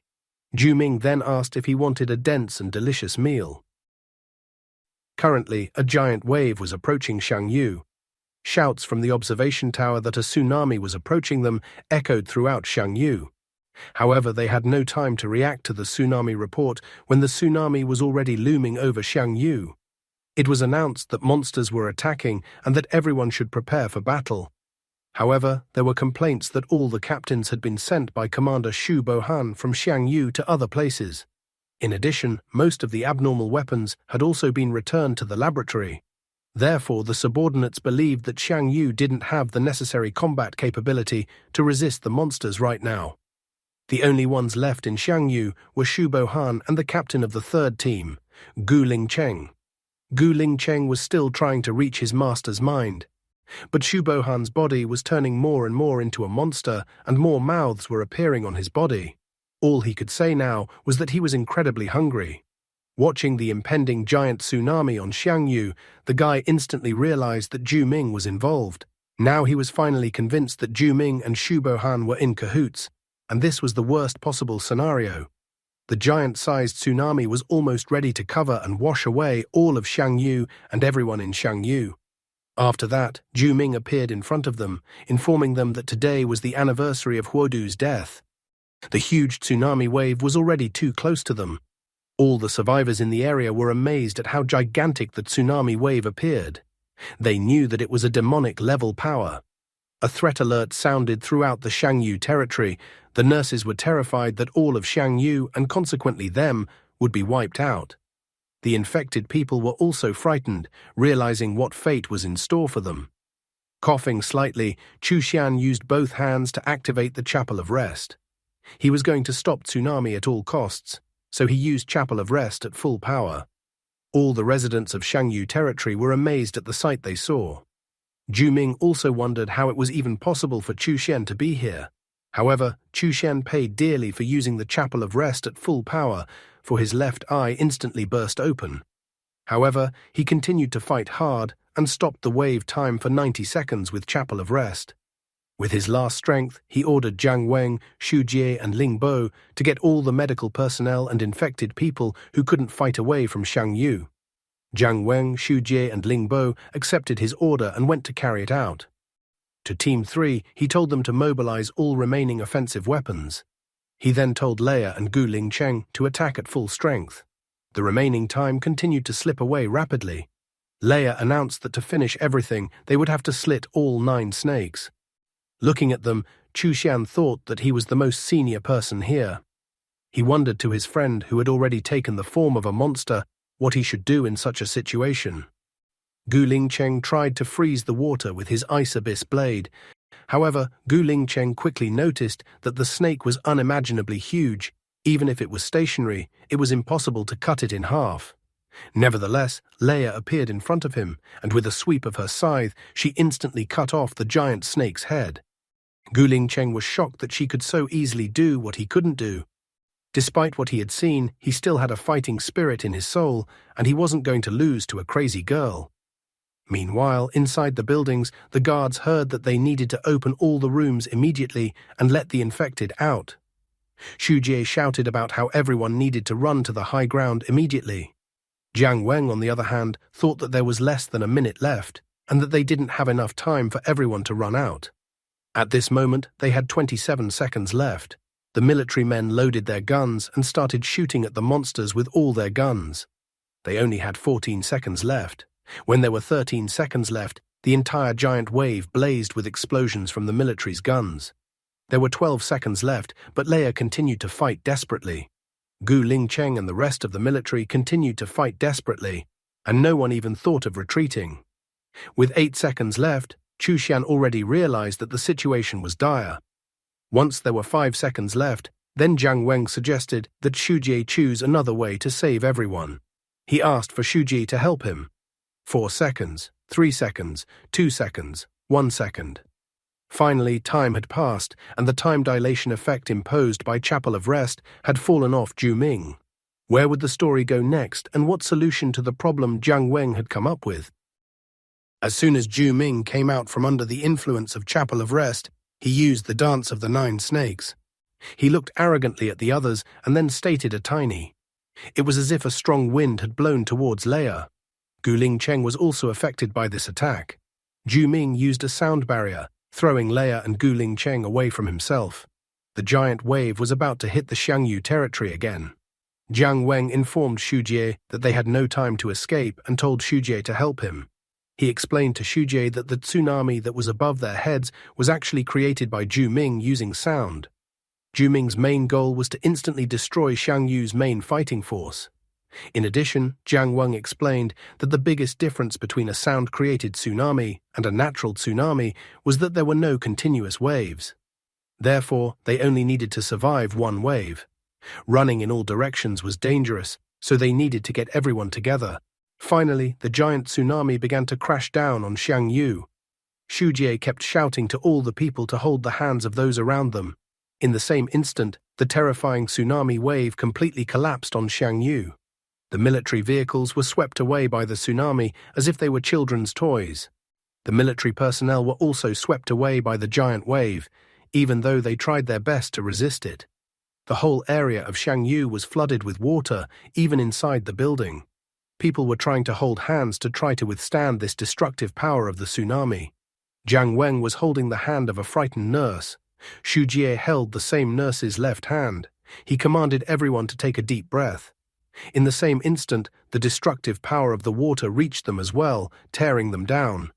The entire Xiangyu territory was completely underwater. Jiang Weng, while underwater, continued to hold the hand of the nurse and the other man. However, it didn't last long, as all the people were swirled into the vortex, and they let go of their hands from the other people. For a moment, everything went black in Jiang Weng's eyes, but then he abruptly opened his eyes, regaining consciousness. Continuing to be underwater, he rushed upwards to finally get out of the water and breathe in some air. Jiang Weng safely managed to get to the surface of the water and breathed in a full breath of air. After that, he decided to look around to see what their current situation was. The entire Xiangyu area was almost completely underwater. Many people had managed to escape to the surface of the water and were now trying to catch their breath. Other people were still searching for their friends and relatives. Jiang Weng first tried to find Xu Jie by shouting out his name. Not far away from him, Xu Jie popped up. He shouted to his friend that he was beside him. Xu Jie was glad that they had managed to survive.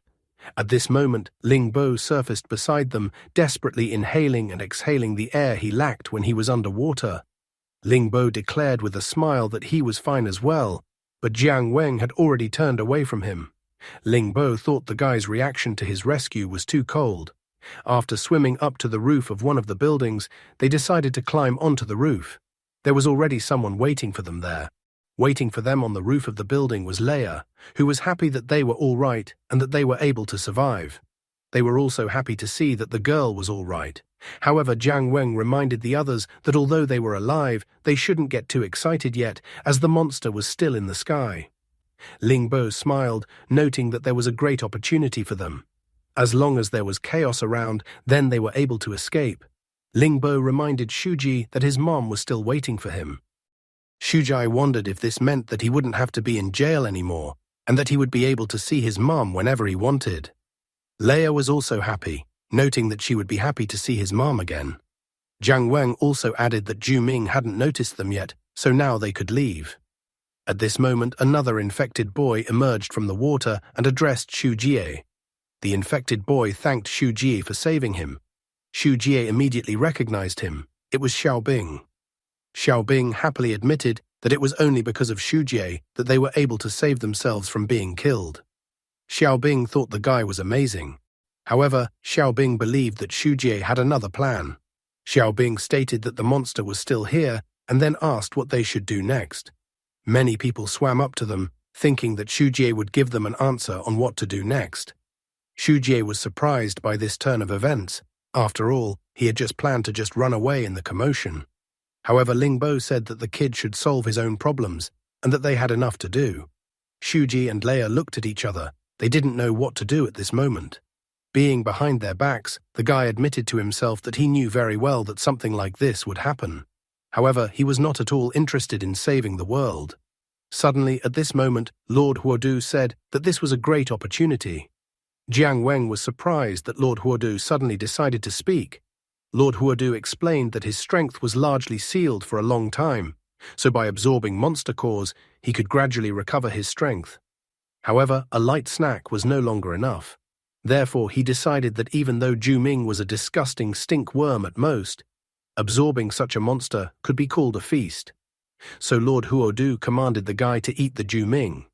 Sitting on the rooftop, the guy began to ponder on the truth of the matter. Whether you live in the world of immortals or have escaped from there is no absolutely safe place in this world. Only by becoming strong can you truly free yourself. Finally, he said out loud that it was all right. He stated that even though it was a bit troublesome, it was time to eat a solid meal. Jiang Weng proudly stated that he misspoke, and he certainly meant to say that it was time to save the world. Xu Jie and Leia were incredibly happy about this decision by Jiang Weng. However, Ling Bo was extremely unhappy about their decision to save the world. He did not understand how such words could come out of the mouth of someone like Jiang Weng. Clutching his hands on his head, Ling Bo advised them to forget about it. Ju Ming was in the air, looking at the result of the tsunami hitting Xiangyu. Jiang Weng held out a remote control to Xu Jie, requesting that Xu Jie should remove the collars from all the infected people and bring all the collars to him. And after releasing the infected people from the collars, all the people would have to hide in the shelter. The people behind Xu Jie's back were completely unaware of what was even happening. Ling Bo suddenly remembered the very important things he immediately needed to do. Therefore, he declared that he would not accompany them further. For such an act, he received an obscene gesture with the middle finger of his left hand towards him. Jiang Weng then announced that Leia would obviously be doing damage. The guy asked her to try to hold off the snake for as long as possible. However, he told her not to use uncontrollable force, but to just do her best, and he would cover her. Leia was so happy that the guy was relying on her that her cheeks instantly turned red. Ju Ming arrogantly glanced at Jiang Weng, declaring for the stinky dog to get out. Ju Ming did not silently wait for their plan to be realized. He once again used his sound control ability, the sound of chaos. The water left behind by the tsunami instantly surged. One of the infected people reported that Ju Ming was using sound to cause hallucinations. Therefore, he recommended that everyone cover their ears. Another man reported that if they dived underwater, they could reduce the noise coming from Ju Ming's ability. All the people instantly decided to dive underwater to avoid being affected by the Ju Ming ability. The giant snake opened its mouth and a shower of sonic bullets poured out of its mouth. The people who had dived underwater were attacked by a multitude of sonic bullets. Jiang Weng at this time half transformed his head into a dog's head and ran on the surface of the water, summarizing that Ju Ming had already launched an attack on them. Jiang Weng told Darcy to follow Xu Jie and report the current situation. He also told Touch the West to locate Xu Bohan's location. Yoshi, on the other hand, was to stay by his side. Looking at him, Ju Ming told him to keep running and hide in his dirty, stinky corner. He was going to destroy the annoying people first, and then he had already decided that it would be his turn. Ju Ming was going to pay him back for the 10 years of humiliation he had caused him. He was about to continue his monologue, but he was suddenly interrupted. A smiling Leia grabbed his hair with her hands. She was amused that Ju Ming was so focused on the dog that he completely missed it. Ju Ming completely didn't expect something like this to happen. He began to roar like a girl, telling the smelly girl to take her hands off him. However, Leia stated that she was extremely eager to get back at him. After that, she swung her scythe and used windmill to spin around. Under the power of her strike, Ju Ming was easily thrown back. He even extended his tongue as he flew away from her strike. The giant snakes also headed after their master. Ju Ming was simply furious, intending to deal with Leia for what she had dared to do to him. However, at this moment, someone uttered that Ju Ming had now decided to focus his attention only on Leia. In the same instant, Jiang Weng's right hand was enveloped by the jellyfish armor. He declared that let Ju Ming not think about the fact that he could only run away. In the same instant, Jiang Weng delivered a powerful right punch from below right into Ju Ming's jaw.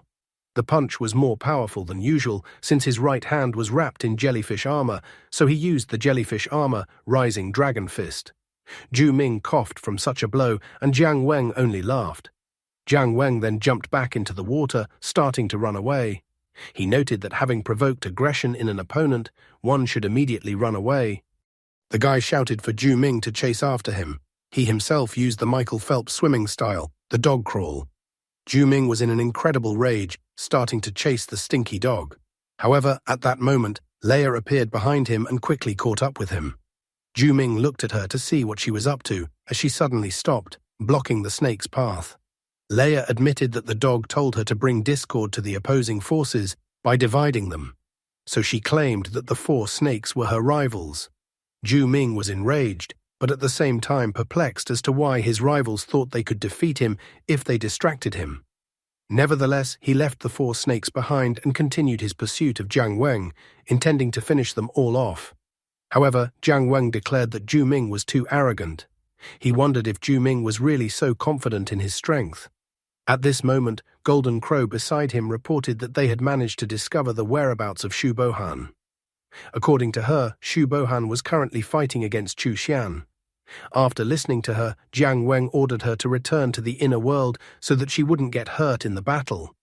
Yoshi returned to the inner world at the same second.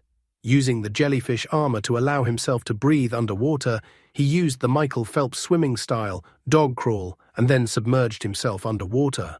The guy was about to implement the next detail of his plan. The story was slowly approaching its denouement. What was Jiang Weng going to surprise the angry Ming with? Meanwhile, Leia had taken an offensive-defensive stance against the 4 giant snakes.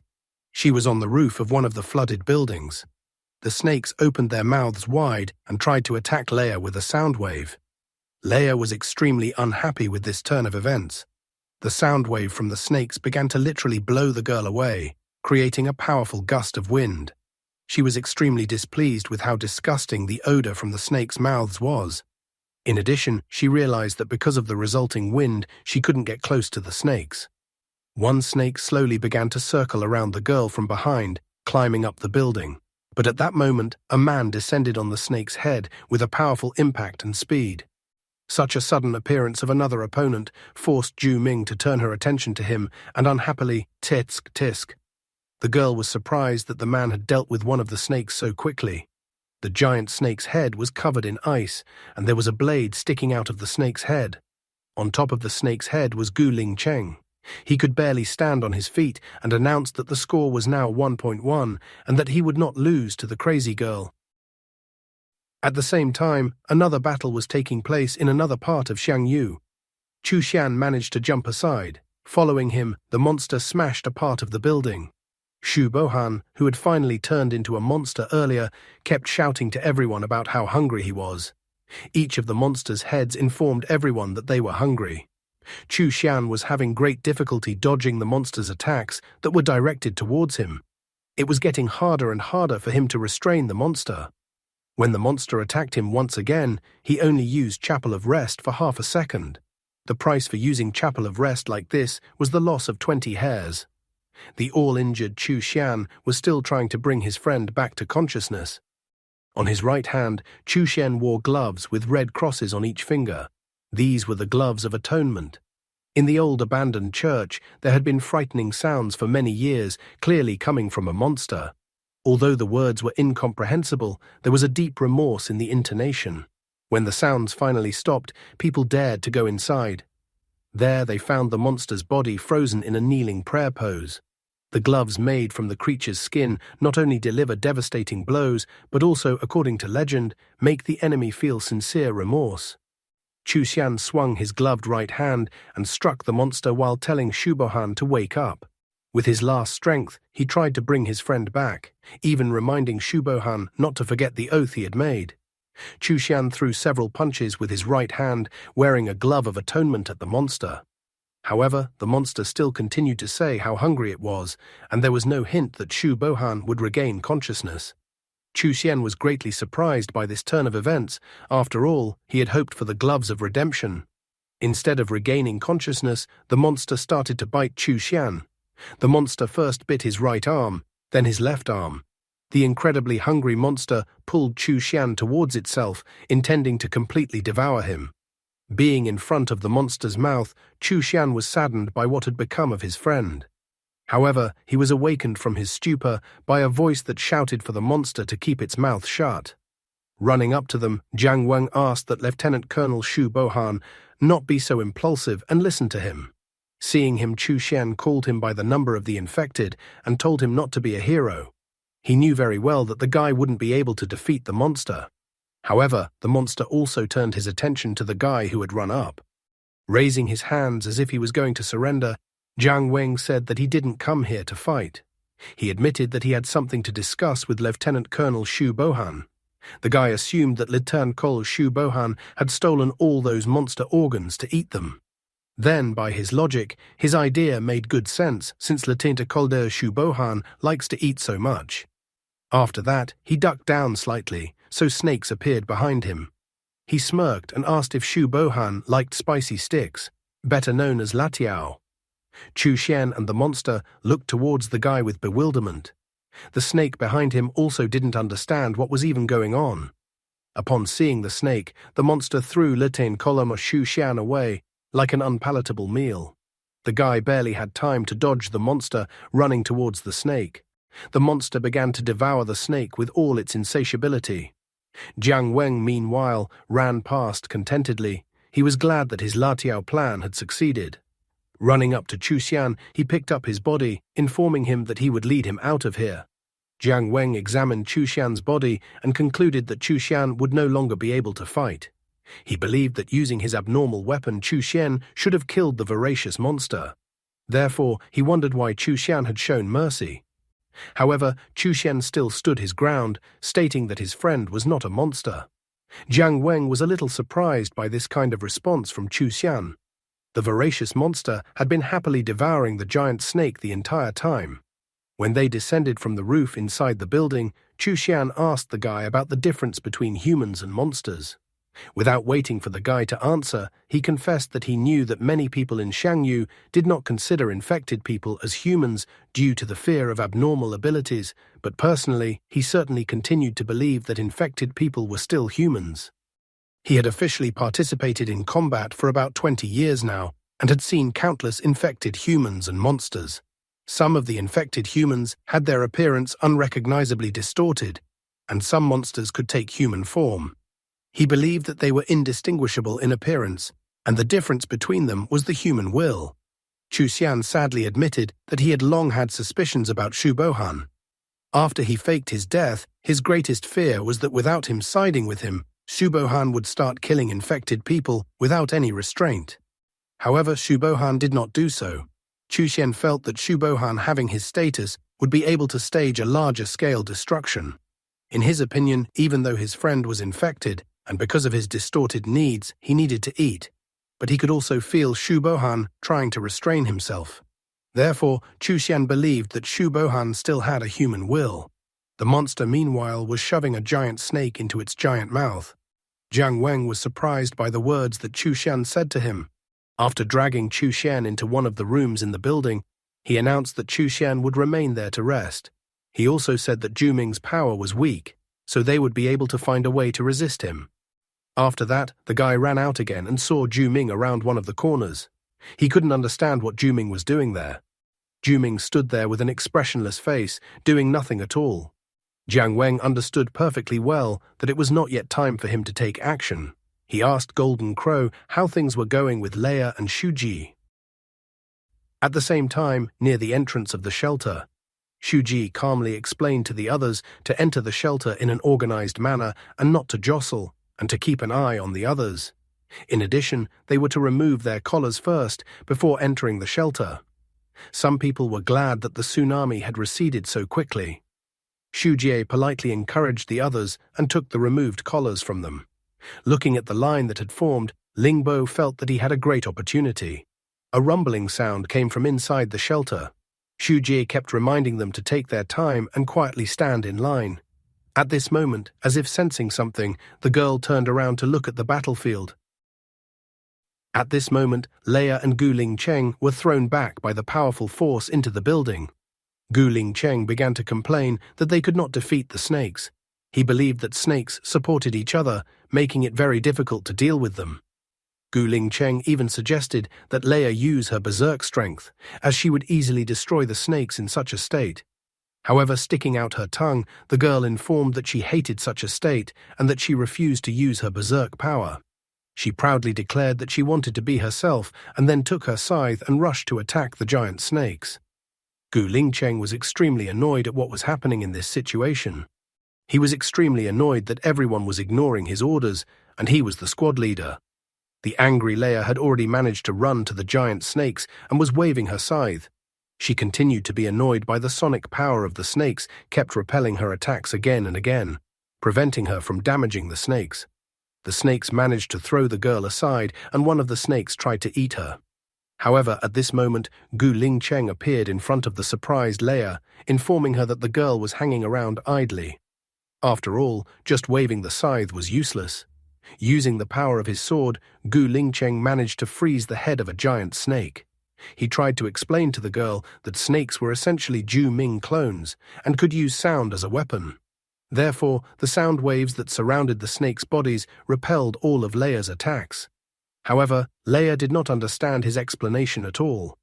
In the same instant, using the sound waves, the snake swiftly removed the ice from its body. Running away, Gu Lingcheng shouted to her to remember about the two snakes they had managed to defeat. Leia destroyed the first snake because the snake was frozen. He destroyed the second snake as it was a surprise attack. Neither of these two snakes had a peculiar sound barrier on them. Therefore, he believed that their attack would only be effective if the snakes were able to distract themselves for even a moment. As a result, Gu Lingcheng informed her that he would be the bait, and she would have to take advantage of the occasion and destroy the snakes. Using his sword, he once again lunged at the snakes and froze the head of one of them. After that, he shouted at the top of his voice that Leia should take the opportunity and attack the snake. Jumping with her scythe in hand, Leia managed to slice the frozen snake. Ju Ming was not very happy when he saw his next snake being killed. But Leia was incredibly happy that she was able to damage the snake this time. Gu Lingcheng proudly declared that everything had worked because he was a strategist and had come up with this whole brilliant plan. However, he wasn't having much fun at this moment, considering that the other two snakes had already opened their mouths right next to him. He sadly noted that the role of a decoy always involved risk. Gu Lingcheng wanted to make up for at least some of the damage that his master Shu Bohan had caused. Therefore, using almost all of his strength, he froze the head of one of the snakes once again. Leia, however, was left to give the snake one last strike to finish the snake off. Ju Ming was extremely annoyed that another one of his snakes had been destroyed. Jiang Weng, watching him, realized that it was still too early to take action. However, from the mouth of the last surviving snake, a leg flew off as Gu Lingcheng was swallowed by the snake. Leia was stunned, believing that Gu Lingcheng had died. At this moment, Ju Ming laughed. He realized what the guy's intention was. Ju Ming thought that the guy wanted to divide his strength and smash one by one. However, Ju Ming thought the guy's approach was so naive. Suddenly, the snake roared as if it was extremely displeased with something. From inside the giant snake, someone's scream was heard. In the same instant, the giant snake became icy in one place, and then the ice began to spread through the snake's body, reaching the snake's head until the snake's head was frozen and shattered into shards. Leia watched his victory, standing next to the last defeated snake. What trump card is hidden up Ju Ming's sleeve that he was so calm about his snakes being destroyed, or is he just so arrogant that he can't even think of losing?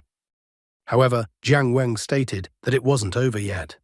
Just at this moment, Gu Lingcheng fell out of the last frozen body of the giant snake.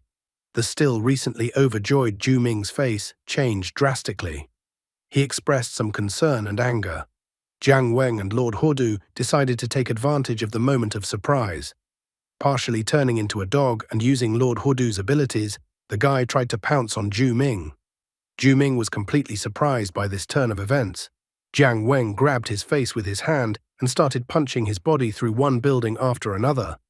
Again and again, he destroyed the walls of the buildings they came across, using Ju Ming's face and body as a battering ram. However, this power was too limited in time, so he let go of Ju Ming from his hand. As Hodu's body once again began to be wrapped tightly with chains, making it difficult for him to move. However, Jiang Weng still had time to flip Ju Ming aside from himself. The Ju Ming fell into a pile of rubble on the roof of one of the buildings. Jiang Weng's hands were as if shrouded in chains, and he realized that he could no longer use his power as it was blocked. Lying on the roof of the building, Ju-ming wondered if this was his plan. It was surprising to Ju-ming that he thought that just distracting Ju-ming and then dealing with him in one fell swoop would be enough. Ju-ming only felt pity for him. Rising in the air without using his arms or legs, he declared that the sealed fire disaster Huodu was now like a stray dog. Staring at him furiously, Ju-ming noted that he had only recovered 20% of his strength, while Ju-ming himself had recovered 40% of his strength. Raising his left arm, he attacked his opponent using sonic bullets. The sonic bullets rushed towards the poor dog. Although he tried to cover his face, it didn't help protect himself from the sonic bullets at all. Jiang Weng tried to hold on somehow, but he was weakly succeeding. The enraged Ju-ming continued to attack him, pointing out that he was nothing but an arrogant, smug, smelly dog. Ju-ming believed that he was the reason why they had lost to humans 10 years ago, and then he himself had to suffer humiliation for all those 10 years. Therefore, he wished to deal with Huodu with his own hands. He unleashed an even stronger wave of sonic bullets on the guy. With a smug smile, Ju-ming declared that today's events would be final, that he was the absolute victor, and that Huodu and the place where they were located would be destroyed. After his words, a small light of energy flew out from his hand. Then, under the gaze of Leia, who was beside Gu Lingcheng, the defeated snakes began to transform into energy. Watching the energy transformation, Leia didn't understand what was happening. Xu Jie, meanwhile, had already managed to put all the collars removed from the infected people into a box and was running to deliver the collars to his friend. Ling Bo, on the other hand, was examining the lockers at the same time. He realized that now everyone was only busy fighting the monster, so it was a good time to fish in troubled waters. Besides, he justified it by saying that if he didn't take everything for himself, it would all be destroyed and wasted. Standing with his last strength, Jiang Weng still made attempts to resist the situation. Ju-ming began to defiantly gather energy in his hand. He taunted Huodu, noting that the snakes that they were able to kill with such difficulty would now become his energy again. Sound is the fluctuation of air. When you squeeze the air, the vibrations get stronger. So he continued to squeeze the air. They had strangely coincidentally ended up near the same building where Chu Xian and Xu Bohan had fought before. As Chu Xian watched Ju-ming's actions from the window, he realized that Ju-ming would destroy all of Shangyu in this way, and he wasn't going to let that happen. Chu Xian calculated that in his current state, he would only be able to use Chapel of Rest for 15 seconds. However, he was still going to use Chapel of Rest. But before he was about to use Chapel of Rest, he was greatly surprised. Ju-ming also turned around after sensing a stranger behind his back. The monster-like Xu Bohan, who was incredibly hungry, appeared behind his back. Upon discovering the monster behind his back, Ju-ming became more calm after realizing that it was just him. Ju-ming noticed that it had already managed to eat 2 of his snakes and fully awakened. The monster-like Xu Bohan with all his mouth was trying to convey to everyone how hungry he was. Ju-ming even praised him, noting that due to the fact that he had cleared most of Shangyu's defense forces, then Ju-ming felt that giving him 2 snakes to eat was worth it. Now he was offering the monster to admire the beauty of destruction with him. However, all of a sudden, the monster began to show strange activity. It seemed that Xu Bohan was still trying to resist the monster. Suddenly, Xu Bohan remembered the vow he had made in his 16 years. Ju-ming abruptly turned around to look at the monster. Jiang Weng also did not understand what was even happening. Chu Xian, who watched the battle from the window of the building, was also shocked by what he saw. Xu Bohan opened his giant monster-like mouth and loudly yelled that he swore on his soul. He demanded that Ju-ming dare not underestimate the human race. Immersed in the abyss of the monster's mind, even from the last of his strength, Xu Bohan clung to the oath once uttered. Thoughts find their way, without limit or fear, mirror warriors, sharp blades. The night is limitless. I swear with my heart, I swear with my soul, to keep the unbreakable will of humanity. A tear streaked across Chu Xian's only remaining right eye. He believed that his friend was still alive, and he showed signs that he still hadn't become a full-fledged monster. The enraged Ju-ming turned towards the monster, not understanding what nonsense the monster was saying. However, the next second, the monster instantly swallowed Ju-ming.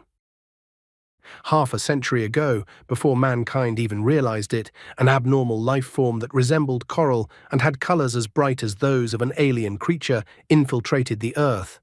Originating in a small seaside town, the abnormal life form quickly spread around the world like a disease, spreading spores. Living creatures became infected, mutated, turned into monsters that rampaged through the breeding grounds. Ecosystems collapsed, the established order crumbled. Humanity was on the verge of collapse, powerless in the face of the threat. But when there was no hope left, one man dared to step forward and challenge the monsters. He was frail, weak, seemingly easily broken, and he knew that he could make little difference alone. But he chose to fight the monsters, for he needed willpower to win and overcome difficulties. Only willpower can help a man overcome all adversity. Meanwhile, in the monster's stomach, the last of his strength was leaving Ju Ming. The monster was squeezing him tighter and tighter, not even allowing him to breathe. However, Ju Ming refused to give up so easily. Incredibly angry, Ju Ming yelled at the monster to make the monster stop messing with him and calling the monster an ugly piece of trash. In the same instant, Ju Ming used the previously stored energy, creating a sonic explosion. The monster began to inflate from the inside like a balloon. Following that, there was an incredibly bright and powerful explosion. The resulting sound wave from the explosion literally blew everyone away as if they were caught in an incredibly powerful wind current. Jiang Weng made futile attempts to resist. Standing in the center of the earlier sound blast, Ju Ming was still enraged. He didn't understand how such trash even dared to touch him. The remains of the devouring monster were scattered all around. The unwillingly regained consciousness, Shu Bohan was on his last breath. He was upset that he had failed to kill Ju Ming and that he had failed the mission.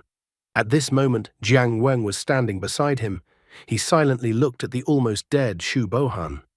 Shu Bohan tried his best to ask him if he had another way to kill a monster like Ju Ming, but the guy didn't answer him.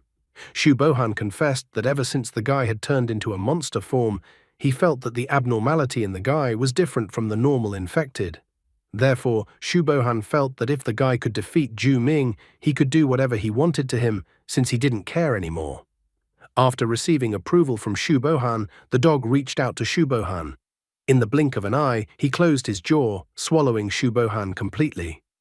In the same instant, some of the chains restraining Lord Huodu in his subconscious mind were destroyed. In the next instant, one of the statues in his subconsciousness glowed. Lord Huodu's power began to increase. Starting from 7% strength, his power reached 26%. Ju Ming at this time was still angry that some trash dared to touch him. He was annoyed at the very thought that such trash had the right to touch him. In the end, he decided that everyone should die. Despite his anger, he couldn't help but feel the flames coming from his opponent. He turned around to see what was going on and where the energy was coming from. Only what he saw did not please him at all, and he was still angry. Jiang Weng was standing in the form of a dog, and the aura emanating from him clearly showed that he was no longer the same as before. Currently, Lord Huodu's recovered strength was 35%. Now Jiang Weng and Lord Huodu were already a serious force that Ju Ming would have to reckon with. Ju Ming couldn't help but notice how Lord Huodu's strength became much stronger felt. He looked at his opponent suspiciously, beginning to realize what had just happened. Suddenly, Ju Ming was incredibly angry, continuing to insult Lord Huodu in every way possible, calling him a stinking dog. However, his belligerent and hateful mood abruptly changed to a frightened mood when Jiang Weng began to approach him. At the last moment, he tried to maintain his hateful and belligerent attitude, but the very next instant his opponent struck his insolent face with his fist again. Jiang Weng was now tossing his opponent around like a beaten dog. After flying a considerable distance away from such a blow from his opponent, Ju Ming tried to stand on his feet. Coughing as he did so, he began to look around as he continued to shout about the stinking dog.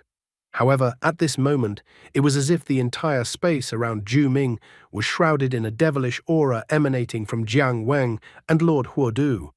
The dog-shaped Jiang Weng stared at Ju Ming like a hunter staring at his prey.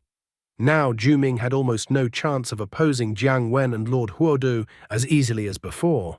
It was his turn to be someone else's prey. And that's all for today. Thank you very much for watching the video. If you would like to see a sequel, please like, subscribe to the channel, and leave your wishes in the comments. You can also subscribe to Telegram to know about new videos. Bye everybody.